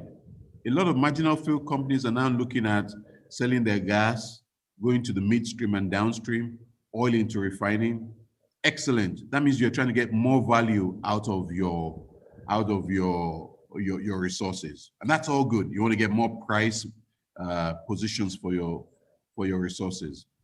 But what I always say is make sure that the upstream makes sense. Make sure that the upstream delivers its own return so that it's not subsidizing the other one. But again, just when you look at how everything flows, you can clearly see from here, what are the things you need to do? If you go to the bottom right, you can see your unit cost. In the later years, if you don't reduce your cost and your cost goes up, you quickly get to the economic limit of your asset. And hence, to my final point, most marginal fields are marginal because the IOCs or the operating entities could not deliver value out of them, or they sat at the back end of their portfolio. And I want to disabuse our minds that, oh, the major oil companies or the operators of those assets, they had too much in their portfolio, they didn't know what they were doing.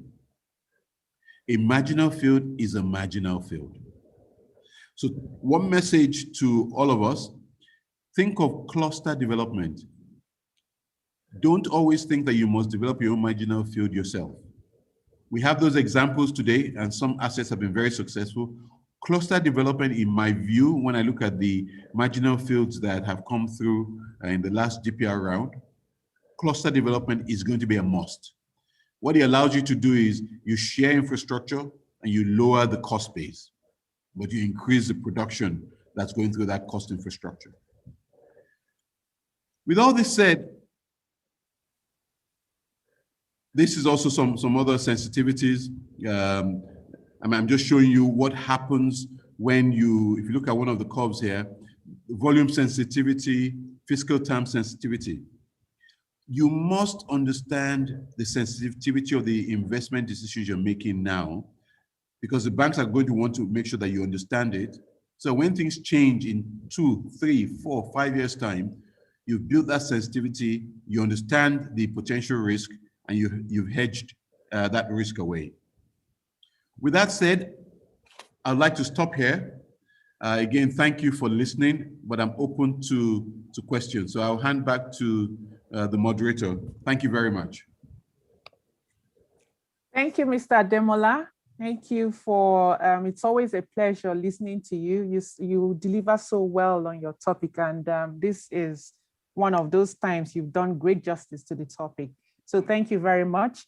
Now, some of the key highlights for me is, that first picture that you showed with the share of the pie, showing the profits, the taxes, and so on. I thought that was great explanation of what every single potential marginal asset owner should actually look out for. And this is one key exercise they have to do and make sure that, before they go into, bidding and all of that, they need to make sure that their economics is right?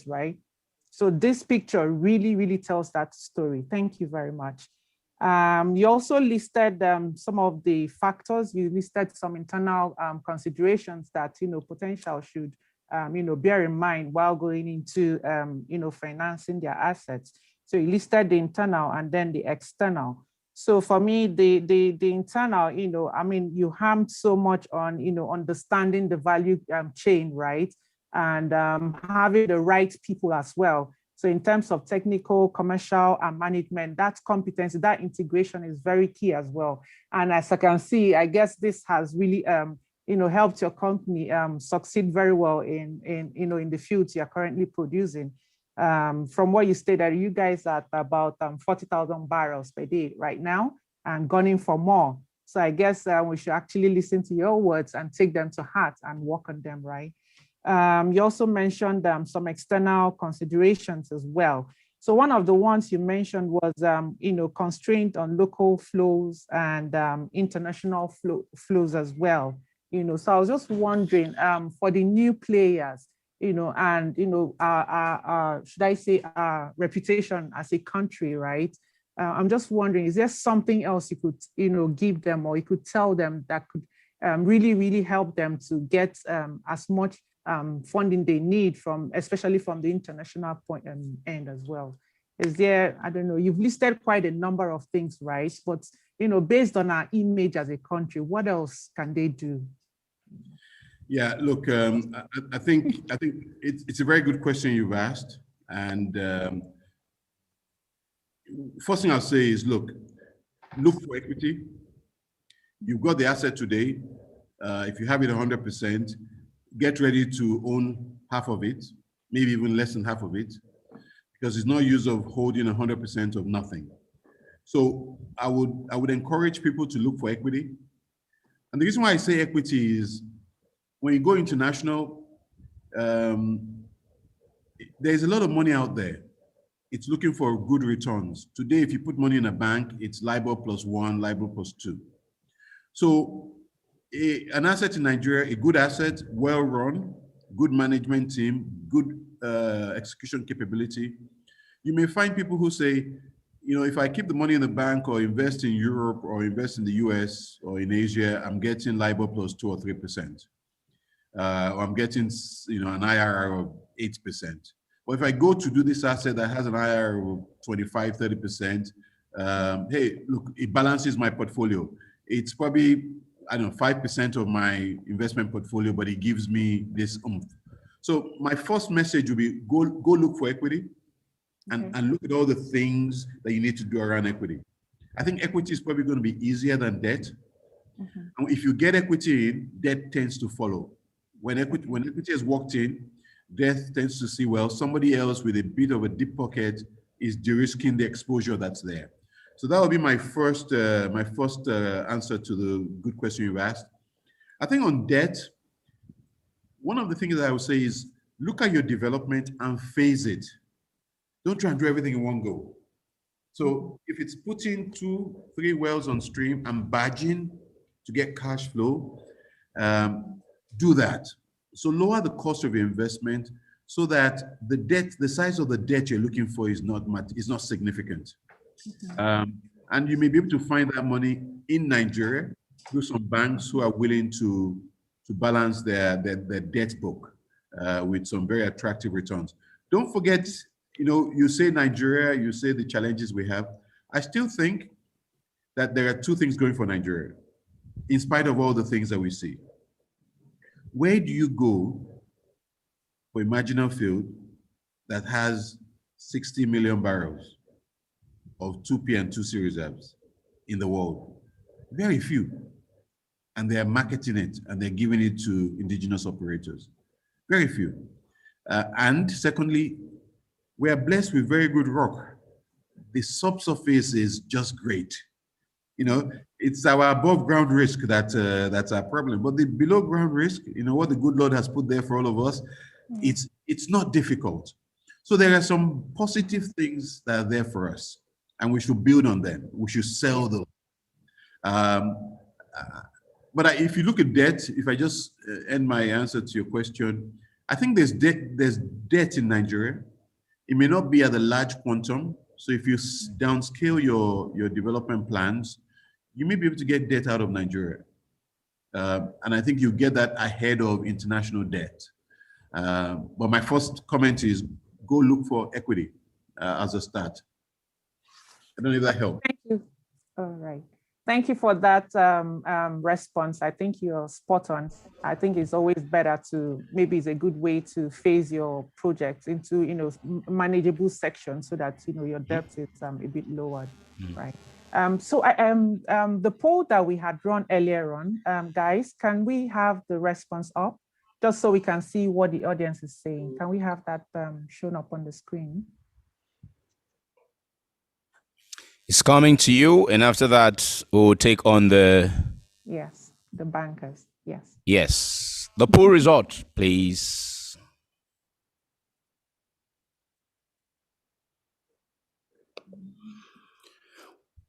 While we're waiting for that, we will, after this poll result is seen and addressed, we'll take presentation from 3 of the bankers in the room. We've heard, I think what... okay, there you go. Over to you. Yeah. Okay, so the poll, so what we have, remember the question was, which of these challenges characterizes oil and gas financing in Nigeria? And from all of our audience, what they've said is all of this. They picked the one with the highest response. 50% of the people are saying that all of these are some of the challenges that we face in financing oil and gas in Nigeria. So, Mr. Demola, just wondering, is there any comment from you? Do you agree with the audience, or do you think there's something else that that is more important than the other? Okay.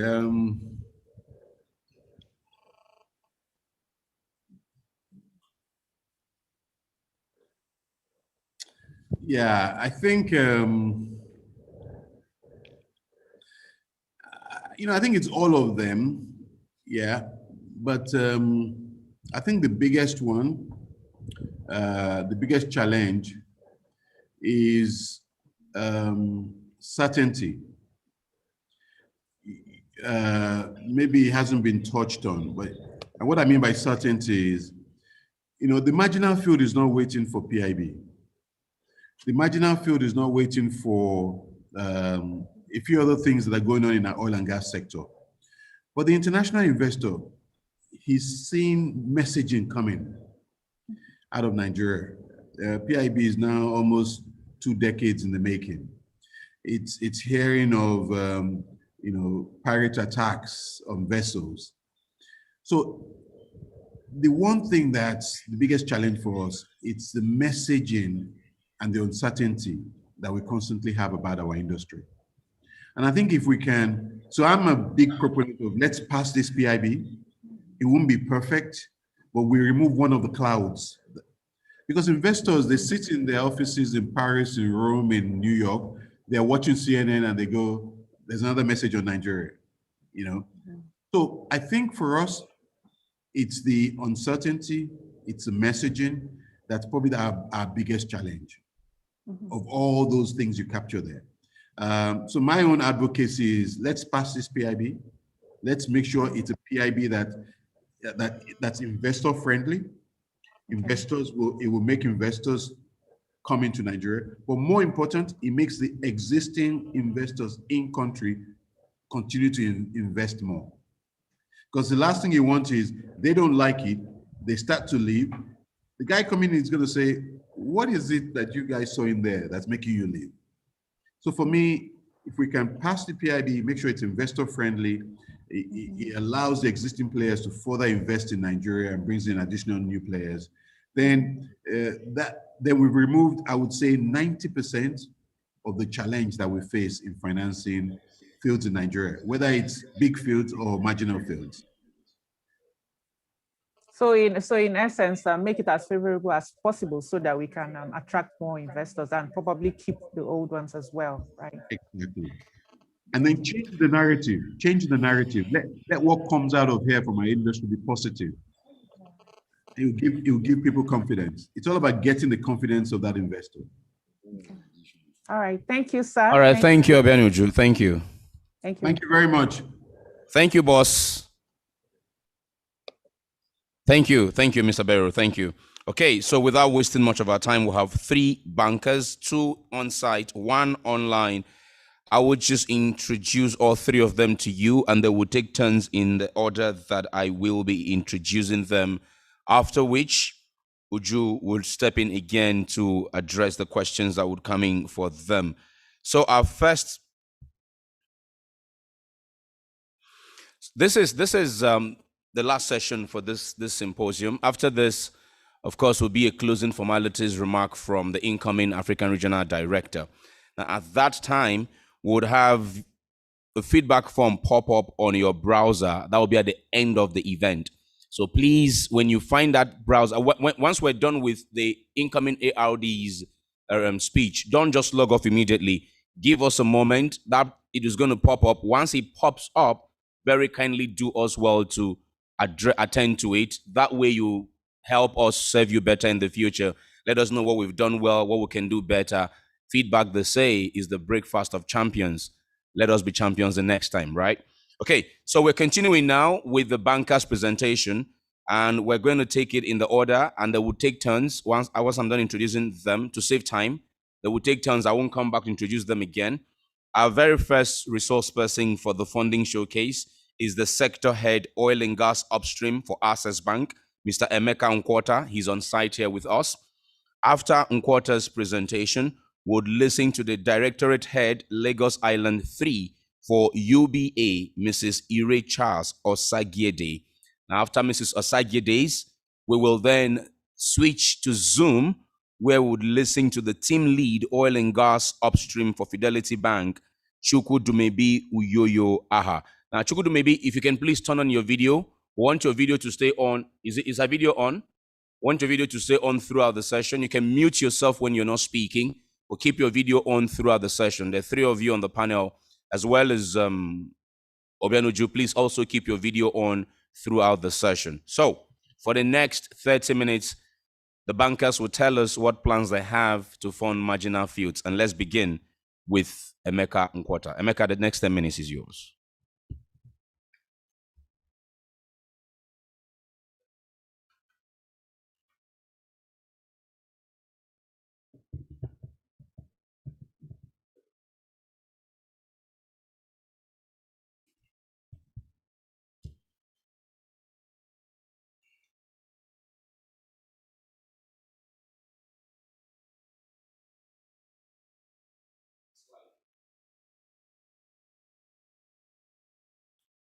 Can I have the slide on?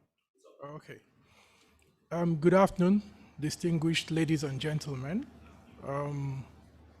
For want of time, I'll plead to stand on all the existing protocols. My name is Emeka Nkwanta from the Energy Desk of Access Bank, and I'll be taking us through this short presentation intended to guide our conversation around the subject, which is opportunities and challenges funding indigenous oil and gas operators, which includes the marginal field players as well. Okay, I've adopted. Can you go to the next slide? It doesn't look like this works.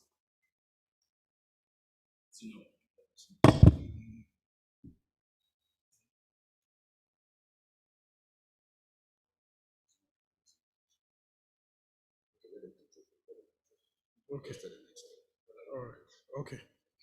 All right. So the outline is as displayed on the screen.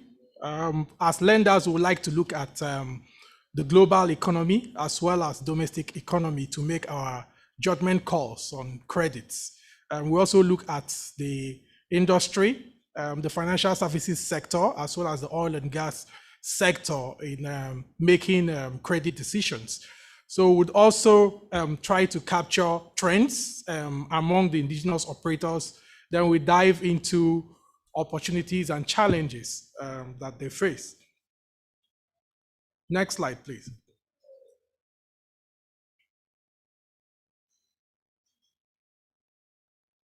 Can you go to the first slide? You're jumping the slides.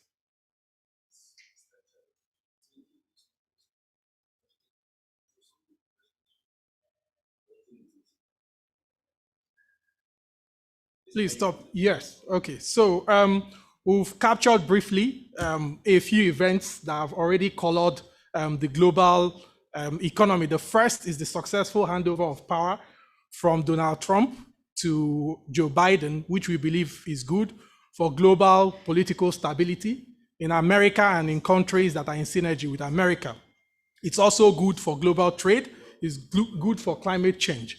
The second event is the announcement of COVID-19 vaccines that has opened up the economy of most nations. Today we hear of Moderna, we hear of Pfizer, Johnson & Johnson, as well as AstraZeneca. There are other regional vaccines that are available today. All of this, even though we still face the risk of re-emerging infections. However, the announcement of these vaccines have helped to galvanize various economies, which Nigeria, belonging to the emerging markets, is projected to grow by at least 5% going by the end of 2021. Can you go to the next slide? Okay, we also look at industry trends to make our judgment calls and decision as it relates to lending. We are aware that the OPEC cuts are still in force. For us, that translates, while it galvanizes or sustains reasonable oil prices, it also results to reduction in production for operating companies. We also look at the petroleum industry bill, which we know have been a struggle for about 2 decades now. However, as long as this bill remains in suspense, decision-making as it relates to lending also gets impacted. The third item here is some of the clauses in the 2020 Finance Act that revokes withholding tax from dividend payments for upstream investors. We also look at the impact on their cash flows and free cash flow available for debt service. The fourth item here are current oil and gas asset acquisitions. We are looking at divestments going on among the IOCs. We know of the transnational oil and gas recent acquisition following a divestment by Shell. There are a couple of them still ongoing. And then we are also looking at the marginal field bid round, which is the subject of this gathering. So all of these, we believe, galvanize the economy and also improve on outlook, even for lending. As lenders, we also study trends, looking at what's happening in the indigenous operatorship space. We find over the last, since 1976, how significant wealth transfer has happened in the industry, where indigenous players now have fields to develop. However, we also know that between 2000 and 2007, what has happened in the marginal field space, how that about 30 awardees were given licenses. About 9 of them we know today have successfully produced, while a couple of them, about 11, have had their licenses revoked, and the rest are still neither here nor there. So we try to study what the success is for those who have succeeded, and what the pain points are for those who have not been able to monetize their assets. Can you go to the next slide? And in carrying that evaluation, we find that a lot of it revolves around funding for those assets. Next slide. So we've tried to identify some of the challenges that indigenous players have. Those challenges are challenges that also impact on lending decisions, where banks look at those issues and say, you know what, we do not think that we are in a place to support this particular asset. The first is funding, which is chief among the challenges that they have. A lot of operators are not in a place to attract funding for their assets. That on its own is responsible for at least 70% of why most of these assets remain in a state that it cannot be monetized. Other challenges that these players have, that lenders see and affect lending decisions, include technical capacity and operations. So we look at assets that are presented to us. We are looking at the evacuation routes, export capacity, terminals operated by IOCs, and how the asset is well positioned in a manner that these things are easy for the operator to access. So that on its own plays a significant role in lending decision. We have corporate governance, which Mr. Adeyemi Bero had mentioned. In fact, his speech had made it easy for a banker to be able to have this conversation. So corporate governance is key. We find a situation where a lot of the indigenous players just run this business in the name of one man or a group of family members. All of those kind of structures do not support lending considerations, whether it's from debt or even from equity investors. Of course, no need to overemphasize crude oil prices and the volatility in that space and how it affects lending decision. For funding, coming back to funding, I'll just go to the next slide to emphasize funding, because that's what is critical, one of the critical success factors for operators. So in terms of funding for oil and gas assets, there are primarily two ways you can fund those assets, either through equity capital or through debt capital. Looking at equity, every operator or asset owner must demonstrate the capacity to raise equity. It's cast in stone. In fact, from a lender standpoint, you are not deserving of owning an asset if you cannot demonstrate the know-how to gather some equity and have skin in the game. No lender will be comfortable with the fact that you're approaching the lender to collect all the funds that you require to develop your asset, while you boast of maybe the technical know-how. You must be able to raise some form of equity. It could be in various percentage depending on the risk assessment that the bank would have conducted on the asset. However, you have to find money either from your own pocket or from your family members or from private equity firms, from venture capitalists, wherever, but you must have equity on the table. So there are various ways you can do that: through public offers, through right issues, private placements. We find a situation where a number of asset owners are unwilling to release shares to equity, interested equity, prospective equity holders. Okay, so like Mr. Adeyemi Bero mentioned, there is no need holding 100% of nothing. It's better to have some percentage of something that is value to you. So the second is structured finance, where banks begin to come in. However, in this space, you have more of investment bankers playing in that space. Today, what we have predominantly in Nigeria in the financial services sector are commercial banks. So commercial banks in Nigeria are stretched to do even things that just investment bankers are meant to do. And that is putting so much strain on depositors' funds. So in that space, you have straight line project finance, vanilla lending, where you look at products like reserve-based lending. In that space, the lender would look at the reserve, look at the cash flow available for debt service, look at cost, look at NPV, IRR, and what you have in that space to determine the borrowing base that can support the assets being financed. The third bucket there is commercial bank debt, where most of the Nigerian banks play. There you can get debt, you can source for finance to support development and production. So for emphasis, everything that has to do with acquisition and pre-first oil activities must be sourced from equity capital, please. Operators need to know this, or prospective operators, that it is important that your acquisition cost, whether it's signature bonus, is financed through equity. It's possible to still find debt for that, but it's at a huge cost. And if you're not careful, you will run into problems with lenders where you have sourced acquisition through debt capital. Please, can you go to the next slide?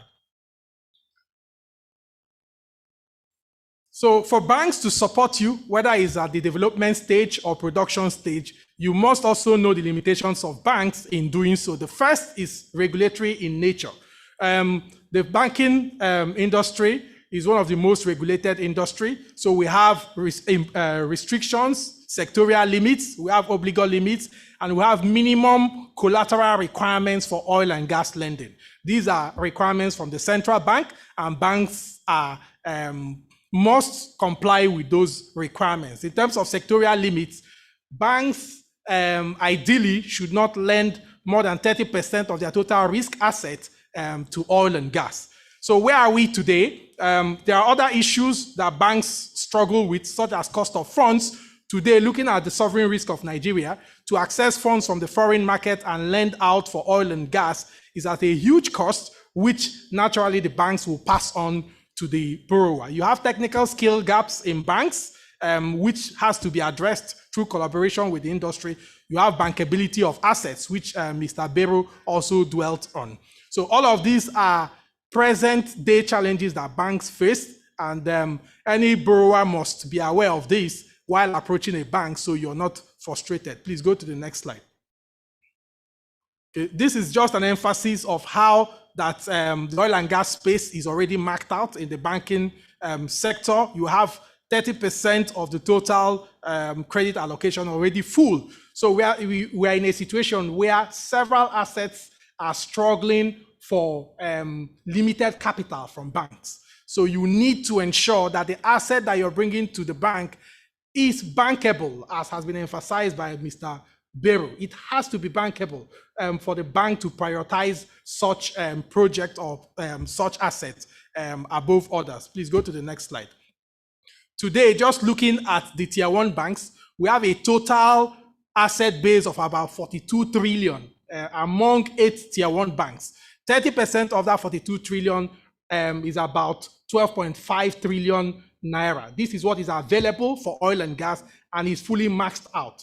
So the next man who is walking up to the to a bank for financing must know that the banks will screen that asset in a manner that they can only justify to both their shareholders and depositors why they are putting money in such assets. Next slide. Okay, and this is some hope. Looking at iterations up to 2023, we find that there will be growth in total assets through retail lending, and that will open up space for additional lending in the oil and gas. Next slide. This is what banks have done so far. We have $10 billion just on Shell divestments, and these are all contributions from Nigerian banks across the names that are mentioned. Next slide. Okay, how does Access Bank support the industry? Access Bank has been at the forefront of supporting most indigenous oil and gas acquisitions, developments, production, and we do this through a couple of financing suites. We have the reserve-based lending that I mentioned, where we look at the reserve base to be sure that that base is economical. We look at economic viability, we look at cost, we look at cash flows that are available to support repayment, and on the basis of those evaluations, then we conclude on the borrowing base that can be availed to a client. We also support through bilateral lending, corporate term loans. We have mezzanine financing to support subordinated debt. We have on-lending where we stand as borrower from foreign lenders and we on-lend those monies to an intending borrower. We also have alliances with commodity traders, the likes of Glencore, Vitol, Mercuria, where we come together and risk share in supporting some of the marginal fields and indigenous operators. We have vendor finance arrangements with the likes of Halliburton, with the likes of Schlumberger and other local service providers, where we provide them with the comfort to support development activities in return for crude and for cash flow. We also have arrangements with export credit agencies, the likes of US Exim, UK, Singapore Exim, German Exim, and other multilateral lending institutions, where we come together and provide those institutions with the comfort locally here to support oil and gas field development. There are a couple of things we do, but all of these are put together based on our assessment, appraisal of the field or the asset that is brought to us, which Adeyemi Bello had mentioned a number of those evaluations. This we do, and where we have limited space for financing, we also come together as a syndicate of banks to support some of those assets. Next slide, please. So in rounding up, I'd mentioned bankability of assets, okay? Bankability of assets is an evaluation that the banks do to ensure that depositors' funds come back to the bank after it's been advanced to a borrower. So we look at your reserves. Are those reserves recoverable? We look at the field life. Is this something that we can bank on? We look at the location of your asset. Is it on land? What are the risks? Is it on swamp? Is it shallow water? Is it deep water? All of these things determine the bankability of such an asset. We look at economic viability, NPV, and all of the things I've mentioned in that space. We look at the community. We look at the costs associated with security. All of this, Mr. Bello showed the share of barrel. These are where those costs sit. And we look at these things with the intent of determining, after all these costs have been deducted, would you have the cash flow available for debt service that will be able to repay your facility? Once the answer is yes, then we'll proceed with the lending. If this is not supported, we will apologize and we will tell you politely that we will not be able to finance you. Thank you very much. I'll have to stop at this point. Thank you, Mr. Meka. Thank you for that. Just quickly before Ms. Ire comes up, could you please, guys, could you please put up the poll, the second poll, please, so that it's running while Ms. Ire is giving her speech, please.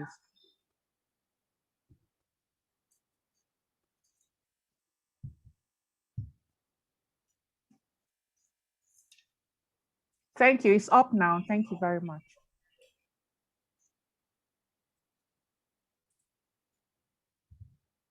So Mrs. Ire, yes. Okay, cool. All right. Good afternoon, ladies and gentlemen. Permit me to stand on existing protocols. As we already know, we are here to discuss at this point in time the funding options available for marginal field players within the industry. The previous speakers, Dr. Ojukwu and Mr. Adeyemi Bello, they have done very good justice to the topic at hand. In fact, they can pass for financiers as far as I'm concerned.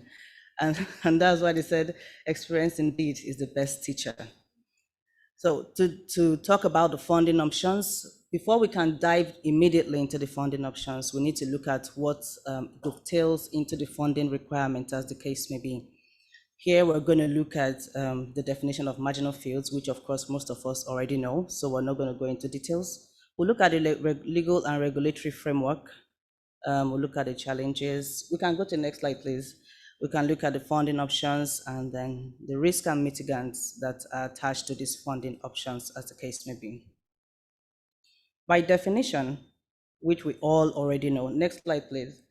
A marginal field is a field that has been left unattended for a period of not less than 10 years, and of which the net recoverable barrels are not profitable for anyone to go into funding of such transactions. So indeed, which speaks to what Mr. Beru had spoken to and speaks to what Dr. Ojukwu has also spoken to as well.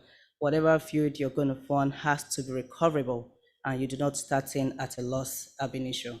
The legal framework we are all familiar with, and these have to do with the NMPC Act.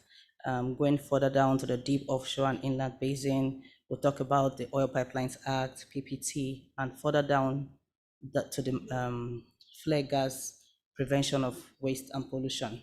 Next slide, please. The challenges being faced by marginal field players in the industry at the moment. We're talking about fiscals. Now, these are broken into 4 buckets. We'll talk about the fiscals, we'll talk about non-passage of PIB, the farm-out considerations, financing, and bankability. The fiscals have to do with the global oil market conditions, which we're all aware of. This has to do with the oil price. We're talking about the PIB fiscal terms. And specifically, we know within the PIB, we're looking at 2.5% of audited operating expenses to be paid into endowment funds. We also know that in consideration is 30% of CIT, and in consideration also is replacement of PPT with hydrocarbon tax. The non-passage of PIB, like Mr. Beru has spoke to, it creates a hover of uncertainty within the industry and the country as a whole. You and I within Nigeria, we understand what the market is, we understand what the requirements are. But someone who is offshore, who is in their office and they're looking at Nigeria as a sovereign and looking at the sovereign risk of the country, would definitely be flustered by the uncertainty within this space. The passage of the bill by General Presidents is expected to improve governance and provide clarity. Farm-out considerations need to be taken into perspective because you need to have access to infrastructure that you require for evacuation. We need to also look at decommissioning and abandonment, and we need to look at utilization. Now, if you have a field that is straddled with another asset, the best thing you can do for yourself and for the other party to maximize your returns is to unitize. And thereby you have to sign a utilization agreement. You need to carry out the rest of the shareholder agreement and execute your job. For financing and bankability, this has been spoken to extensively. We'll look further into the funding criteria. We'll look at the asset quality, which speaks to the reserve and speaks to the swap porosity and other characteristics of your assets. We also need to look at your project cash flows, which will determine if your field has net positive recoverable values. Funding options available for marginal field players and other players within the industry, of course. Now, by general precedence, we know that funding options at different stages of production, they're different.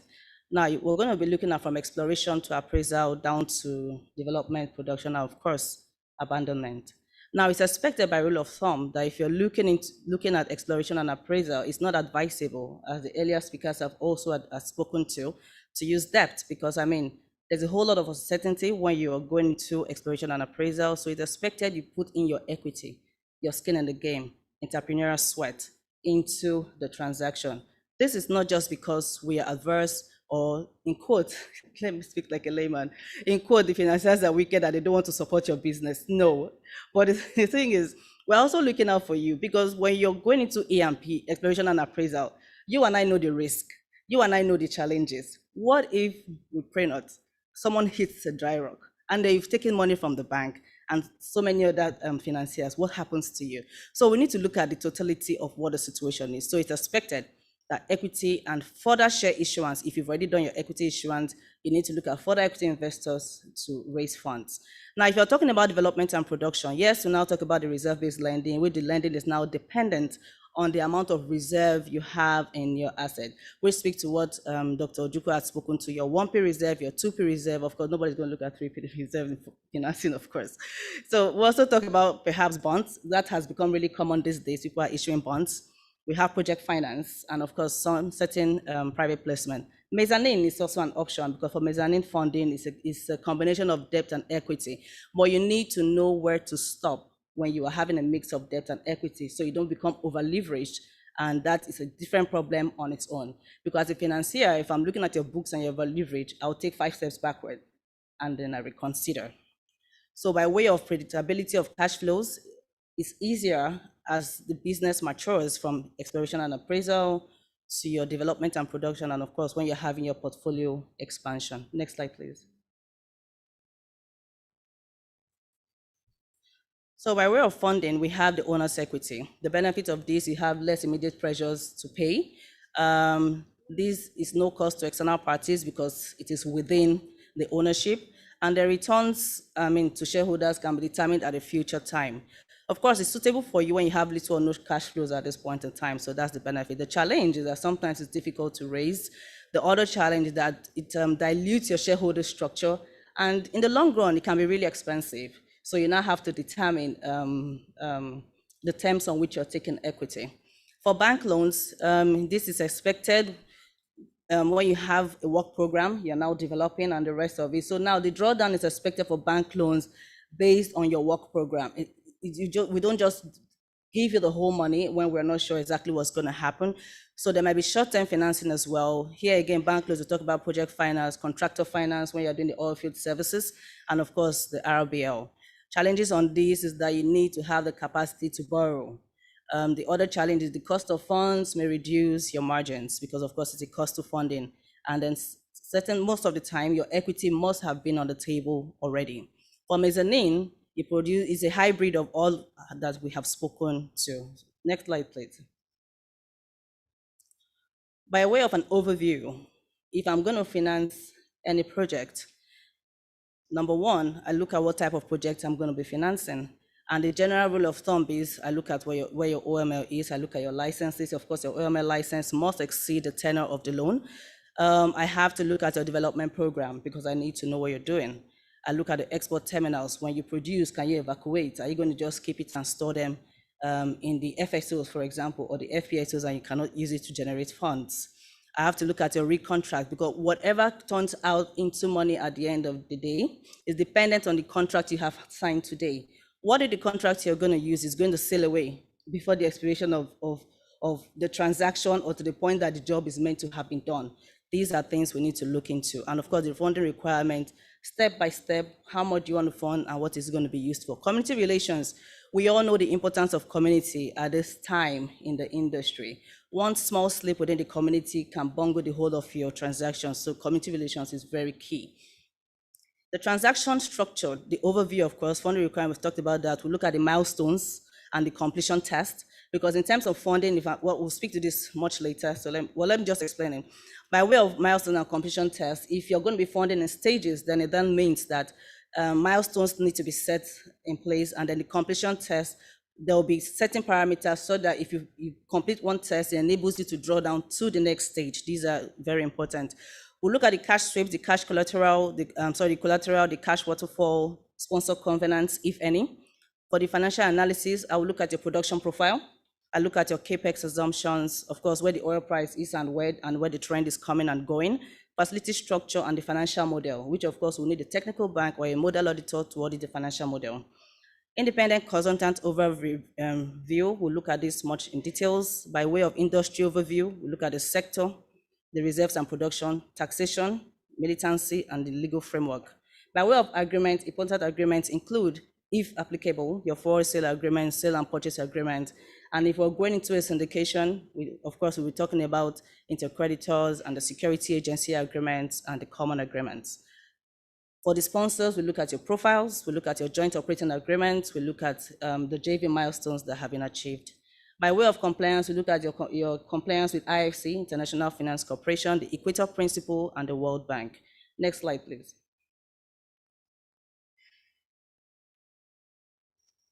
All right, I'm just going to run through this because we're all familiar with this. For the technical consultant, their work is to carry out the due diligence on the technical and economic analysis. For the environmental, they provide the impact of the environment of your project. And for the reserve, it helps us determine the incremental production on your assets, while the model auditor is going to audit the required model.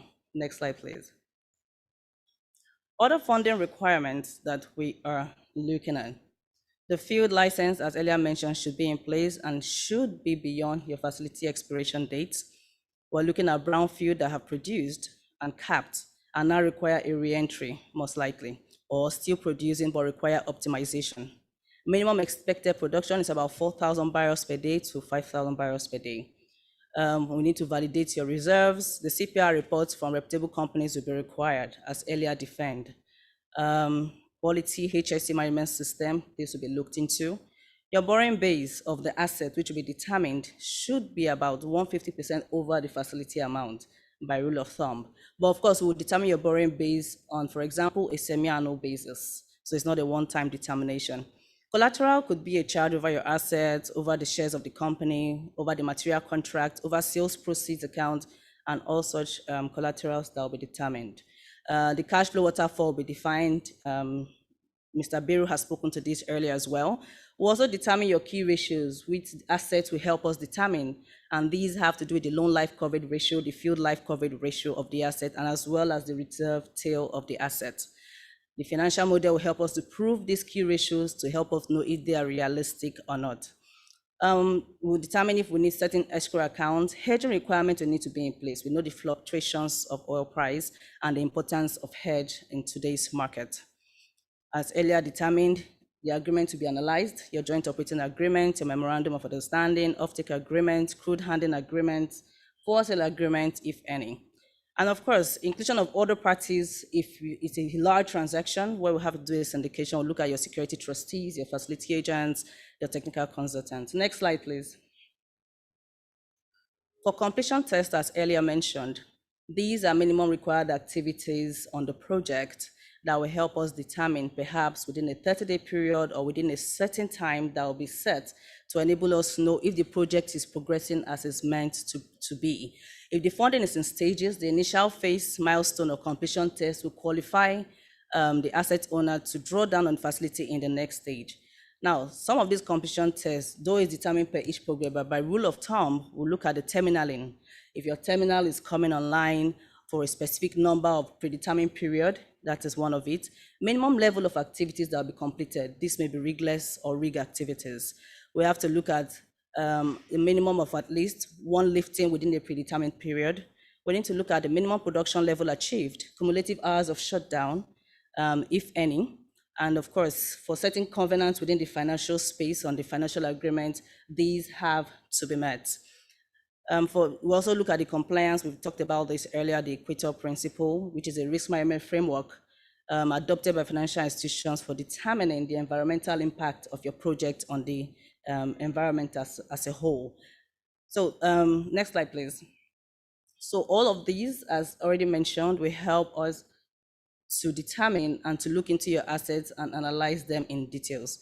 Looking at the risk, I'm not going to go deep into this because these have also been mentioned. We have the sponsor risk, which has to do with the technology know-how and the strength and the track record of the sponsor. The repayment risk, what is the ability of the asset, the revenues to be generated to repay this risk. Construction risk, do you have delays? Are there cost overruns? The supply risk, we're looking at regulatory risk, as earlier mentioned in details. We're looking at off-taker risk. When you produce and you have no off-takers, then what's the point? How do you convert your product to cash so it enables you to pay down on the loan? Next slide, please. So these are all, I think I've been able to manage within the time given to me to rush within the space. So these in details are all of the requirements for funding marginal field. Yes, these are basic things. These are not the totality of things, but each case as well, it depends on what comes up within the discussion, within the project, within the analysis. Then there are sections that may occur. But however, by way of overview, these are the critical terms and conditions that the bank will be looking at. Thank you very much.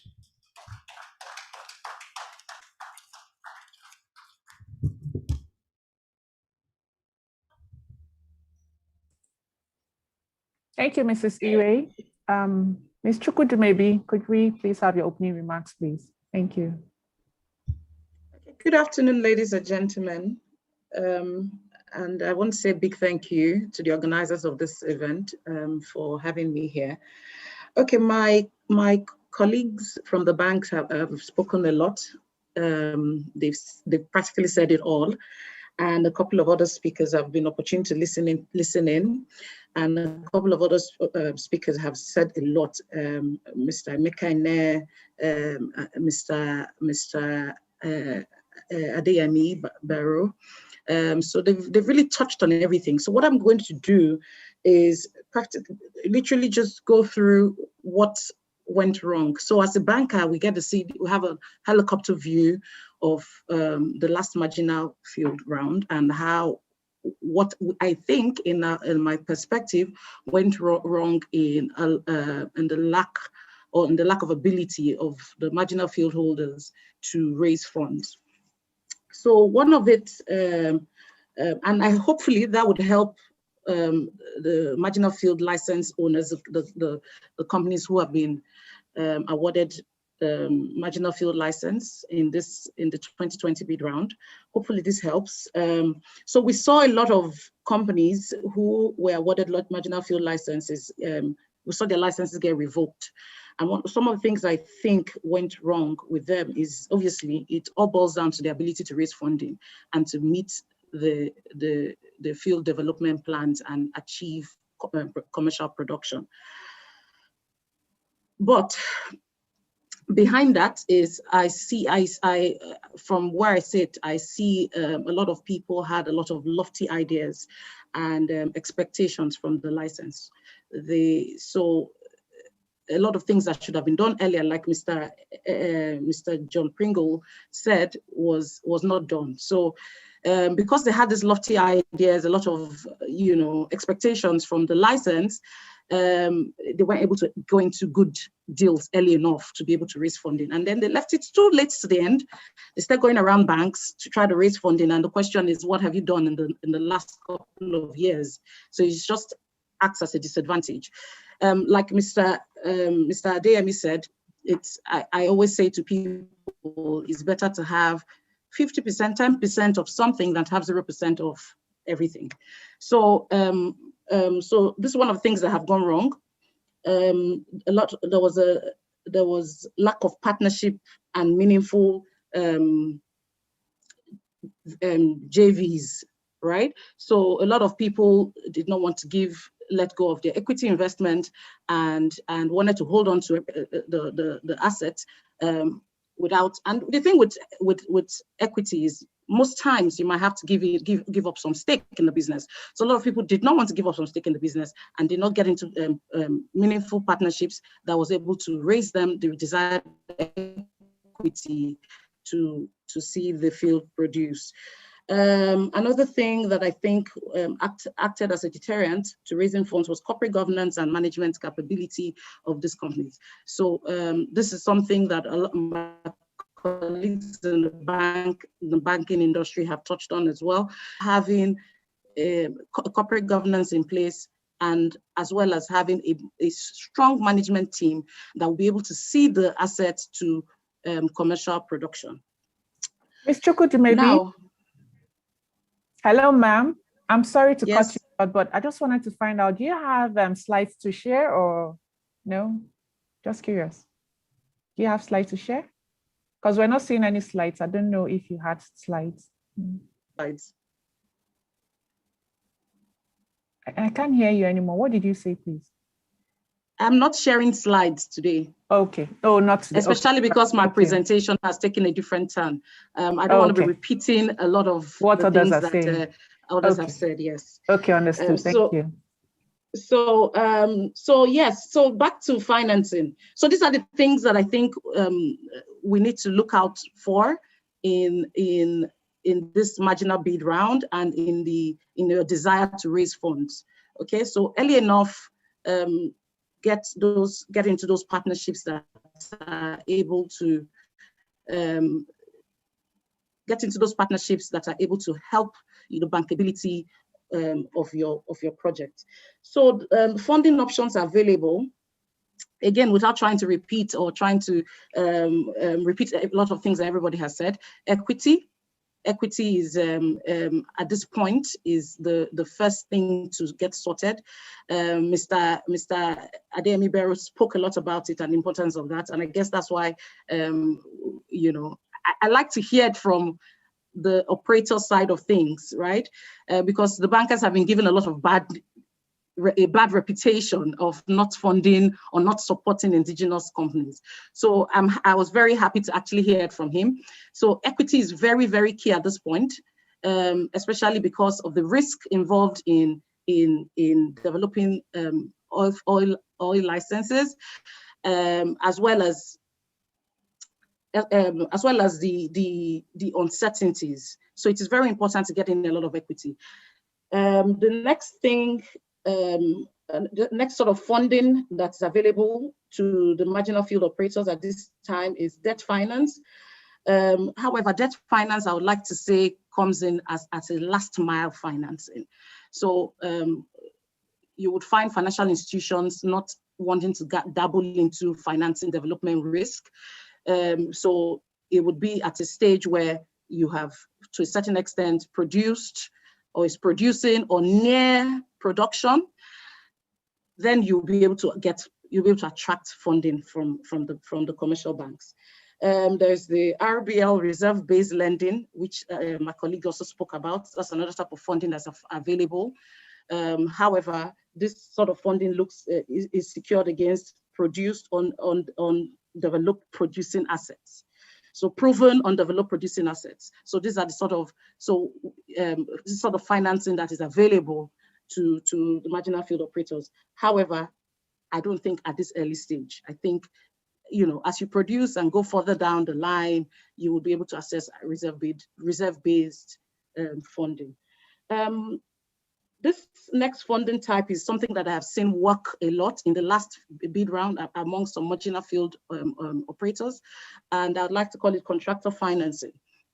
So we saw in the last bid round a couple of companies who were able to get into partnerships with a couple of contractors, EPC contractors, who would either take defer payments or take some requests for some equity in the business. So at that stage, the focus is getting the field to production, bearing in mind that once you get to production, it's easier to raise debt.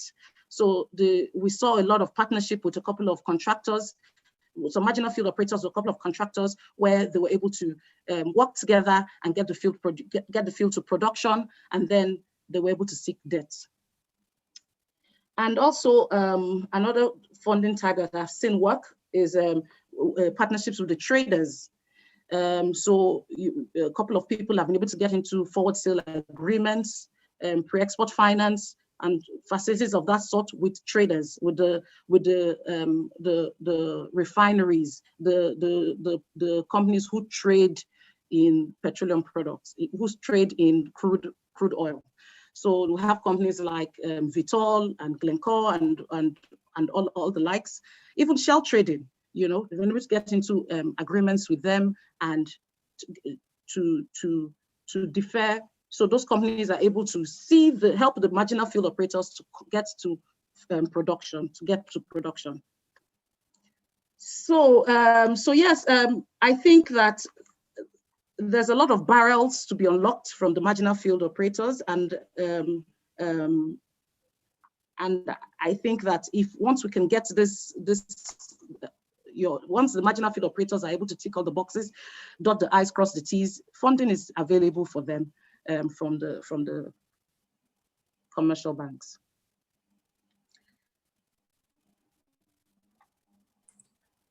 Okay, thank you, ladies and gentlemen.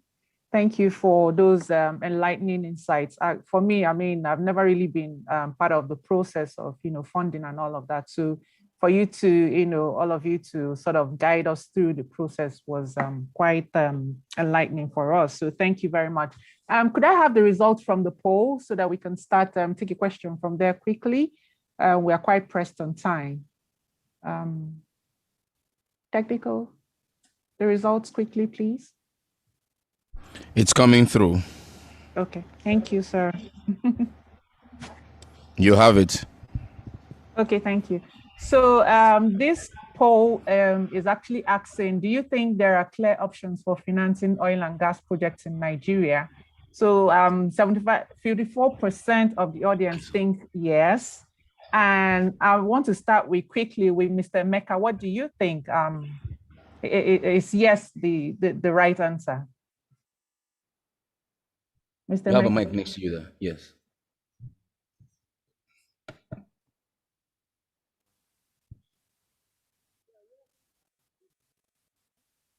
We can't hear you. You're muted or not close to your mic. I said yes is the right answer. I think there are clear options in financing oil and gas projects in Nigeria. Thank you. Yeah, I think you quite elaborately elaborated on most of them on equity and debt and so on. So those options are available. And you also mentioned that, one of the regulatory limitations by CBN is the fact that you have to do not more than 30% of your total credit allocation for oil and gas projects. Right? And one of the other challenges you mentioned was technical skill gap. So for all of you, because in my mind, I keep wondering, okay, they talk about the assets should be located, offshore, onshore, blah, blah, blah. They should have so much reserves. They should, this, that. But I'm just wondering, because as an engineer, I know a lot of work, that we have to do to sort of come up with the volumes and so on. So I'm wondering, as bankers in your organizations, do you have consultants or, experts that sort of, aside just knowing the numbers and, the main things as well, do you sort of do a, should I call it due diligence on your own part as well? Do you have people like that in your employment? Okay, thank you. Yes, we do. We have the project management team. We also have alliance with independent technical partners, independent consultants that help us evaluate these assets. But traditionally, banks have their project management team where you have, in some teams, you have geologists, you have engineers who have done this in the past, but now under the employment of the bank to provide those services and deploy their experience in evaluating the bankability of some of these assets. Some of us who are also in the business development side, for instance, I'm an engineer, even though I'm in the banking system, so I'm able to relate with a lot of what I see from the technical side. And so you have people in other banks in that space where, but that's not to say there is no gap existing between banks, bankers, and the professionals in the field. That gap ought to be closed to help bankers do a more objective evaluation. And that can only be done through collaboration between the banks and professionals in the industry. Thank you. Absolutely. Thank you. Thank you, Mr. Emeka. So quickly, Ms. Ire, 2 minutes, please. We know that, again, 30% of your credit allocation is available to the oil and gas industry. But, there was a publication that said that, most of these loans are currently non-performing. I don't know if that's true. So I'm just wondering, if this is true, could you please confirm that? And what is your bank doing differently to ensure that proper due diligence is done before lending money to the oil and gas industry? All right, thank you very much. So I'm speaking with the stance of UBA, United Bank for Africa. And for UBA, I can say it boldly that we do not carry the huge volumes of loans you're talking about, the bad loans, we do not carry it on our books. I've been in oil and gas for a long time now, upstream specifically for about a decade. and we do not have bad loans being carried on our books. Now, what we do, we carry out serious due diligence. And like Emeka said earlier, we do carry out independent checks on all of these assets that we fund. We're not just so eager to fund, we are eager to fund and fund rightly so we can have funds and preserve capital for the bank and also ensure returns to the obligors and to the entrepreneurs we're funding. Now, don't forget in my presentation, I made mention to CPR reports. We expect that the CPR or the certified persons reports that are being used by all of these entrepreneurs should speak to the different aspect of this asset. For example, you talk about the technical. For example, I'm not promoting anyone. We know Lumus does a good job on that. If we're talking about reserve, we know that GCA does a very good on, Gavin Klein does a good job on that. We're talking about the environment, there's ERM. Now we're talking about the financial model, we talk of operates. Now we expect that the highest level of due diligence would have done by all of these parties, and the bank on its own has its own independent consultant who will also analyze and look at the numbers of these reports that have been sent to the bank. So yes, we are very particular about the numbers, we are very particular about the quality of the asset, and we are very particular about ensuring that we carry out a proper funding based on due diligence. Thank you. Okay. Thank you, Ms. Ire. That was very good. Okay, just one more question for you, Ms. Chukwudi, maybe, because we are really pressed on time. I was wondering, how well would you say that the Nigerian lending institutions have collaborated amongst themselves to support the oil and gas industry? So what do you think are the upsides and what has been the challenges and so on? You know, when the different bankers come together to support an asset, what do you see are the challenges and how well has it been done in the past?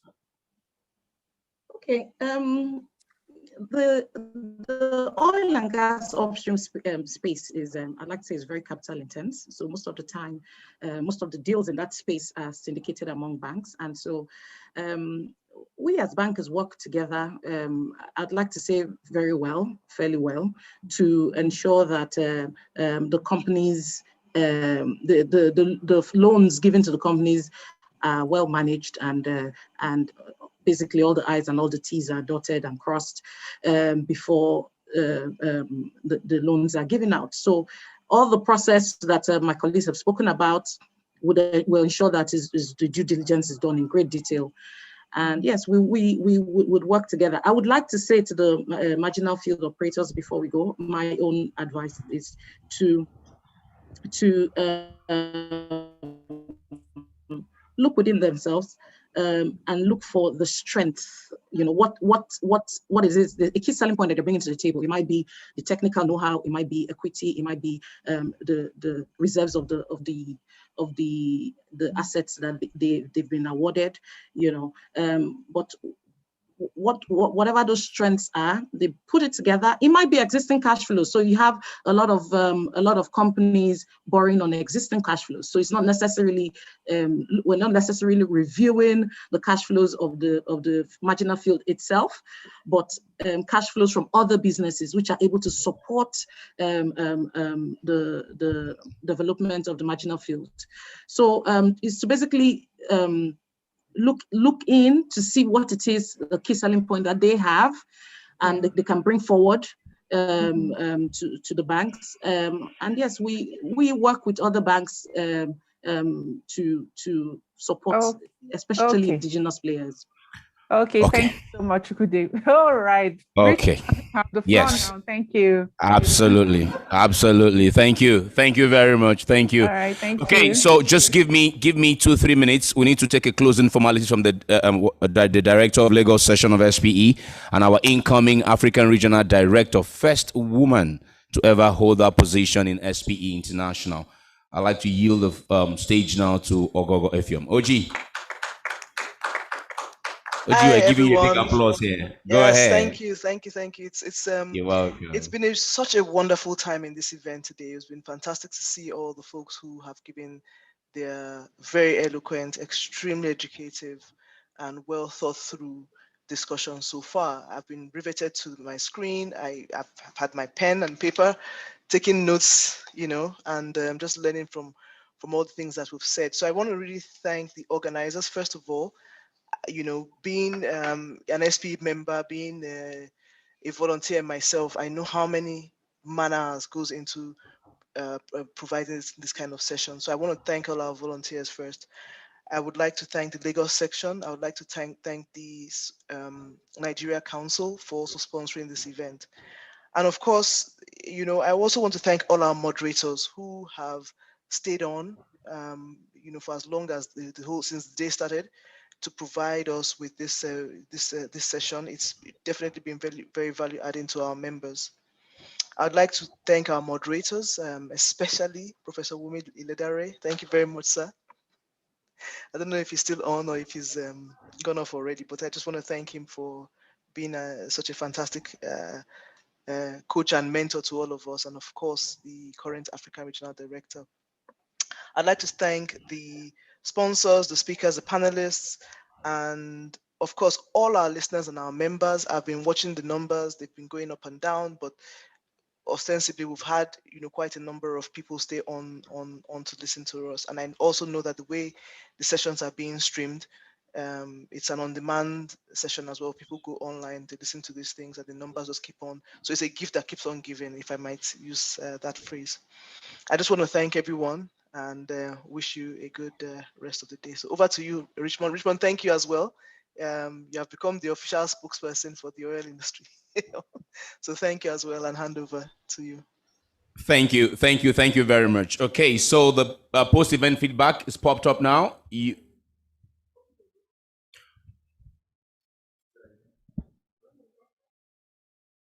get an email. Okay, so when you log off at the end of the proceedings, it's going to pop up on your browser. The feedback survey is going to pop up on your browser. But please do us the favor of going there and giving us that feedback. It is extremely important that we get your feedback, how we have fared with the sessions, the speakers, and the general organization. And of course, you've heard OG say it in her closing remarks. This is going to be left, I think, it's going to be up on SPE website, the recorded version, and the YouTube page as well. You can go back there. Those who are asking for how they're going to have access to these presentations, you can go back there, pause and play, take your notes, pause and play, take your notes, and gather all the information that you want, especially if you are interested in investing in marginal fields. Just on a lighter note, I said to you this morning, Emeka, that you look like Michael. It was my confusion. No, you look like Odunayo or Ladugba. And if any SPE member agrees with me, spotlight Emeka for me. If Odunayo is on this call, you have a missing twin brother. I found him for you. So I'm going to bring him to you, the two of you, and then you will pay me finder's fee for discovering your twin brother. Well, ladies and gentlemen, it's been 2 days packed with resource materials that will enable anybody who wants to go into marginal field know what to do, know where the pitfalls are, and ensure that he does not repeat the mistake of a failed marginal field, but most importantly, work in the values of marginal fields or companies like Walter Smith, like Energia, like Seplat, like Niger Delta, and a whole lot of them, about 13 of them or so, who have done so well. Over 50 of you are in the process of getting these licenses. If you have any one of your partners who missed out in these sessions, take them to YouTube or the SPE website and have them patiently go through these past 2 days. And trust me, they will thank you for it and they will appreciate SPE the more. It's been my pleasure coming to you as the moderator and MC for this event. As always, yours truly, signing out as face and voice of the oil and gas industry for this event, but I'll see you at the next event in this industry soon. Arrivederci. Bye-bye. Yeah, please. By all means.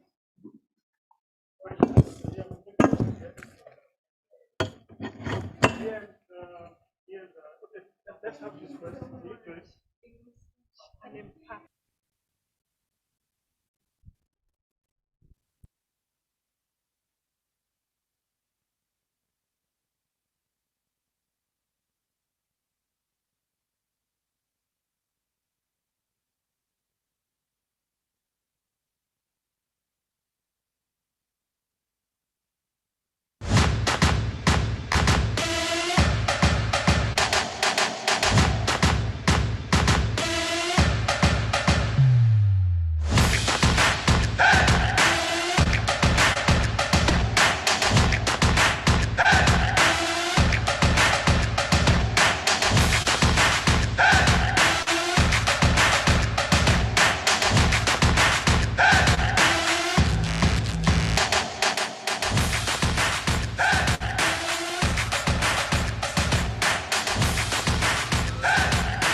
SBE Nigeria Council presents Annual Technical Symposium 2021, 11th to 12th May 2021, 9 a.m. to 2 p.m. West African timing. Team: Successful Marginal Field Development in Nigeria, Holistic Strategy from Acquisition to Profitability. Mr. Austin Olorunshola, Keynote Speaker. Special Guest Presenters: Engineer Saki Awalu, Dr. Amy Jadesimi, Engineer Kelechi Ojoko, John Pringle, Ademola Adeyemi Beru. Panel Session 1: Technical and Economic Consideration for Marginal Field Development. Panel Session 1 Moderator: Ifeoma Fini, Effiong Okon, Wale Olafisang, Akimbambo Ibidapo Obey, Oshibanjo Olumuyiwa, Fred Osivo.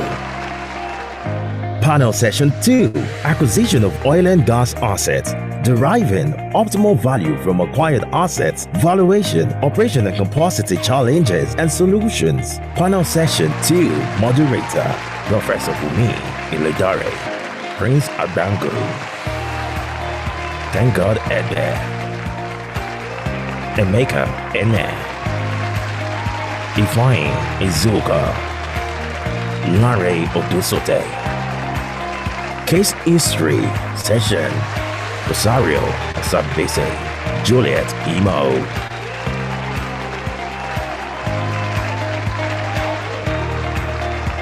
Register via ats.spe nigeriacouncil.org.